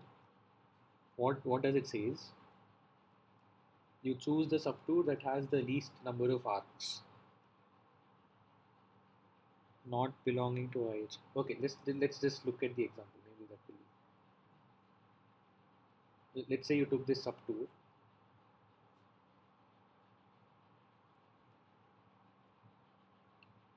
what do you do is, now E naught represents the it's a set of all the all the arcs that you excluded, and I naught is the set of all the arcs that you included. What excluded, what included, we'll see when we move to the subproblems. You will understand. In the first case, what I'm doing is, now how do I remove the subtour? I just have to remove one edge. So what this person did, this person removed x35. The person removed x35. So it came to the excluded set. He didn't include anything, so it is fine.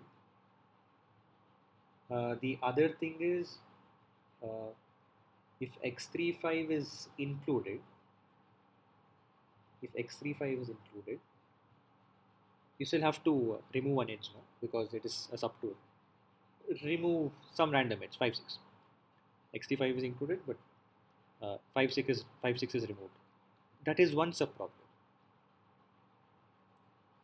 Another subproblem is x35 is included, x56 is also included. But now, in order to ensure that this is not a subproblem, x63 is not included. So it's like this. You have you didn't include one edge, then you will not include one edge. That is one subproblem. We don't know if the others are there or not. So you will not include one edge. That is one subproblem. You will include this edge and not include this edge. That is one subproblem. The other subproblem is you will include both the edges but not the other subproblem. So the number of subproblems will depend on how many arcs are there in your subtour. That's why we are supposed to choose the subtour with the smallest number of arcs so that it becomes easier for us. This is how we choose our subproblems. Now we'll see what are the implications. Let us go back to subproblem 1.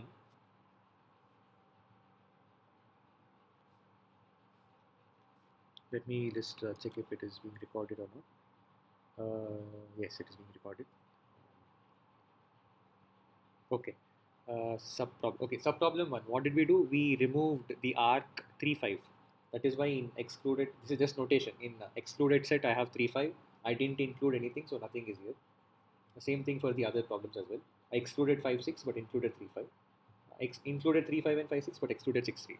These are the ways in which you're supposed to form your subproblems in TSP. Okay, so after you choose subproblems, what you're supposed to do. If you're not excluding x35, what does it mean? Is there more to it? We'll see. Okay, fine. Okay, we'll look at what is happening above. x35 is 1, x56 is 1. What does it mean? x3 to 5. So if x35 is there, it means you will never move out of x35 is confirmed. From city 3 to city 5, you're walking. The salesperson is walking. That means the person can never go out of city 3 again, or never, like, he can never come back to city 3 again. He can never come back to city 5 again. So what you're supposed to do is, since 3 5 is there, you remove the column that is remove the row associated with 3 and remove the column associated with 5. We will ignore that because it is pakka that x35 is included, so I don't have to look at any other values. X35 is assigned, that is the meaning. X35 is assigned, so we will not look at anything.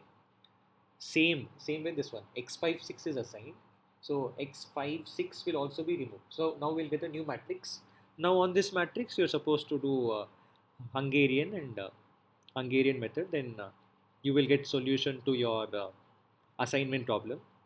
Then again, same procedure. If there are any subtours, then you will have to branch and bound. Same procedure. Okay, so for the problem number 2, what is happening? X35 is there, so this is gone, this is gone. You'll get a new matrix. Here, nothing is gone. So, is this the same problem as before?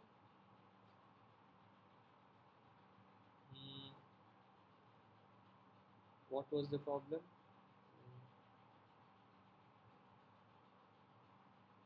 This is the problem. But here we made an assignment.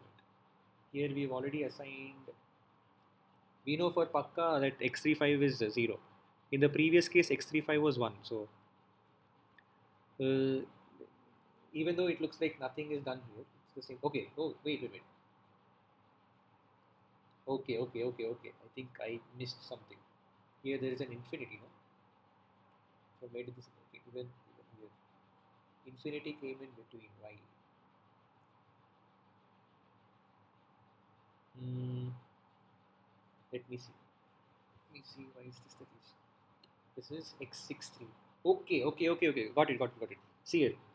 For x35, x56, we've done this, no? So x63 is 0. It means from city 6 to 3, we will never go. If we are never going there, it means the cost associated with it is infinity. So x63 will become infinity. That is your new matrix. Same thing here, you're excluding x56. It means cost associated with 5, 6 will be infinite. Is this 5, 6? 1, 2, 3, 4, 5. 5, 6 is 0. This is diagonal, so it is infinity. That is a different story. Uh, Here x35 is infinity. That is the thing. That is why it changed. It's not the same matrix. It's changed. So you got 3 subproblems. Now do Hungarian. You will get solution to assignment problem. If assignment problem solution has subtours, then repeat the process. Divide into subtours. Okay, they've done Hungarian method for. This is Hungarian method for node 1. Is this node 1?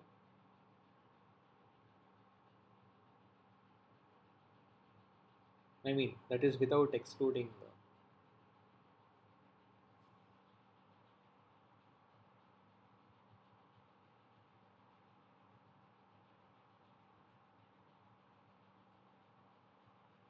Mm, why do we have the small matrices then? Can I not apply my Hungarian on this? Let me see. They told this is node 1. Node 1 is infinity 6, 22, 0, 9, 10. They're applying Hungarian on the same matrix.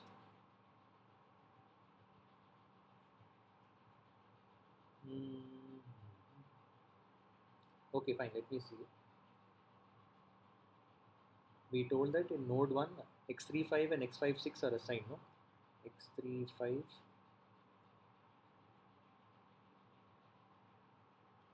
Why is this infinity?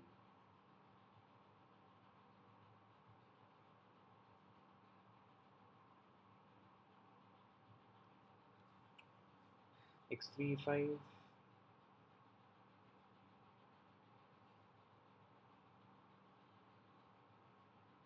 I wonder why. Hmm. If anyone does know, just let me know.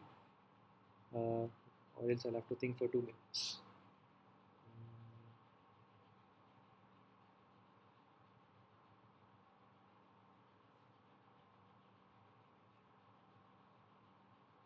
X35, X56.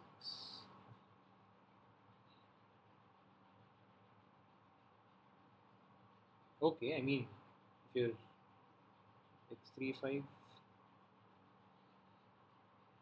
this person changed X35 and X56 as X. Okay, fine. See, it doesn't matter. You got this one. You apply Hungarian on this. I will look into why this is given here. I will see why it is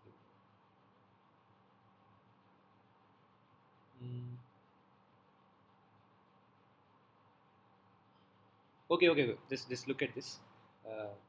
X. Uh, X35, X56. But here x35 is 0. How is that even possible? In this subproblem, x35 is supposed to be 1. No? Is there a printing mistake of some sorts? Do you realize, like in subproblem 1, I told x35 is 1. Now this person is telling solution of x35 is 0.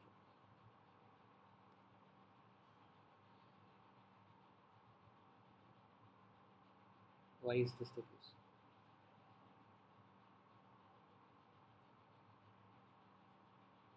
X. It is because maybe node 2. Okay, let me see if it's node 2. Node 2 also x35 is 1, no? Node 3. Okay. My bad. My bad. I was thinking this is node 1. My bad. This is node 1. My bad. I am really sorry. Wasted quite a lot of time. Anyways, so I can erase this. Yes. My bad. This is why I think. Is this node 3? It is node 1. See, I think everyone did think. See, but wait, 0, 6. See, this is node 1. Node 1. This node is this node. The third, see, node 1 is the node associated with P1. So if you look at it, infinity is at x35, infinity is at x35. So this is correct. I was fine. So same thing. So whatever we did before, what you're supposed to do, recap. You remove one edge, you include one edge and remove another edge. You remove two edges and include the exclude the other edge. You keep doing this. If you have 5 arcs, remove one arc. Next step, include one arc, remove one arc. Next step, include 2 arcs, remove one arc. Next step, include 3 arcs, remove one arc, and so on. Finally, include 4 arcs, remove one arc. There you'll get some 5 subproblems. Here, this person is doing Hungarian for this method. So, Hungarian, you know how to do Hungarian. Cover the entire matrix with the least number of cover zeros with the least number of possible lines. 1, 2, 3, 4, 5. 5 lines. Not accepted. We need 6 lines. So find the minimum uncrossed element. 6. So 6 minus 6 is 0. 8 minus 6 is 2. Same thing. Subtract every non uncrossed element, and 13 plus 6 will happen. Not 13 plus 6. Intersection is 4. So 4 plus 6 is 10. 17 plus 6 is 23. All intersection elements will be incremented. Infinity will not be incremented. Are you getting 6 lines? 1, 2, 3, 4, 5. 5 lines. Bad. So you repeat the process again. 1, 2, 3, 4, 5. 5. 1, 2, 3, 4, 5. Keep repeating the process until you get 6 lines. After you get 6 lines, it means you can make assignment now, optimal assignment. You just choose whatever zeros you want. Finally, you're supposed to ensure that each row and column has exactly one assigned zero, and you're supposed to make 6 assignments. You can't make 5 assignments and just get over it. So the corresponding positions 1 2 x1 2 x2 4 x3 6 x4 x4 x4 5. This is x5 1. This is x6 3. So those values are ones. And yes, this is, you have to mention this as well. X3 5 is 0. Specifically, you have to mention this. You can't just leave it empty, because that is a part of this. X3 5 is 0. That is a part of this solution. So x3 5 is also 0. Corresponding z value. You just keep multiplying it with the cost matrix. You will x12 into c12 plus x24 into c24 and so on. You will get your 63 as your distance covered. What was the distance that we got before? We got 54. Is that good or bad? I mean, yes, it's it's a minimization problem, so you will get upper bounds. So upper bound is infinity. Is this? I mean, you will always get integer solutions here. You won't get. So our new upper bound is 63. Our new upper bound is 63. We got a solution with upper bound 63. Let us look at the second subproblem, node 2. Node 2, we got a nice matrix, right? We cut off a column and a row, we got a 5 by 5 matrix. Apply Hungarian method on this 5 by 5 matrix. Finally, you will get 5 lines. You can make 5 assignments. You can make 5 assignments. Oh yes, you'll have to even check if there are subtours or not.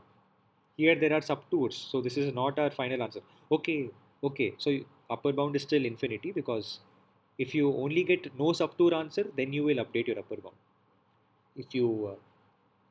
If you get subtours, then you can't update upper bound. Upper bound is still infinity.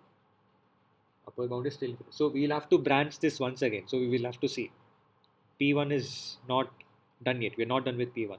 P2, apply Hungarian. Look at the solution. Subtours once again. We're getting 65. We got subtours once again. So we'll have to branch this as well. Big headache. Okay, P3. We look at P3. We'll get 4 by 4 matrix. Do Hungarian. In this case, no subtours exist. There is a complete tour. There is a complete tour over here.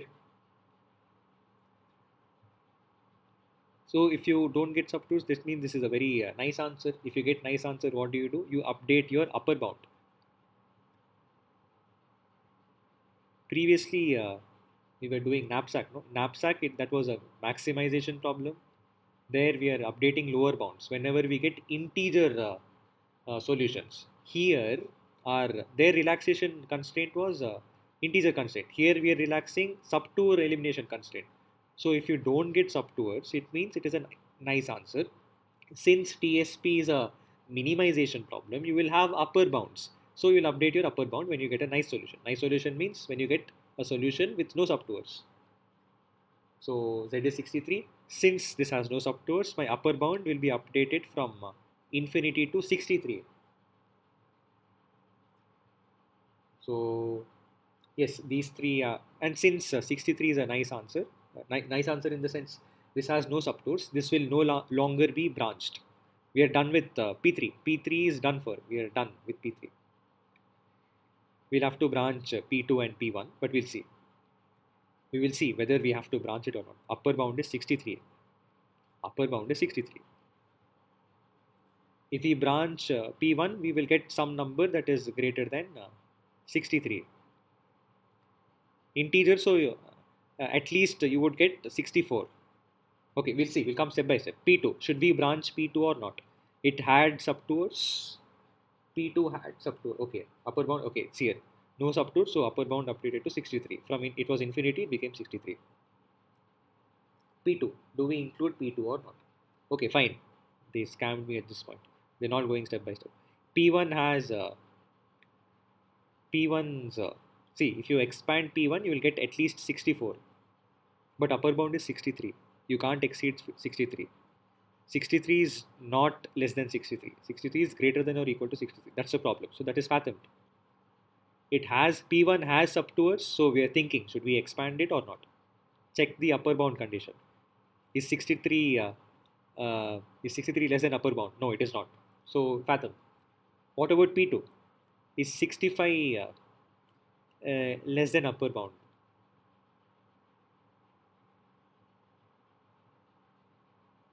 It is not. So that is also fathom. Gone. You can't get values more than 63. 65 itself is more than 63. It's pointless now. If you branch P2, you will get numbers, solutions that is at least 66, 67 or some bigger number you'll get. Fathom. So we are done. Our job is done here. We have completed this this solution. There is no more branching left. For suppose, let's say there is a. For suppose, let's say P2 was 61. For suppose, let's say P2 was 61. The solution associated with P2 is 61. Let's suppose. Upper bound is 63. Is 61 less than 63? Yes. Then we branch it. Assuming P2 has subtours.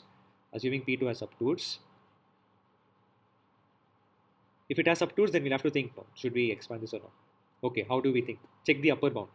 Is 61 less than 63? Yes, it is. Branch it. How do you branch it? Look at the subtours, no? Here, what are the subtours? I need a book. Okay, fine. I need a book for this. Where is my book? I will just. Okay, why do I need a book? I can write it here. Anyways,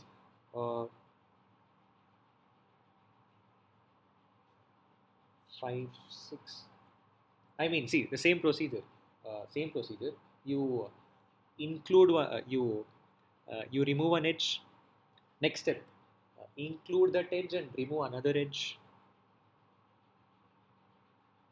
right? Because if 2 to 4 is there, 4 to 2 will not be there. Probably this subtour has only two arcs, probably. You do branching. So if x24 is 0, what do you do? You're for sure not going to x24, so this will become infinity. If x24 is 1, it means that is already assigned. So I will not check the second row and fourth column. So you will get a new 4 by 4 matrix.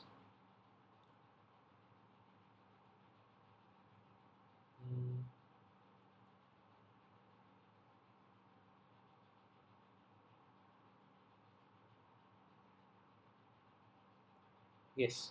So probably what is here is this one. Probably here this is it. You have you have 2 and 4. You have some subtour like this probably. So in subproblem 1, what we are doing, we are simply excluding x24. In the next subproblem, what we are doing, we are including 2 4, but we are excluding 4 2. How are both of these different? Because I am not telling anything about 4 to 2. I don't know if it will be there or not. But in this case, I am the second subproblem, which is this one. I'm telling which edges, which arc is there, which arc is not there. If you've understood what we did before, how we got these values, you will understand. If this is the subtour, then these are the subproblems. X2, you can take x42 as 0 also. You can take anything. It doesn't matter. I think it's better if we do it in an order. Since 2 is smaller, just take 2 4 first. Then yes, everything is in order with this one. Fine. They're solving this now. If you solve everything, probably you will get this one, some 68. 68 is greater than 61. It is obvious. You will get a number that is greater than 61. Every x is okay, fine. You won't get fractions here. Not possible. Okay, what we are supposed to check? We are not supposed to check integer or not. We are supposed to check if there is a subtour or not. Is there a subtour? How do we draw this? 1 to 2, 2 to 4, 3 to 5, 4 to 6, 5 to 1, 5 to 1, 6 to 3, 6 to 3. Done. Okay, this is a nice solution. There is no subtour. This is a complete tour. This is a complete tour. So if this is a complete tour, then we'll have to check the upper bound, no? Because we don't want the person traveling more distance. The current upper bound is 63. So is 68 is 68 less than 63? No, it is not less than the upper bound. If it is not less than the upper bound, it will be okay. Where is it? This is the condition. If it is not less than the upper bound, it will be fathom. We got an integer solution. Nice. Not integer. I mean, we got a no subtour solution. Nice. But is it less than the upper bound? It is not. So this will be not considered. We are not considering this. It is like removed. Fathom probably. You don't consider this.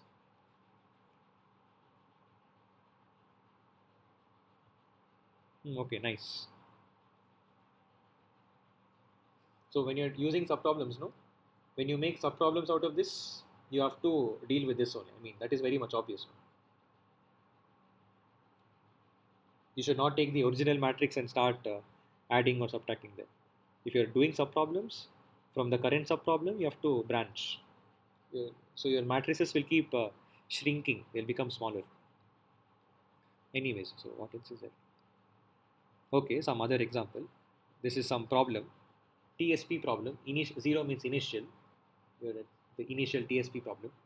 How is it TSP problem? You can see diagonals are infinity, and since it is TSP, you're not supposed to have subtours. So let's see. Relax it. How do you relax it? Relax it into modified assignment problem, because in the original assignment problem, diagonal values can exist, but in the modified assignment problem, your diagonal values are infinite. Okay, how do you relax it? Basically, relaxation is it's happening behind the scenes. You remove the subtour elimination constraint, that is removed, but matrix is still the same. Now do Hungarian. Do Hungarian row. We are subtracting numbers from each element, each row element, each column element. Then cover all zeros with minimum number of lines 1 2 3 4 5 6, but I need 7 lines. So you have to do the changes. Find the minimum element. Where is the minimum element? Is 7 the minimum element? Subtract every uncrossed element. Oh, yes, nice, beautiful. So minus 7, minus 7, minus 7. Do minus 7 everywhere. And at the intersection places, you add 7. Wherever two lines are intersecting, add 7. The other elements will remain as it is. Okay. Then this after doing this, try to see if you are able to cover all zeros with 7 lines. If you are getting less than 7 lines, then repeat the process. So for some matrix, we got this one. At the end, you got some matrix in which 7 lines are required to cover all the zeros. If that is the case, then assign, choose your zeros, make assignments. How many assignments? 7 assignments. Each row and column has exactly 1 assignment. Okay, nice. So corresponding to the positions, you'll get your x values. So x21, x12, this is x35, x54, x46, x73, x67. All of them are ones. 1, 2, 2, 1, 3, 5, 4, 6, 5, 4. Okay, draw this. If you draw this, what? Okay, you're getting subtours now. This is a problem. We don't want subtours. This is not. This is a solution to the modified assignment problem. Is this the solution also to the uh, traveling salesman problem? No, because you have subtours. What do you do if you have subtours? Branch. Branch them. How do you branch? Okay, why is there nothing here? Okay, fine. See, it's the same thing. Basically, you know what to do now. Just find, maybe start from here. You branch it into this one. X12 is 0. That is one subproblem. I mean, this is the subproblem for the entire thing, not just this arm. The subproblem is this one. Subproblem for this. Subproblem. X12 is 0. You remove one edge. And from the same arc, what you do is the other subproblem is include x12 but exclude x21. You got two subproblems now. Solve it. When is the dinner break? Okay, dinner break is after this PPT. It is it getting over? Or else, is there any? Fine, you can have the dinner break now. What is there?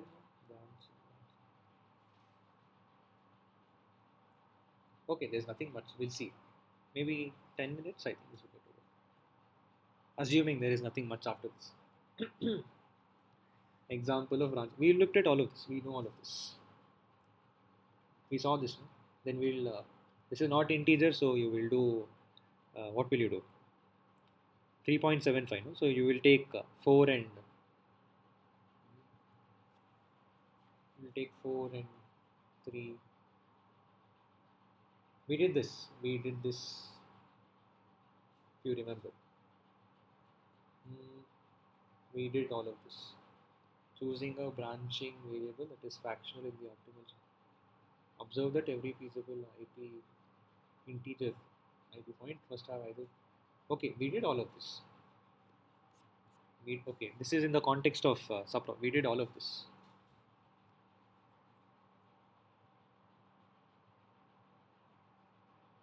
So whenever you are writing your constraints, no, this additional constraint.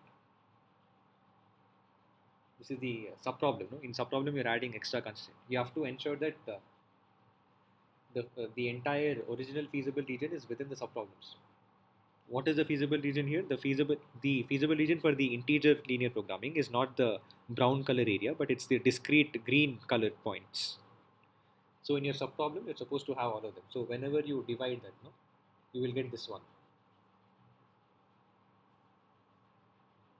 In this, you still cover all of your green points. The green points are still in the solution. But you can't have something like this. If you write like this, no, you are missing this one. This is wrong. How is this possible? If you write something like x2 is less than or equal to 2, that is wrong, completely wrong. Because you are missing these values. And there could be a solution there. So you have to be careful. That's why we are taking the exact upper bound and exact lower bound. So 3.5 is upper bounded by 4 and 3.5 is lower bounded by 3. That is why we are taking two conditions, x2 greater than or equal to 4, x2 less than or equal to 3. You can't write 2 here. Why? Because you will be missing some points which could potentially contain the solution. That is what is happening here.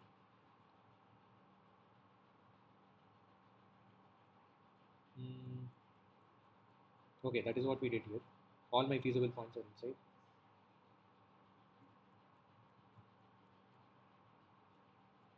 We did this, no? This one at least. We looked at this. Then you'll have to divide this into subproblems because this is not an integer solution. This is directly an integer solution, not a problem. Optimal solution for subproblem 2 is 3, 3. Best integer solution found so far. Okay, yes. Since this is an integer solution, you will update it. Since this is an integer solution, I will what problem is this? We are maximizing. Okay, maximizing. If you are maximizing, that means we have lower bounds. So my lower bound was initially minus infinity. Now I will get my lower bound as the z value for whatever this is. What is the z value of this? 39. For this is the line. No? So my z value is 39. My lower bound becomes 39. Since this is an integer solution, I don't have to branch subproblem 1 again. It is done. Subproblem 1 is done. Subproblem 2 you have to branch. Lower bound is 39? Yes, 39, yes. Incumbent is the associated, whatever, corresponding x star. X star is 3, 3, z star is 39. Yes, this was the integer problem. We divided into two subproblems. Nice. This is the solution of the linear programming. So,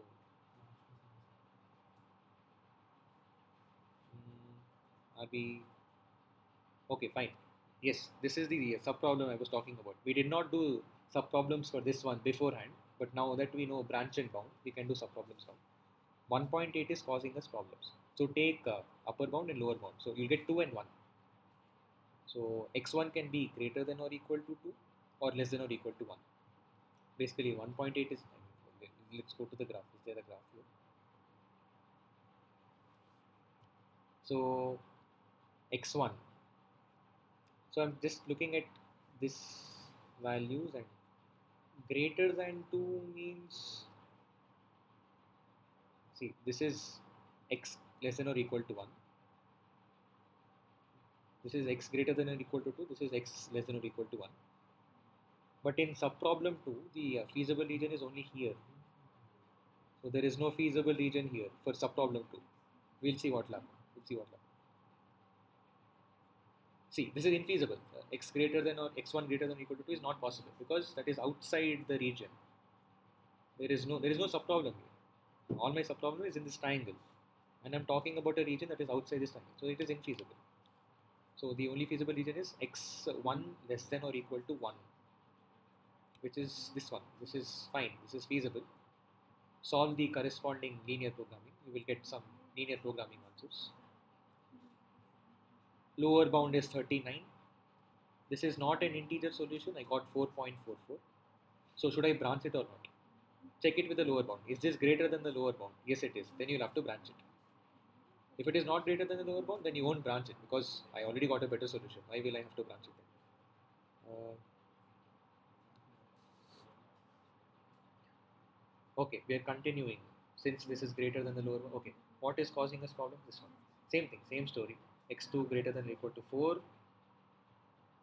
less than or equal to 4, and this is greater than or equal to 5. Solve the corresponding linear programming. You will get this solution, you get this solution. Fine. Is there any, okay, both of them are integer solutions. Let's go step by step. We'll look at this one. integer solution, nice. Is 37 greater than the lower bound? The current lower bound is 39. It is not. Gone. You don't take that. Is 40 greater okay. This is also an integer solution. Now compare it with the lower bound. Is 40 greater than the lower bound? Yes, lower bound is 39. This is a better solution. Why? Because we are doing maximization problem, right? This is a better solution. So my lower bound will now get updated to 40. And my incumbent from 3 comma 3 it will become 0 comma 5. And since it is an integer solution, we are not going to branch it anymore. Do we have any more branches? No. We are done with this. This is infeasible. We are not even considering this. And this is a nice solution, integer solution. So no more branching. We are done with this problem. We have found the solution, ILP solution. Yes, lower bound updated to 40. This is an integer solution, but then okay, fine. They went like this first, and then they're going here. Even in that case, 37 is not greater than the lower bound, so we are not considering that anyway. So this is gone. That is gone. Yes. See, oh, nice. They do the same line. So our solution. Okay, which problem is this? Subproblem 3. Subproblem 3. Where is subproblem 3? Subproblem 4 was this one. No? You had to x2 is greater than or equal to 5, x2 is greater than or equal to less than or equal to 4. Now at this point I only have this is my feasible region, and here the feasible region is just this point at this point, and within that the integer feasible region is this point and this point. Okay, we'll see what's going on. Okay, fine. See, here this is the subproblem, here this is the subproblem. We'll be solving for that. We solved it. No, what did we get? We got 1 comma 4, 37. 1 comma 4. So when z is 37, you will reach 1 comma 4. 37 or 40? 40. No? Wait, sorry. So 1 comma 4 will get something. 0 comma 5 will get something. What is my answer? 0 comma 5. 0 comma 5 will get 40. 1 comma 4 is not considered. Because see, 1 comma 4 you are getting 37. 0 comma 5 we are getting 40. Z equal to 40. That is a nice solution. This is graph. This is a graph. We did very okay. This is also done. Nice. So we are done with TSP, I suppose. Branch and round TSP. What else did we do? Other things we did. This is again branch and bound only. This is the basics. Do we have anything else after this? Okay, now I think we can have dinner now. 16 is done as I promised Joy. Dinner break is now. So I will end the recording now. If we are continuing this after this the dinner break as well, I will make another recording. So the recording shall end now.